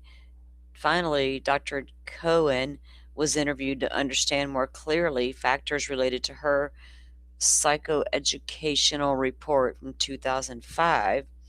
They interviewed her to understand her report. Wait, she was interviewed to understand more clearly factors related to her report from 2005. They're like, we don't quite understand, ma'am. Could you come explain further? She's like, I'll be right down. Including details relevant to findings, conclusive to observations, recommendations, and context of the evaluation. That sounds like a bunch of nonsense. Could you come explain yourself from 2005? And then they redact it all. Yeah, they're all psych tests. All of them. There's just always so many, right, that they want to conduct. And how many are cookie cutter, one size fits all? Well, we all know they're not, you know? Hell, we're seeing that in the Lindsay Clancy case. All right. And we all see Dr. John's bullshit. And I already side-eyed Dr. Gary Ricardo's BS. Like, these are the same category, right? Pause. Whoa. What are y'all about to tell me? Should I believe a word of it, right? Do you really got it figured out like you think you do, doctors? We'll see. Figuring out the human mind is going to be an ongoing research, right? Did they just decide one day, oh, you know what? A bunch of people already researched it and they got it all figured out. No need to look further. We don't ask questions. We just keep going. We'll think of something new later. Like, what?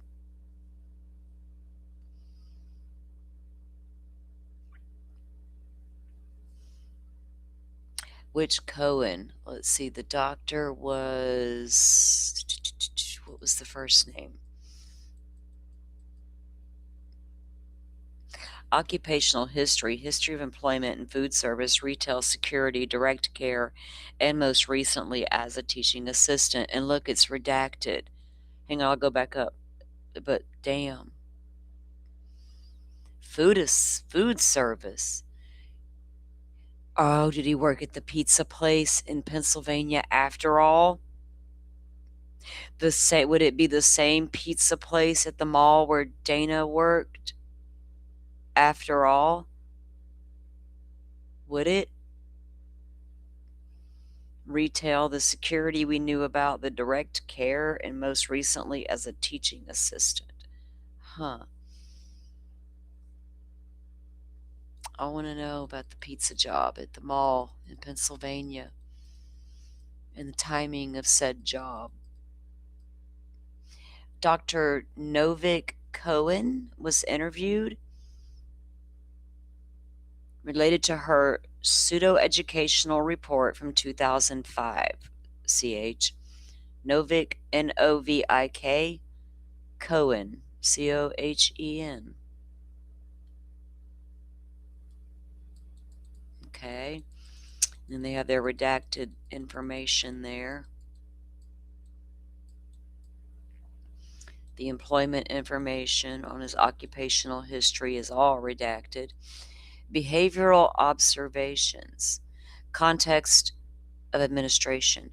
Brian engaged in direct test administration with me in a conference room in Ada County. So this was after he's transferred over to Ada, right? Test administration was conducted across several days for several hours at a time. Aside from restroom breaks, Brian requested specific time blocks in the middle of the day.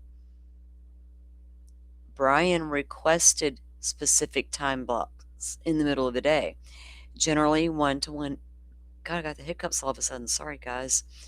Generally 1 to 1.5. Damn, sorry. 1 to 1.5 hours to reportedly engage in Oh my God, am I going to get through this? Hold on, let me get a sip of something.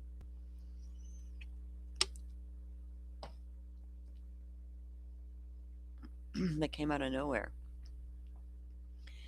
Brian requested specific time blocks in the middle of the day, generally 1 to 1.5 hours, to reportedly engage in recreation time or calisthenics, as he noted limited opportunity to engage in such behaviors that day if not performed during that specific time period. He did not want to break. Damn. He didn't want to break his routine. Well, you know what? If you're in jail and you only get exercise half hour a day or your hour, you might want to take advantage. He's like, can you not test me during that time? Okay, so he didn't want to break routine, though, they noted. Brian often discussed his preferred routine and specific frames. And, God dang. This is annoying, y'all. Hold on, I gotta hold my breath or something.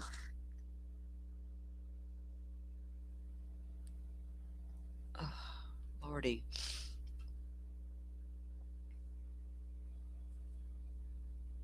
Are they going to claim he had pressured speech as well? All right. Brian often discussed his preferred routine and specific time frames in great detail, including frequently referring to things he needed to get done during the day. I can see him being that way, but it doesn't.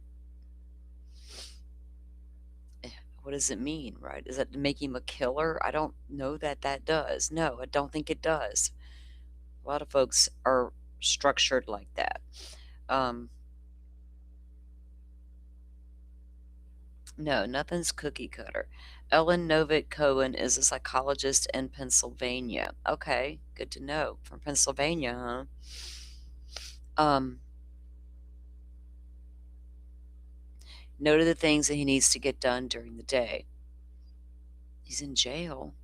Notable for occasional subtle rocking of his upper torso while seated, often while engaged in cognitive task or listening to someone else. To me, that's not odd because I'll do that. I'll find myself. I used to remember thinking to myself one day, I caught myself doing that. I remember when I did it, and I thought to myself, whoa, does people think that's weird? Because, like, I'm not doing, like, anything aggressive. It's just very subtle. But that's just me. That sitting still for too long, I'm gonna get bored in a minute and be wandering off, right? I'm trying to stay engaged, so I'm focusing. I don't know. I don't find that odd. Often while engaged in cognitive task or listening to someone else. Multiple instances of pacing back and forth, waiting for correctional officers to retrieve him from the conference room when Brian abruptly had to use the restroom. During these instances, Brian communicated that his perception that it was very urgent, that the urge to urinate crept up on him, and that he was concerned that he might not make it while waiting for jail staff.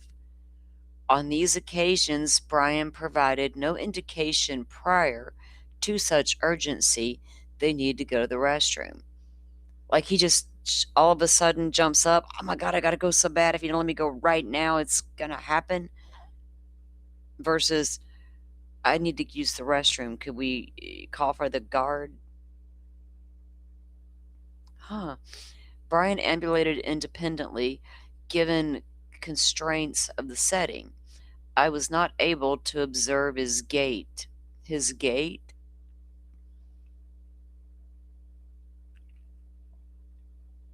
He had him restraints. She's like, I couldn't observe his gait. They had him shackled and chained.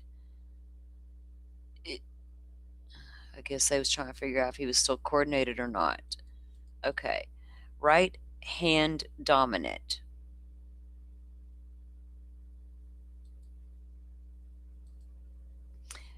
Right hand dominant, even though he's left-handed? a lot like me. Notably, on a fine motor dexterity measure, Brian moved his whole arm and repositioned his upper body slightly to manipulate items effectively. Oh my gosh.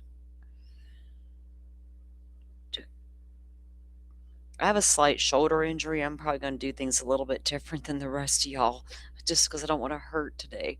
I've trained myself, you do shit a funky way. Okay, so right hand dominant, notably on a fine motor dexterity measure. Brian moved his whole arm and repositioned his upper body slightly to manipulate the items effectively. Huh, could he manipulate a test? I wonder.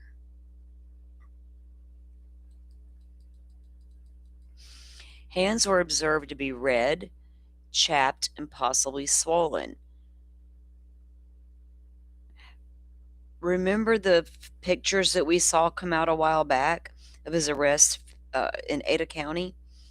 The photos of his hands that looked all funky? Or was it Ada County photos?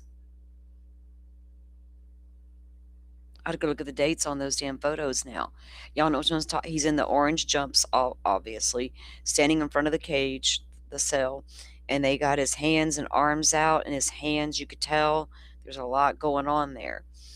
So she says hands were observed to be red, chapped, and possibly swollen bilaterally during most sessions, worse in October of 2024.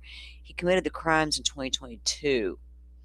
Here in 2024, he's got hands that are observed to be red, chapped, and swollen. On all mornings during December of 2024 through January 2025 visits, he has used petroleum jelly on his hands prior to our visits. His hands appeared less swollen and less red during my 2025 visits. Now, I wonder if that's due to his autoimmune disease, though. Or is it just the obsessive hand washing? That's what I don't know yet, CH. I'm trying to figure that part out. Because he was on thyroid medicine, and we know that he had an autoimmune disease. It's not clarified if I'm Dr. Graves' disease, Hashimoto's, what are we doing? I don't know that part. He was on Synthroid. Usually Graves gets Synthroid. Hashimoto's, we get, oh shit, I can't remember the name of it now. It's the opposite almost, because one's got real slow metabolism, one's got a heightened metabolism. And I had the heightened. I think Koberger has the heightened metabolism as well, which maybe not because he was so heavy right at the younger age, which is more in line with Graves' disease, thyroid disease. Slower metabolism, lots of weight, where mine was fast metabolism, low weight, right? But I don't have any issues with my hands. There wouldn't be an issue from a thyroid disease, but I don't know about Graves'. I've never heard of anybody with Graves' disease having any sort of issues with their hands.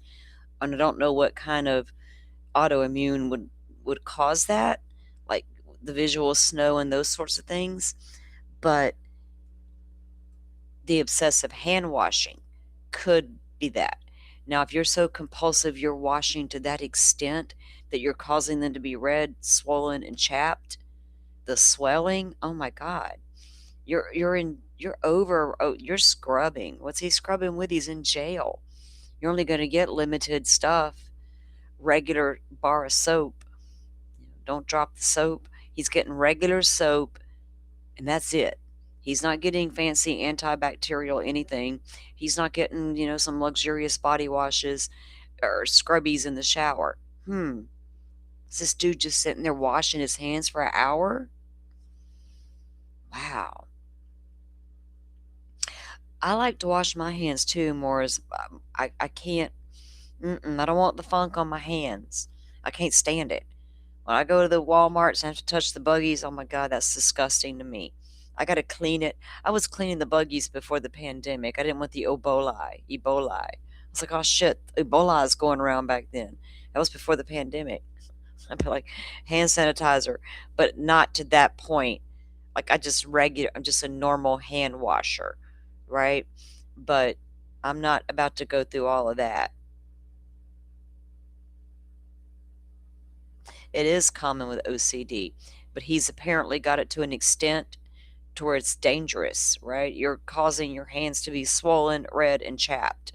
That's not good. That's completely compulsive and over the top. But he's locked up in jail now, right? He's locked up with no control and nowhere else to go but that cell. What's left to do if you're obsessing now and you're compulsing and obsessing, right? Legitimately, you're going to, could it come out in the hand washing, right?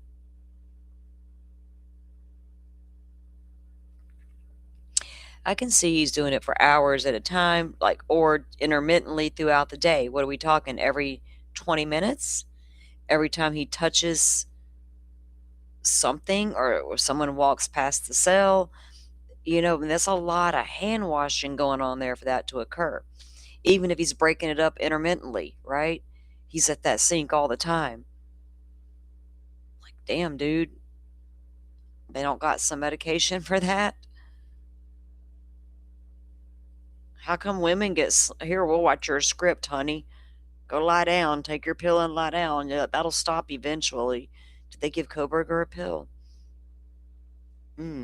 Restricted range of facial expression with stoic effect at baseline. So they're observing his baseline would be stoic, which wouldn't be uncommon with someone on spectrum, right?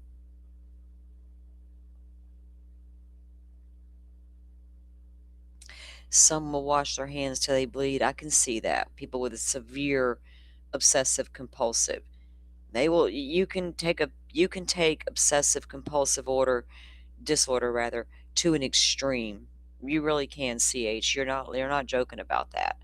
So I don't doubt this guy has a lot of what they claim he has. Of course, none of it's going to excuse what he did. This is not like a Lindsay Clancy type situation. Brian Koberger wasn't going to the doctor to try to figure me out, and he wasn't on all those meds. We know he was on some things, and we know he had done Zoloft in the past, but he was never overdosed on SSRIs. Oh my God, could you imagine if he had been? Holy shit. If they had given him all of that, what would have happened?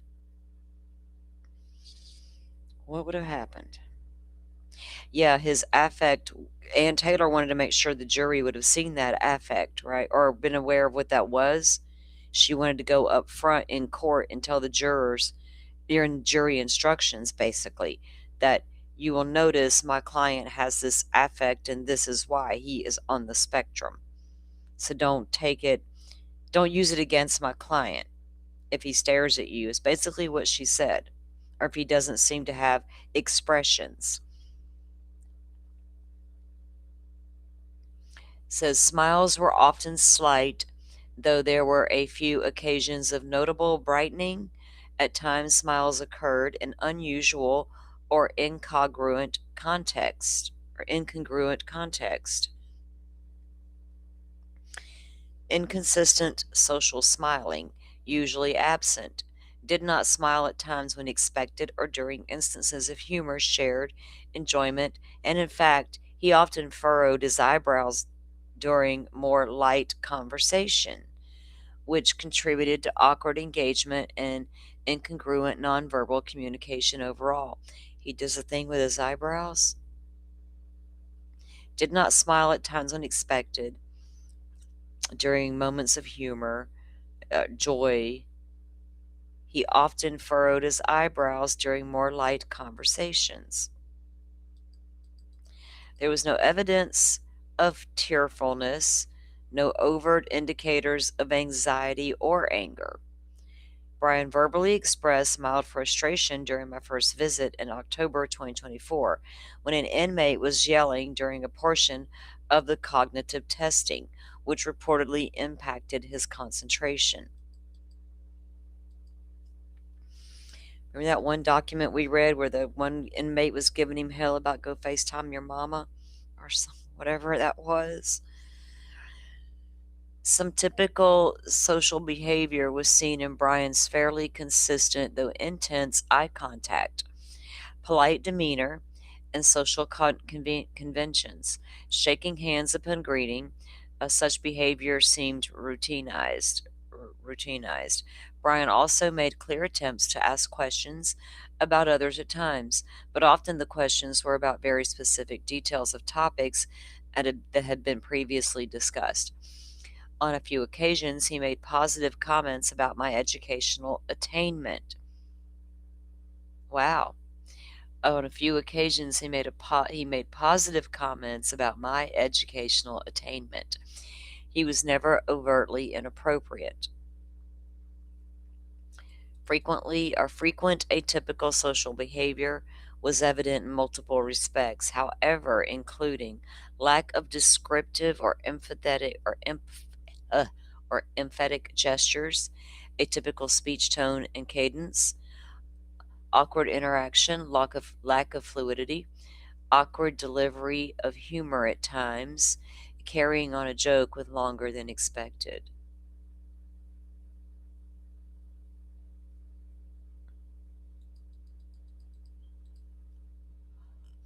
Awkward. I had a yawn out of nowhere that time. Awkward comments. He would say, or e.g., it says, I had a lot of fun doing the XX cognitive test. He would make awkward comments such as, I had a lot of fun doing the cognitive test. That's an awkward comment. Did he say it at the wrong time? Or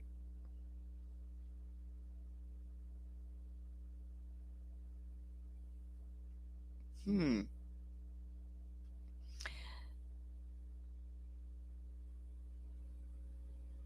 Inconsistent understanding, acknowledgement of humor. So he's not a real funny guy. Poor uh, reciprocity of interaction, including very frequent refocus and conversation back on his own experiences or unusual responses to my sharing. Reduced social quality at times without awareness, primarily through matter of fact comments or directives. Replying firmly, I'll tell you when I'm done. Dang. When I prompted for anything else during cognitive measures or interrupt responses. Okay, so when she says to him, when I prompted anything else, he'll say something like, I'll tell you when I'm done.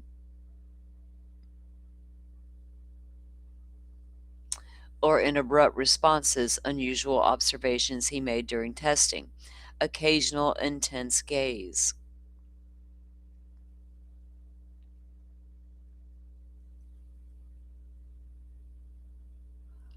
Fluent, clearly articulated, and appropriate in rate and volume. Okay, so no pressured speech. Speech was monotone overall with episodic unusual inflection. His language, generally appropriate in context and form, with no grammatical errors. However, language was often over inclusive and disorganized. Language was highly repetitive, with frequent scripted phrases, most often used as transitional statements. He would say, objectively speaking, mind you, to be fair, moral of the story, or in test response. Okay, intense vocabulary, like he's telling a story. And mind you, and to be fair, and the moral of the story, and objectively speaking, like, oh, we get it. I got it. Extensive vocabulary. Oh, I figured that already. We knew that. Language was overly formal and very metaphorical and philosophical throughout the session.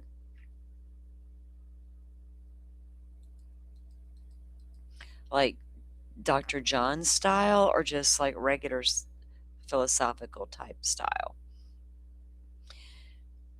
Appeared intact, no evidence of difficulty understanding me. No evidence of difficulty understanding me. So you can have an awkward look all you want, but he comprehends quite well. He was a PhD student. May have had a little awkwardness socially, but he was getting along just fine in life. Well, he didn't do too well without mother. So there is that. Attention, highly distracted by sounds or activity in the environment, which that can be quite annoying to people with frequent peripheral monitoring. Oh, okay, I do that. Guilty as charged. I have to monitor. I have to monitor at all times. I don't need nobody doing the sneaky snake up on me. Not happening in my world. No, sir. Numerous instances when he appeared to be not listening to instructions, requiring repetition, weakness in self monitoring of his own responses on verbal tasks. A concentration appeared most notably impacted during a timed visual matching measure due to an external distraction, resulting in the spoiling of the subtest. Good Lord, and them and their damn test. Can you just have a conversation with somebody and make some notes? Impulsive tendencies throughout the evaluation, attempted to begin task early or to turn the pages himself, violated the rules and rushed through the task. Oh, Koberger, you little rule breaker.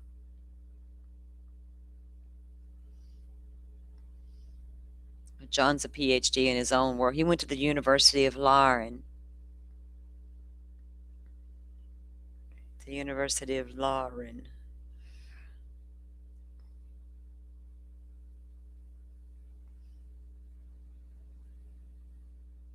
Impulsive tendencies throughout the evaluation, violated the rules and rushed through the task. That could be a lot of us, right? He's running feral, Simi. Generally goal directed. This is a thought process, generally goal directed, but often his thought process appeared over inclusive. At times, he insisted on telling me a more elaborate build up to his main point. Oh, God, like the girl at the Quality Inn. They had a whole sheath discussion.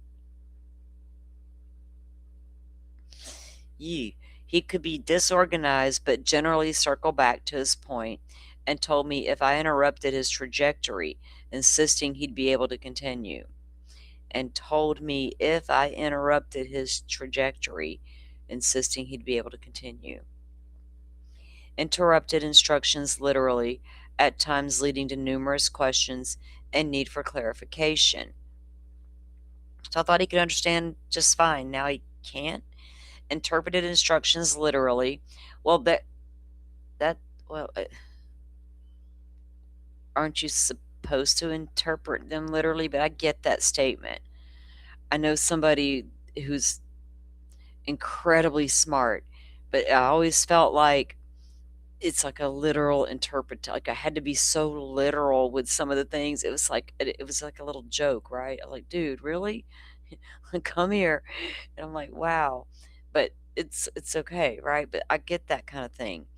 At times leading to numerous questions and need for clarification, as well as apparent confusion about how to answer sometimes on a visual perceptual measure, right?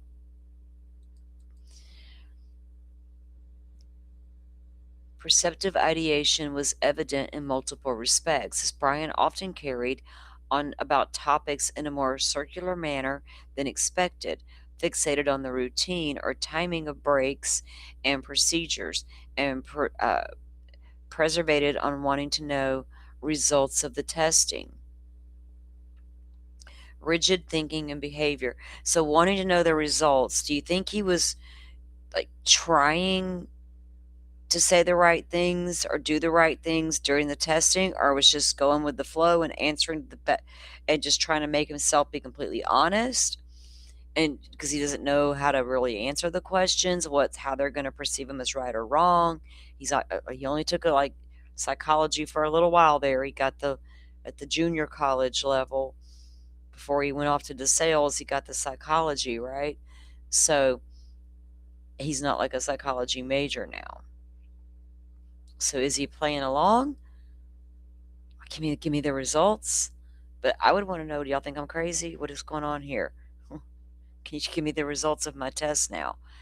Rigid thinking and behavior. And I don't mean to say crazy as if you have the spectrum disorder, you're crazy, because that's not even true. It's not even close to being true, right?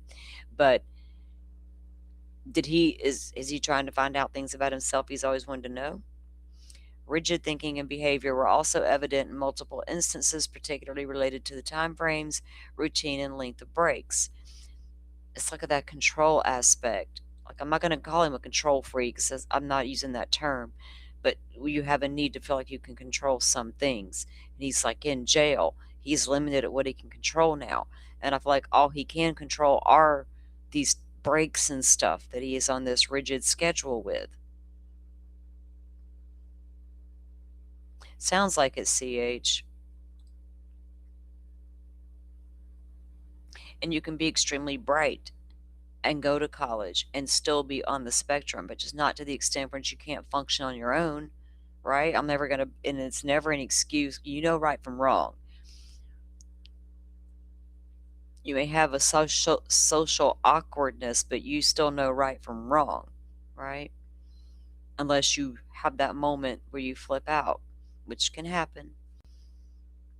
Like a regular people, if there is regular people anymore, is it y'all know anybody regular? I don't think I do. No acute delusional ideas or distortions of reality, but some unusual thinking processes were noted. Brian also displayed hypervigilance in current situation and when referencing past situations. Insight overall poor, though the moments of fleeting acknowledgement when explicitly challenged to consider his role in certain situations. When what? Overall poor, with moments of fleeting acknowledgement when explicitly challenged to consider his role in certain situations. Ah. And then all that's redacted.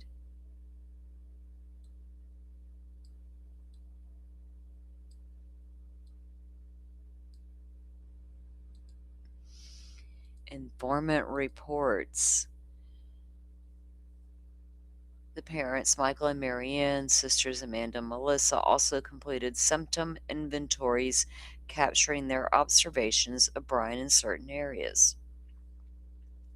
In terms of attention and metacognitive aspects of executive functioning, Brian's family members did not report more problems than expected for someone his age in most domains.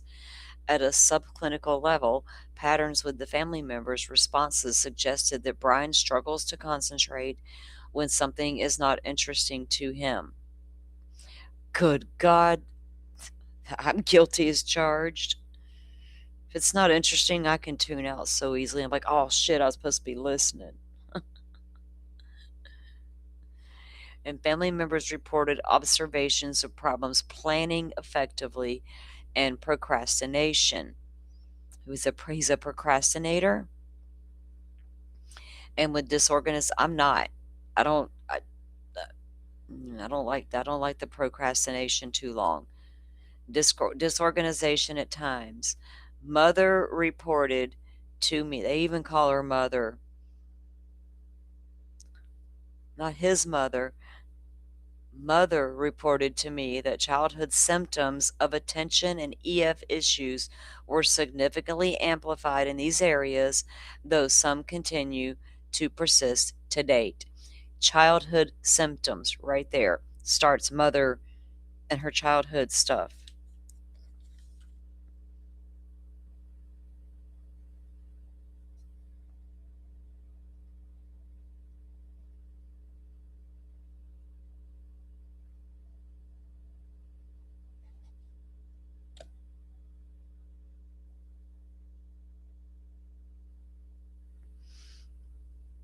Guys, I need to go grab a bottle of water.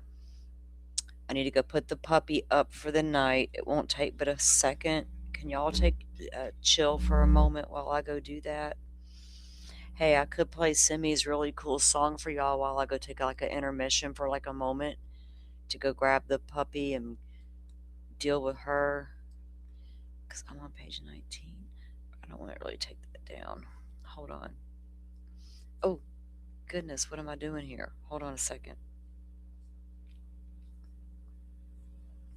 I can't stand to leave dead air. That's why I don't want to leave dead air. And I don't have a co-host that would talk to y'all while I'm gone for a moment. Walk and talk, Simbi says. Walk and talk. Here, I'll take this down. We're on page 19 of this document, and we're starting here at the informant reports, the parents, the family. I'll play Simi's song. All right, I can leave that up and still play Simi's song, I think. We'll see. And it'll be on loop, so it'll play maybe, I think it might get in 1.5 times before I can get back in here. But let me go grab that puppy, stick her in the kennel, all that, and then I'll grab a bottle of water and I'll be right back.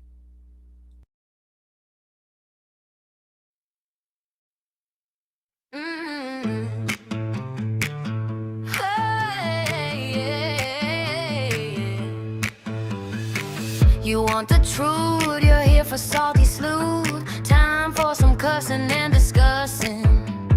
Come on in now, take a seat, we're digging up the cold hard truth. Salty's here to spit the facts, no fake stories, no backtrack. This is the no bullshit zone. Truth cuts deeper than a stone. Salty crew stand side by side, sharp like smart and along for the ride. Oh, salty ain't gonna take your shit, calls it out and never quits. If he's stirring up drama.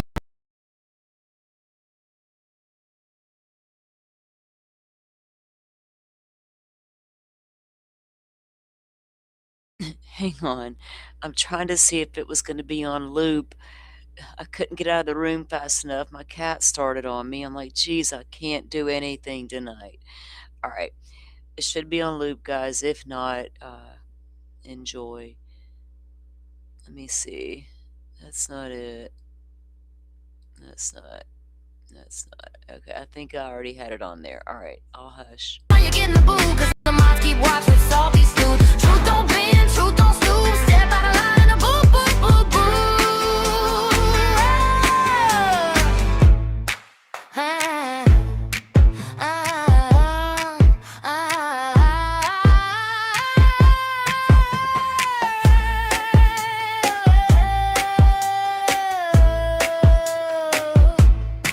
You want the truth, you know the root. Salty's got the facts and the lies get called out. You want the truth, you know the root. Salty's got the facts and the lies get called out. Salty ain't gonna take your shit, calls it out and never quits. If you're stirring up drama, you get in the booth, cause the moms keep watching salty stew. Truth don't bend, truth don't stoop. Step out of line and boo, boo, boo, boo. You want the truth, you know the root. Salty's got the facts and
Okay, it obviously was not on loop. But yes, that is Simi's song for us. She wrote us a little song, and that was it. Thank you, Simi, for that. It's a little catchy tune, isn't it, guys? We're a little smart assy sometimes. It is what it is. All right, let me get the pictures back up here. Let me get me and the document back. Yay. Okay.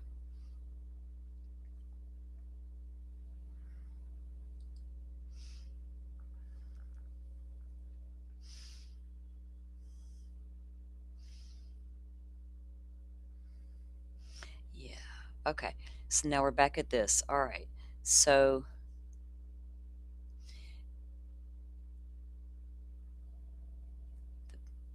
in terms of attention and metacognitive aspects of executive functioning, Brian's family members did not report more problems than expected for someone his age in most domains.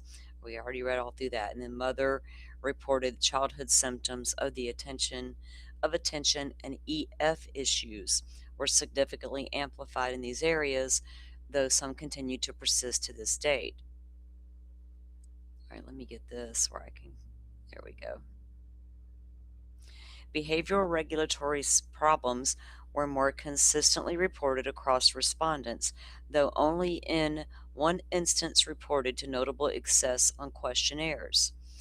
Brian's mother and sisters reported that he exhibits a variety of impulsive tendencies at times, such as rushing, saying things without thinking, talking at the wrong time, talking excessively, not thinking before acting, and difficulty waiting. His mom and sisters reported that. During interview, his family described these patterns to be very impactful within their interactions. Very impactful. All family members also identified numerous symptoms of cognitive and behavioral inflexibility. And Melissa, now she's the one doing the interviews with the New York Post over there, the blue hair, reported significantly more problems with flexibility than typical for Brian's age. For example, family members endorsed that Brian exhibits rigid thinking and behavior, has trouble coping, and changes in routine. Now, moving all the way across the country from mother was a huge change in routine. He is inflexible and struggles to accept alternative solutions to problems. Such aforementioned patterns are commonly characteristic of the behavioral features of autism spectrum disorder.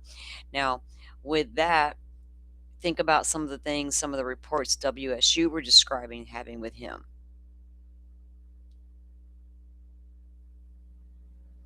Does it fall into this category, right? That's just his behavior.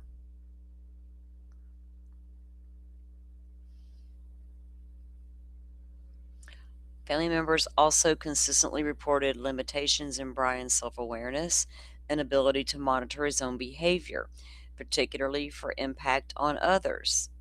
Wasn't aware of what his own behavior, how it impacted others. For example, all family members acknowledge that Brian doesn't always notice when his behavior directly upsets others and does not understand why people are upset. Multiple family members also reported that he often annoys or upsets others without intending to do so. And these patterns were discussed at length during family interviews.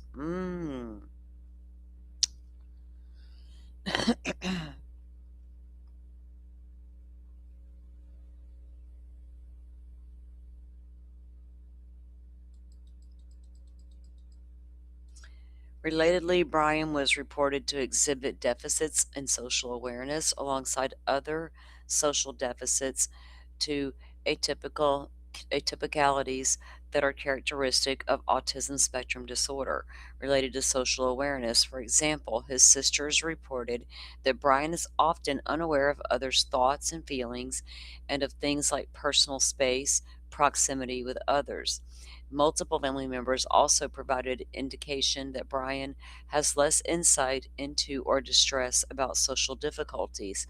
They also report described engaging in extensive social coaching and provision of social feedback to little avail.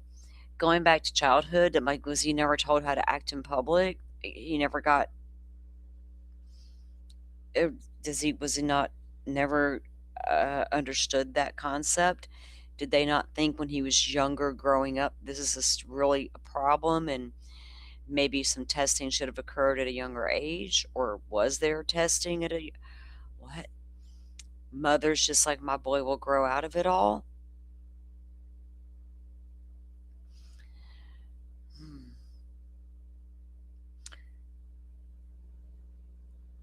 Deficits in nonverbal communications in multiple respects, such as in limited range of facial expressions, appears overly serious. Well, that don't mean much. Some people just have that look on their face. Difficulty communicating about his own emotions. Atypical speech tone is like more mechanical. Oh.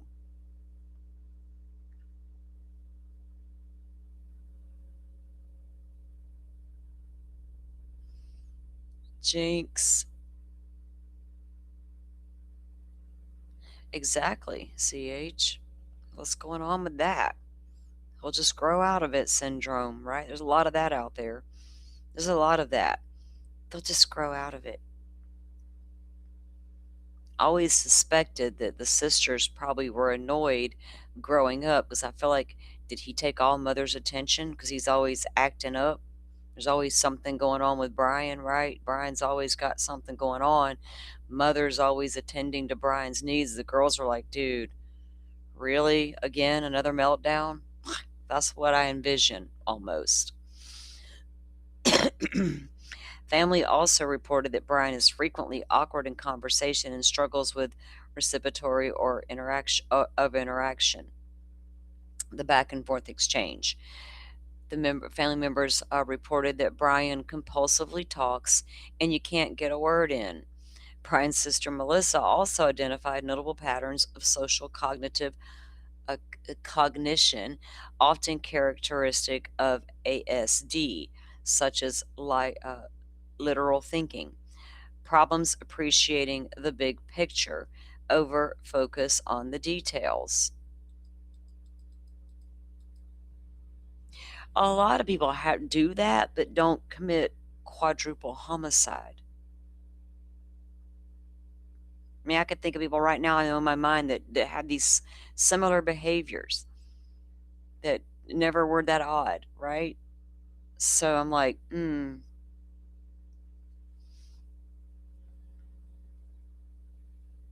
he can't get the big picture. Problems appreciating the big picture overall. Okay. Brian's family members also reported restricted and repetitive behaviors and interests, which are RBI, a characteristic of ASD, with sisters reporting moderate symptomology compared to what is typical for his age. For example, the family members reported that Brian exhibits narrowly focused interest with unusually high intensity, tendency to talk about the same thing repeatedly, preservative thinking, inflexible, rigid behaviors, and problems adapting to change. Regarding daily living skills, Brian's mother also identified underdeveloped social skills and limited pursuit of typical leisure activities in everyday life compared to others, to what is typical for his age. Limited pursuit of typical leisure activities, except for hiking and stargazing.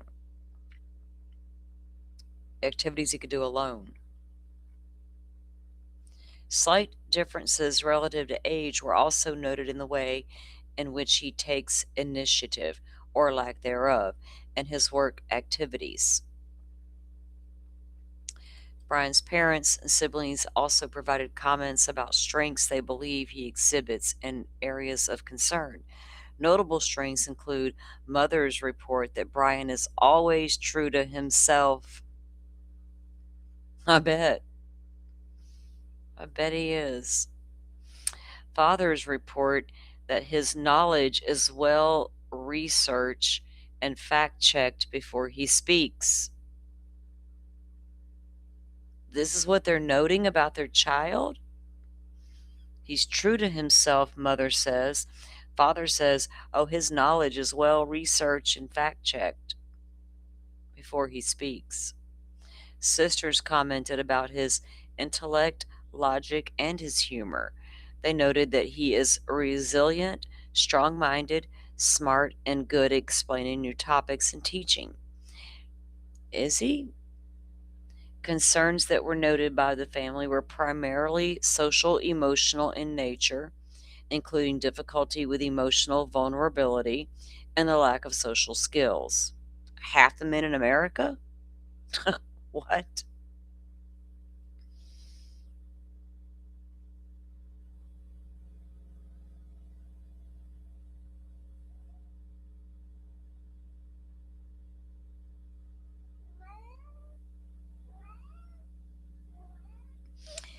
Oh, yeah. So, well, Simi, if you go back and look at like all the older stuff in this case, like going back to like when I'm saying that, I mean Brian Koberger's own Reddit post, his own Tappa Talk stuff that he was doing back as a teenager. Brian Koberger was experiencing a whole lot at the age of 14 years old. That's when we were like, wait a minute, this guy didn't just start this at 14 years old. It had to start before that. 9, a lot of times by the time they're 9 years old, they're exhibiting a lot of things if they got a lot of things going on. And that's what it started appearing to be like, right? And then Ann Taylor was coming out saying, we got to go back all the way to childhood. And then we started seeing documents alluding to stuff from childhood. So we knew there was issues. But to what extent? What's the documentation on these issues? And a lot of times these things there can be a child in a family with autism and nobody else in the family have autism, y'all. Or there could be somebody else in the family. Or they could be different levels of spectrum, right? Just like there could be different levels of bipolar. Do they even understand it thoroughly enough to tell us exactly what's up? I don't think they do. Because when you look at autism spectrum, we're talking mild to full blown, can barely take care of themselves. So you could fall anywhere in between, including being a PhD student and have some minor social difficulties, right? That doesn't mean you're going to go out and commit quadruple homicide. Something else was going on in this man's mind, right? Besides his issues, actually behavioral issues is what I wonder, going back to 9 years old or even younger. When did Brian did he ever start exhibiting like meltdown type behavior with his mom? I want to know those details. And nobody, so far, they're not talking about that, like that type of behavior. Her diagnostic conclusion, based upon the result of record review, interviews, and evaluation of Brian, acquired in the context of my clinical training and experience as documented on my Vita, and alongside my general knowledge of scientific literature in my field, some examples of which are cited in the appendix. The following diagnostic conclusions are present as being accurate and warranted at the level of reasonable psychological certainty. Reasonable psychological certainty. I take it all with a grain of salt, and you cannot convince me otherwise. Current diagnosis, autism spectrum disorder level 1 without accompanying intellectual or language impairment. Attention deficit hyperactivity disorder, also known as ADHD, combined presentation in particular remission. Oh, I'm sorry, in partial remission. Your ADHD can go in remission? Huh?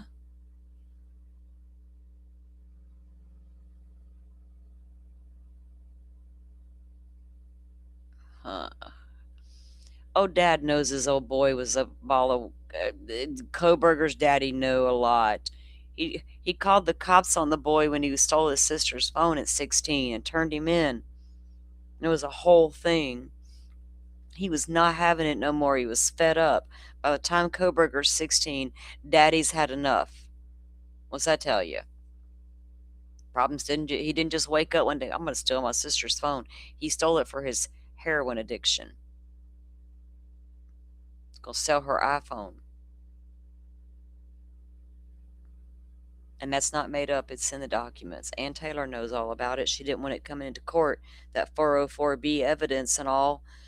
Idaho's like, yeah, we're cool. We don't need to talk about him stealing the phone at 16. Wasn't coming into court, but it happened. You can medicate the ADHD that causes the remission. That's just managing your symptoms, right? Will that force it into remission like cancer? The hell? Like, managing symptoms is one thing, but sending you into remission on the ADHD? Oh my God. Okay, maybe. What do I know? I haven't dealt with these doctors in years. They all turned me off at one point. It's like, oh God, do y'all know anything? I'm sorry, that's where I sit with these people anymore. Across the board. Yeah, I mean, we can't review half the shit we review and not side-eye some of this stuff sometimes, right? What was the prosecution's experts' findings of the psychological evaluation? Did they say, hey, that guy's full of shit and he's faking? They could have. They could have got the same findings for all we know. Current diagnosis, again, we're back to okay, now obsessive compulsive disorder, OCD, with absent insight, avoidant restrictive food intake disorder, ARFID, avoidant restrictive food intake disorder. Well, I've seen what was in his kitchen cabinets. Huh.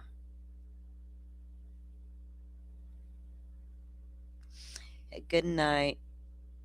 It is weird. Remission's weird, CH. Yeah. We're almost done with this document. Have a good night. Thank you for coming in. So they say he's got an eating disorder? Okay. He might. Diagnosis for which Brian met, because he had the eating issues. He was overweight and he had the stomach surgery, the gastric bypass.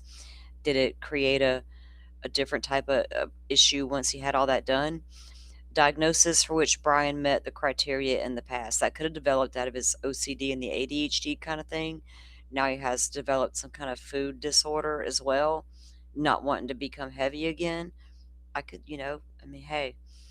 Diagnosis for which Brian met criteria in the past. Developmental coordination disorder. Remember, Ann Taylor had mentioned that in previous documents. So that's a past diagnosis. Diagnosis for which Brian met criteria in the past. Developmental coordination disorder. Anorexia nervosa, binge eating, purge type, in full remission. Unspecified depressive disorder. Opioid use disorder, in sustained remission. And they have all this redacted. The autism one without accompanying intelligent impairment.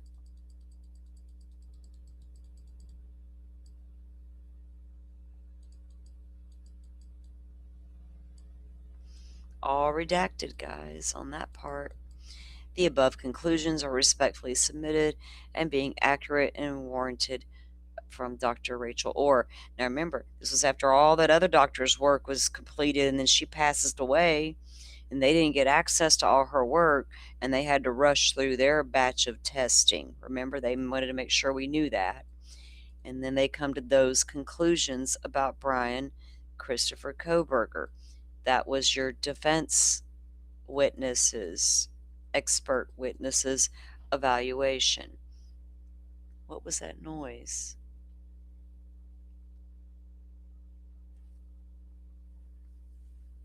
Hold on.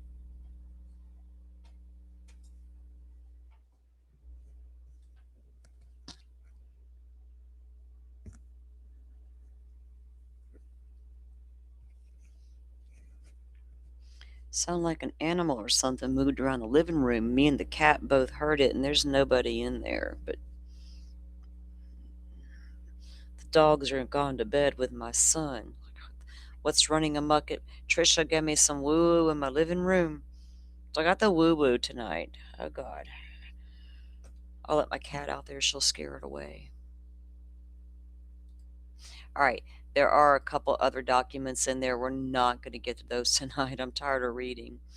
We're not doing it. I wanted to review some more of Steve's interview with Drunk Turkey, but we did drop the link. I'm not going to get to that anymore tonight either. It's getting late. I'm kind of tired now. It's wild that I'm going to review a couple things later. I'm not okay with these pro burgers going to the extent they're going anymore. And Turvey going out there and now also going at the family. He didn't have to do it. There was nothing about what that man was out here trying to put out, what he feels was, bad things in the Koberger case. He can come out here and attack that all he wants to. He can attack Aunt Taylor or whatever he wants to do. He didn't need to go on a podcast on Fox News and say a damn thing about the family of Kaylee Goncalves and accuse them of seeking attention and wanting documentaries and wanting a payday, when he sounded just like the fucking pro burgers when he got up there and did that. Nothing professional about that whatsoever. Nothing about that from that point on that should be taken seriously. Steve Goncalves had some pretty interesting things to say. Actually, we probably should review it. I could come back in the morning and we could do it.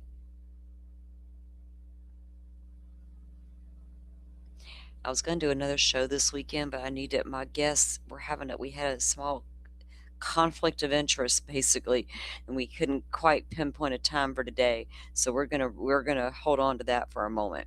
But I can come back tomorrow because I want to go over that video or that interview with you guys, because there's just some things said that need to be talked about. And I don't know how many of y'all can make it back tomorrow. If not, you can catch it on the replay, because we get back to court on Monday for Lindsay Clancy, guys. They had the weekend off. Friday was off. It was nice. I'm not going to lie, to get Friday like that and to get the weekend. And if we could feel that relief, don't you know, Lindsay felt it. The attorneys felt it. Hair bow lady, go take a rest. She probably made her some more bows over the weekend. Who knows at this point. But we'll be getting back to the Clancy case all weekend. And I still got a couple of updates I need to throw in. We haven't got to yet because this interview and this Turvey shit popped off.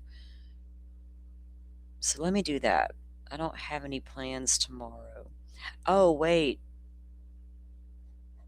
I might. Okay, we're going to play it by ear. We're going to play it by ear. Because it may be a late morning show. It may be an afternoon show. It may be an evening show.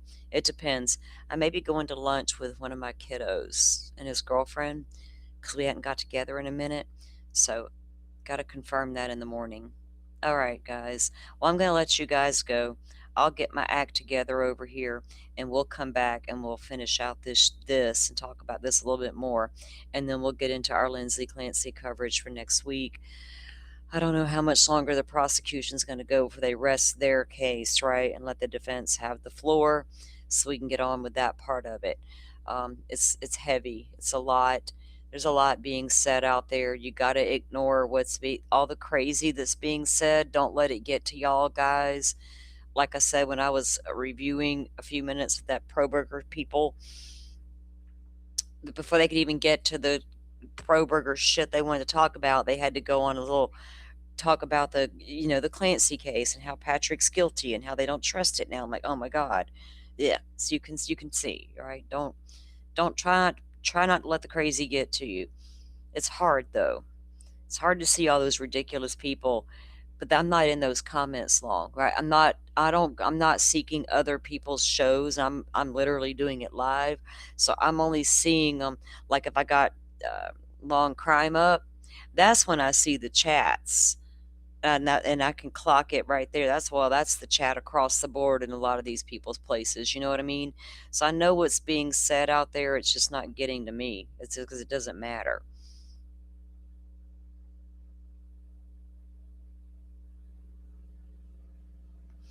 You've been trying to buy me coffee funds and it's not working. Well, the buy me a coffee link.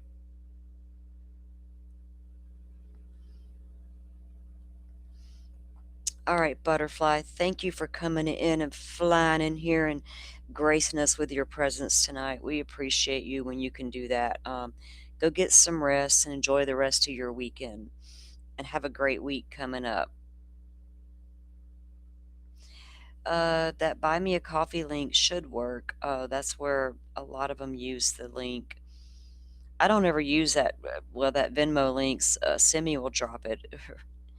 And if y'all would like to support the channel, I do appreciate when y'all do support the channel. I just don't drop links. I don't think about it a lot of times. I'm not, it's just, you know, but Simi's always like got me there and that will, yeah. So if y'all want to support the channel, I do appreciate it. I was given some advice recently privately by somebody that I trust. She's like, sometimes people just want to support the channels though. And I'm like, well, okay, you're right. So yes, if you don't mind and you like to support, there's your ways to do so. And you can always do the super chat thingy or whatever it's called. I don't even know. And let me know, guys, if y'all had a different ad experience tonight. YouTube's been doing some crazy stuff with ads, and it doesn't even benefit me at all because my content alone gets me flagged, and YouTube's like, oh, we're not having all that, you're not YouTube friendly, advertiser friendly. Well, why are you inundating my shows with ads if I'm not ad friendly? So I manually tried to change that earlier, and I don't know if you guys, I want you guys to have the best experience while we're live. I don't want 1,000 or whatever, how many ads they're throwing at you. I don't want you to deal with all that if it's not benefiting anybody, right? So, and that's how I make money on YouTube, is through YouTube ad share thing, whatever it's called, ad revenue stuff. That's it. That's how I make money on internet, which it ain't a lot. Trust me, it's pennies on the dollar for them damn ads. And then they hit you with, oh, your content's a little crazy, ad friendly. No, no, no. Why are you playing all them ads if I'm not friendly? That doesn't make any sense. See, even YouTube has the word salad.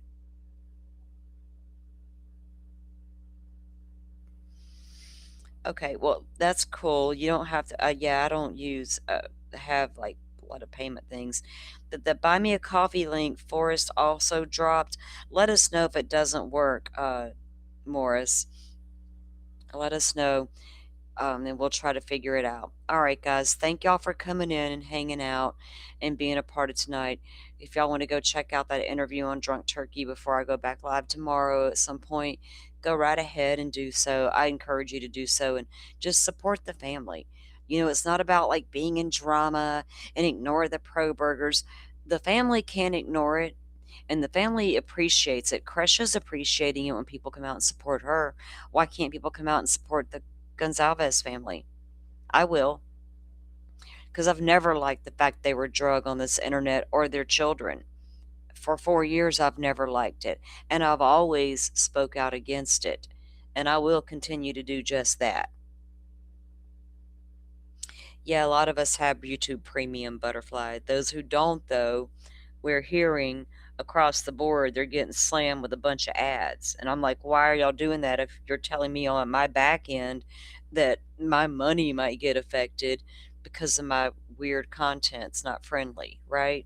So I'm like, peace out on your ads then. How about that? We don't need to make you money. We'll figure it out. Whatever. Whatever. Okay? All right, guys. I'm going to go. I'm going to go sit outside for a moment and have a moment of peace. The tree is gone. I'm going to go say one last little see you later moment. And I'll be back tomorrow sometime. All right, y'all go have a good night. Thank you all for watching.